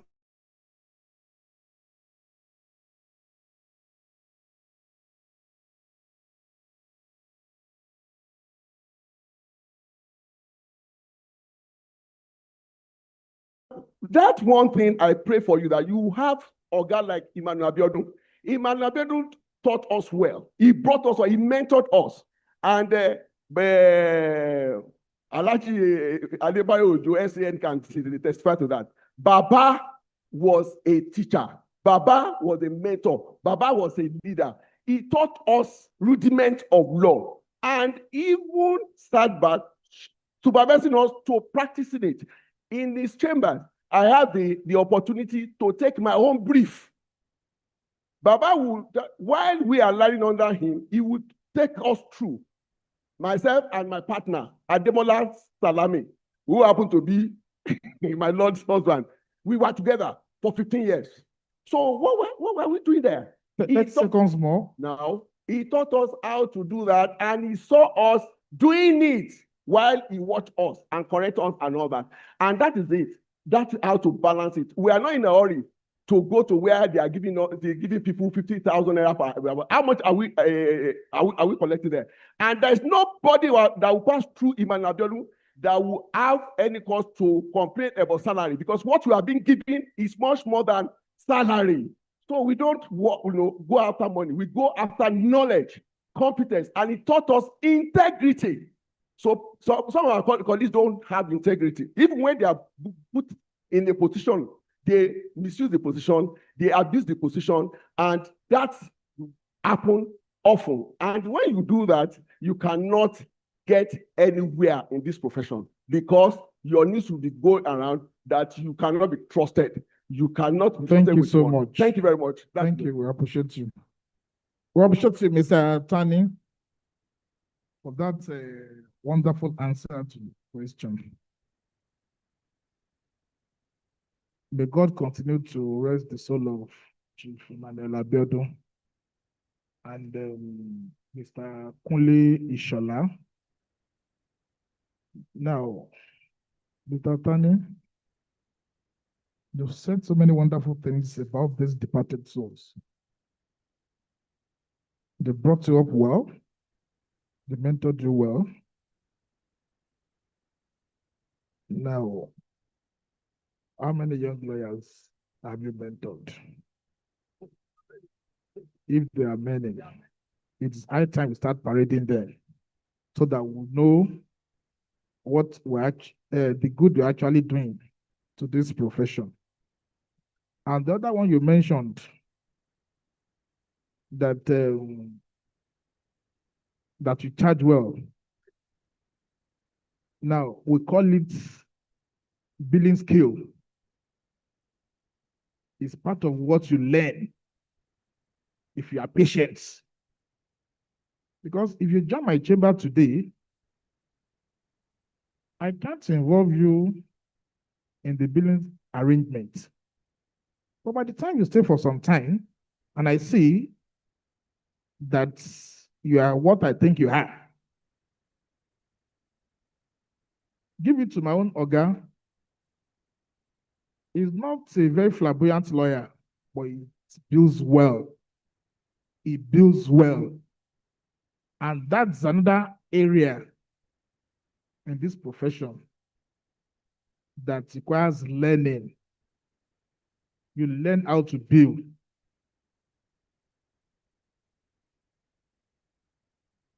Asiwaju Talibi Ojo Adebayo saying, there was a time, not quite long,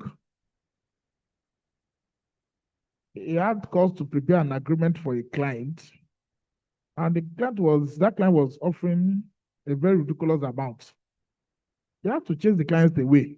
So the client that came to me, that I offered him this much and he rejected it, I'll give it to someone else that will prepare it. And I said, let him go and give it to the person.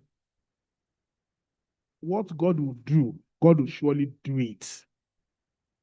If you don't stand for something, you can fall for anything. Please, learn not to fall for anything. We are lawyers. These are the things that you learn if you are patient with your boss. Please. Well, we're about to draw the curtain. We've had story of our colleague who has stayed with his boss for 15 years. We've had case of my lord who has stayed at Ministry of Justice for 20 years. Let me say this, and I'm proud about it. I wrote JAMB for 9 years. Yes. Not that pass. In fact, my first JAMB I scored 232. I set out to read law. But my parents are illiterate. I'm not a child of a professor. Neither am I a child of a medical doctor. Each admission year, I was being denied admission, but I kept pushing. But I was certain that I was going to push through one day. Now, I started another course. First year, hoping that I was going to be admitted so that I would drop that one. Second year, third year, fourth year, fifth year, I kept writing JAMB. But now, how many of us are ready? Now, we see a child of 14 years in our universities, not until about 2 years ago when JAMB had to stop it.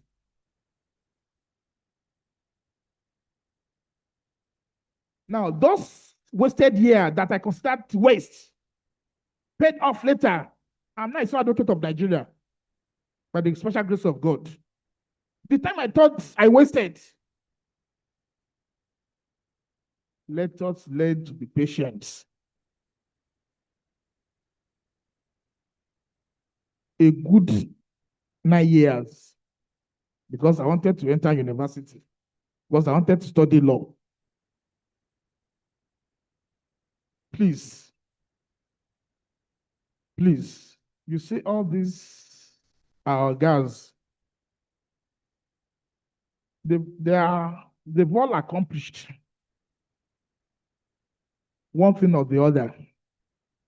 The accomplishment as of today, it's something that we envy. But what they went through, are we ready? Please, I'm pleading with us. I'm begging us. Before we begin to talk about connection, something has to come before connection. Now, are we ready? That thing is sacrifice. Sacrifice is all encompassing.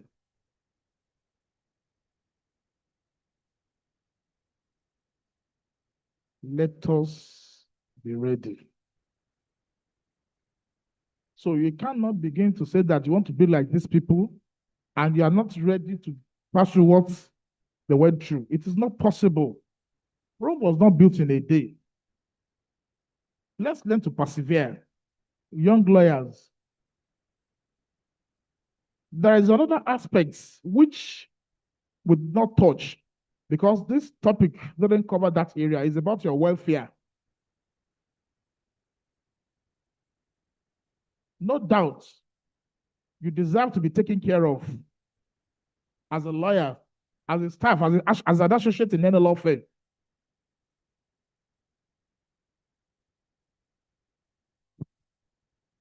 As an associate, you deserve to be taken care of, but always prepared to pay your dues as well. Like I said earlier, you cannot short circuit the system. Learn to go through the rudiment. You cannot skip 1, 2, 3 and jump to 5. If you spend 80 years on this planet, you will come back to call that 1, 2, 3, 4. So whatever it is that you are passing through now, it's a phase. Whatever it is that is going through your mind now that we have achieved, or our girls have achieved, your time would also come. Your time will come. Okay. We are drawing the curtain already. So now I would drop the microphone now, but I want to believe that what we learned here this afternoon will be with us for a very long time. If you are a year old, 2 years, 3 years old at the bar today, in the next few years, you also become a senior lawyer. The young shall grow. Nobody can stop you from growing. If you put up 3 years, 4 years in my office now, at the end of 4 years, you may say that you are going. I will ask you to drop the same property in your possession while living. But can I ask you to drop what you have here? It is not possible. And I keep telling young lawyers, nobody would take a chalk and start that on the chalkboard for you. You learn by way of participatory efforts. So we thank you for listening. So good afternoon, everyone.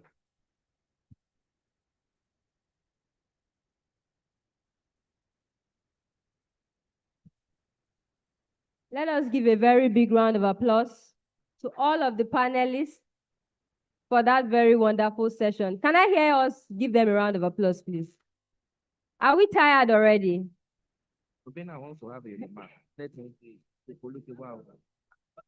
We are very sorry, but I know we enjoyed the session, didn't we?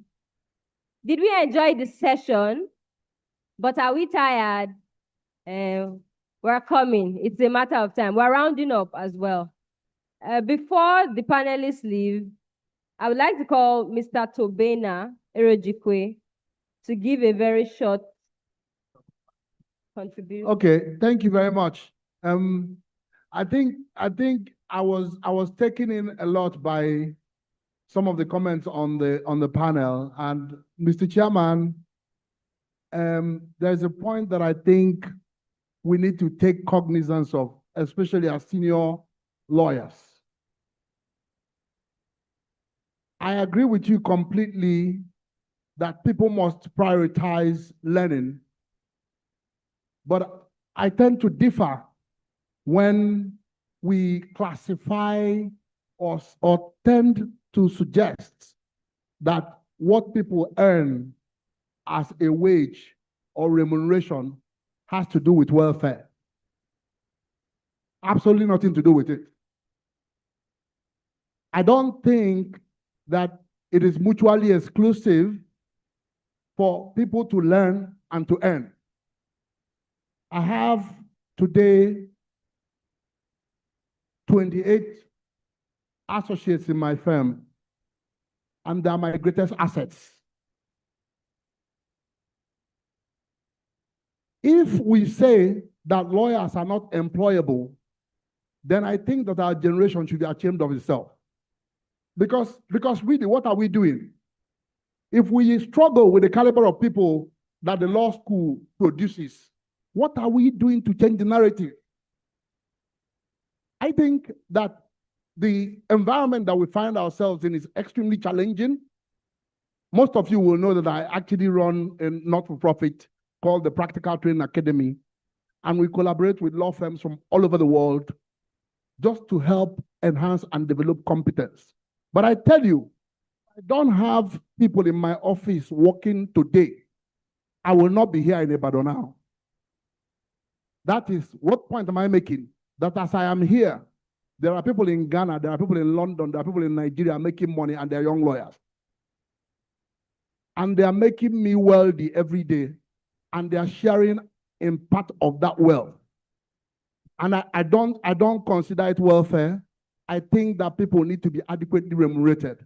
That era, because you see, the work environment, the country is very hard and difficult today. When Leonard, I reckon that there were ways, right? Today, most people, you see, we diminish people's confidence when we don't remunerate them adequately.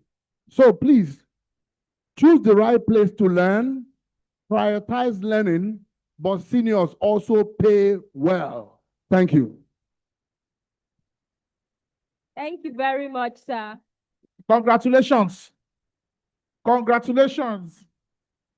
Mr. Tobena has asked me to request for your resume for appointments in his chamber. I think he has a 30 slot for you. So thank you so much. Thank you very much to all of our panelists for that very insightful session. We're very grateful. Without further ado, we would move to the presentation of awards for all of our panelists who have taken the time out of their busy schedules here today. But first, they will take a group photograph. Good photograph. We'll come back to the good photograph. Ofin went to the toilet.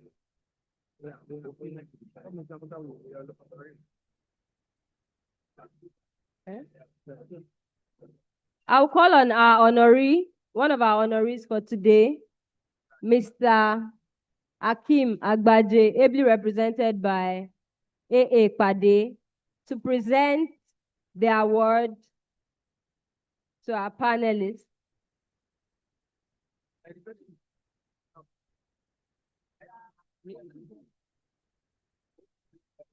Okay.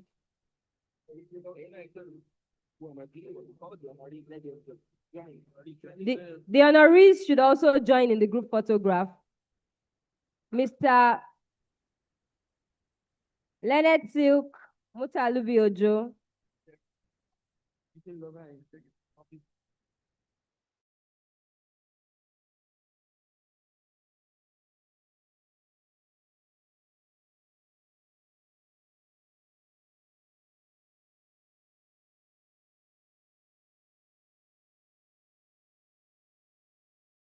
have one dinner ticket to give to a young lawyer?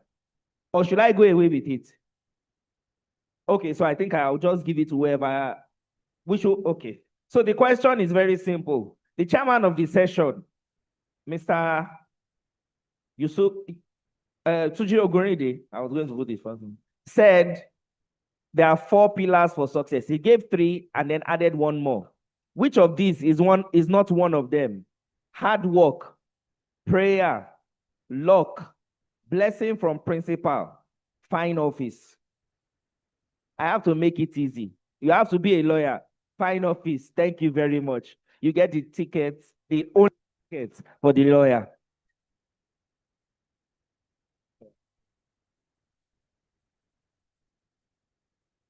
Mr. Pade would present the award first for the chairman of the session, Mr. Tuji Ogunrin, the Senior Advocate of Nigeria. He'll be receiving the first award from the representative of the honoree of today. Yeah. No, sir, he's presenting to you. Silk, I want to, on behalf of the organizers of this program, the YLF Ibadan branch, congratulate you on the successful completion of this insightful program. I present the award to you in honor of your contribution on the panel.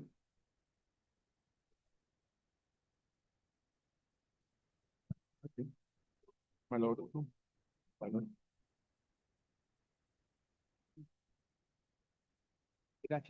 Okay.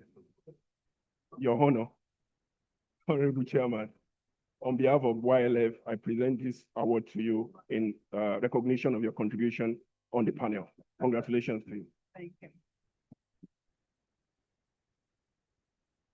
Let us give her a round of applause. Are we sleeping? We are nearing the end. So I would call on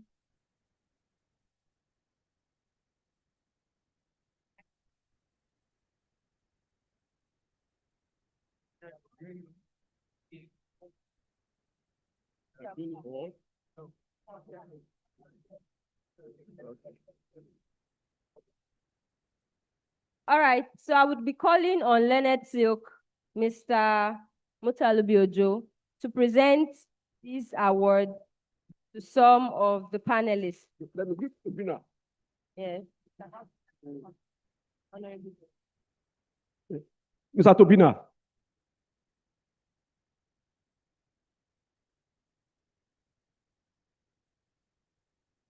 On behalf of NBA Ibadan Young Leaders Forum, it's my singular honor and privilege to present this award to a great man, a consummate barman, Mr. Tobina Rojekwe. We thank you, we appreciate you. Thank you. I've got many awards, but I haven't got anyone like this. This is beautiful. Thank you.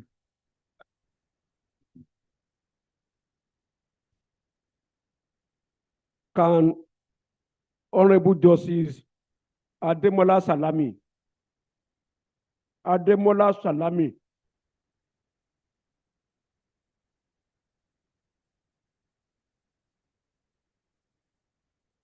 on behalf of NBA Ibadan Young Leaders Forum, we are glad to present this award to you for participating in this symposium and for your thoughtful and insightful contribution. Thank you, my Lord. A round of applause.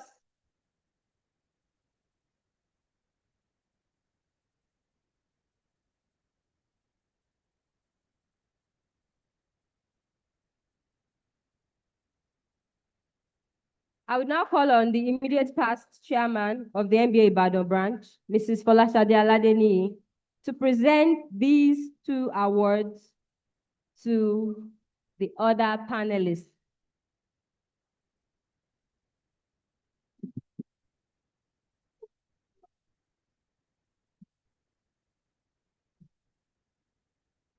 Mr. Alekontani, thank you. On behalf of the Young Lawyers Forum of the Nigerian Bar Association Ibadan, I present this award to you for your participation at this symposium. We thank you for your input. Thank you.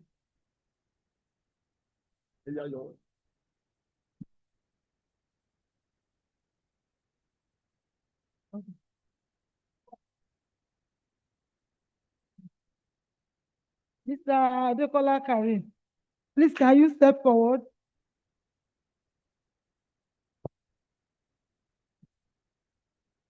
I have the honor of presenting this award to you for your participation at the Young Lawyers Forum Symposium of the Nigerian Bar Association by the branch today. Thank you for coming.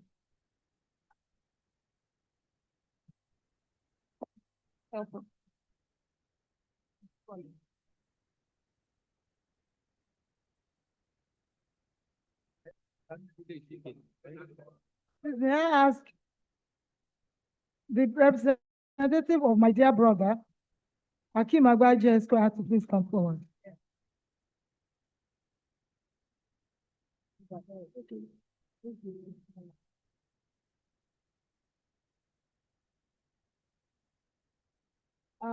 Thank you so much, Mr. Hakeem Agbaje's representative, OM. Okay, AM Padiaderibide. Thank you so much for waiting and representing your dear boss and my own very dear brother, a gentleman to the core, our past chairman, and one who is always ready to support the cause of young lawyers. Thank you so much. Please extend our felicitations to him.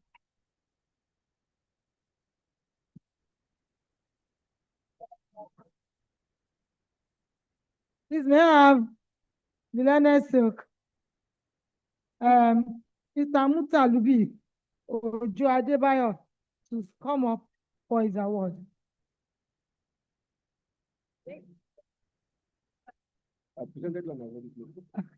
Fortunately, I also have the honor of presenting you this award later today. On behalf of the Young Lawyers Forum of the Nigerian Bar Association Ibadan branch, I present you this award for being an honoree at this year Symposium of the YLF. Thank you for all you do for the bar and for the young lawyers. Thank you. Congratulations. Please let us give them a round of applause. As we near the end of this biennial symposium, I'd like to invite Mr. Felix Emmanuel from L'Experientia for 1 minute. Please let us welcome him with a round of applause.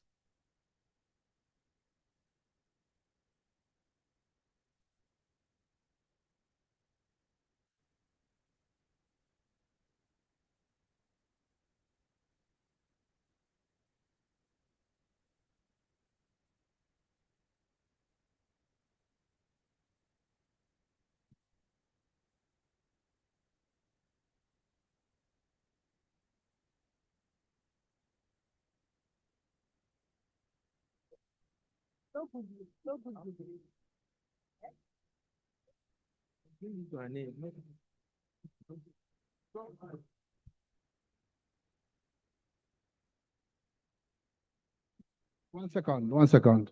Yeah, distinguished colleagues, I'm just standing up once again because as I was coming to Ibadan this morning, a very good friend of mine, Mr. Yemi Akombo, Senior Advocate of Nigeria, asked that I extend his felicitations to you and to say that he will be joining you later in the evening, God permitting.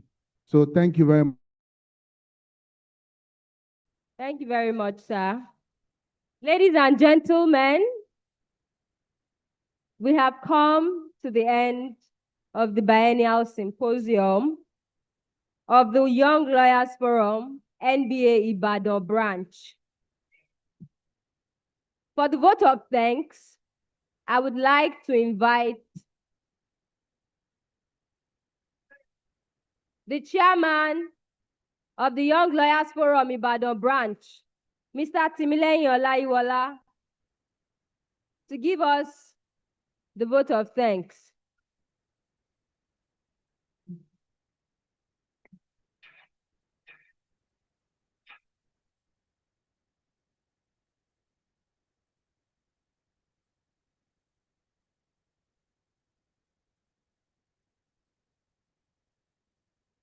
Good evening, everyone. On behalf of the chairman, Timileyin Olaiwola, my name is Kayode Karim. I'm saying a big thank you to everyone, from our panelists to our honorees, to all members of the forum, to all law students that came from various faculties to grace this occasion. We say thank you. May the Lord bless you. And we pray that as you go back, we go back into the world fulfilled in Jesus' name. Amen. Thank you very much. Thank you very much, everyone, for taking time to be here today. It was a pleasure to host alongside my co-host, Mr. Adeshile Obasa. My name is Oluwabusayo Amoro. Have a beautiful evening, ladies and gentlemen.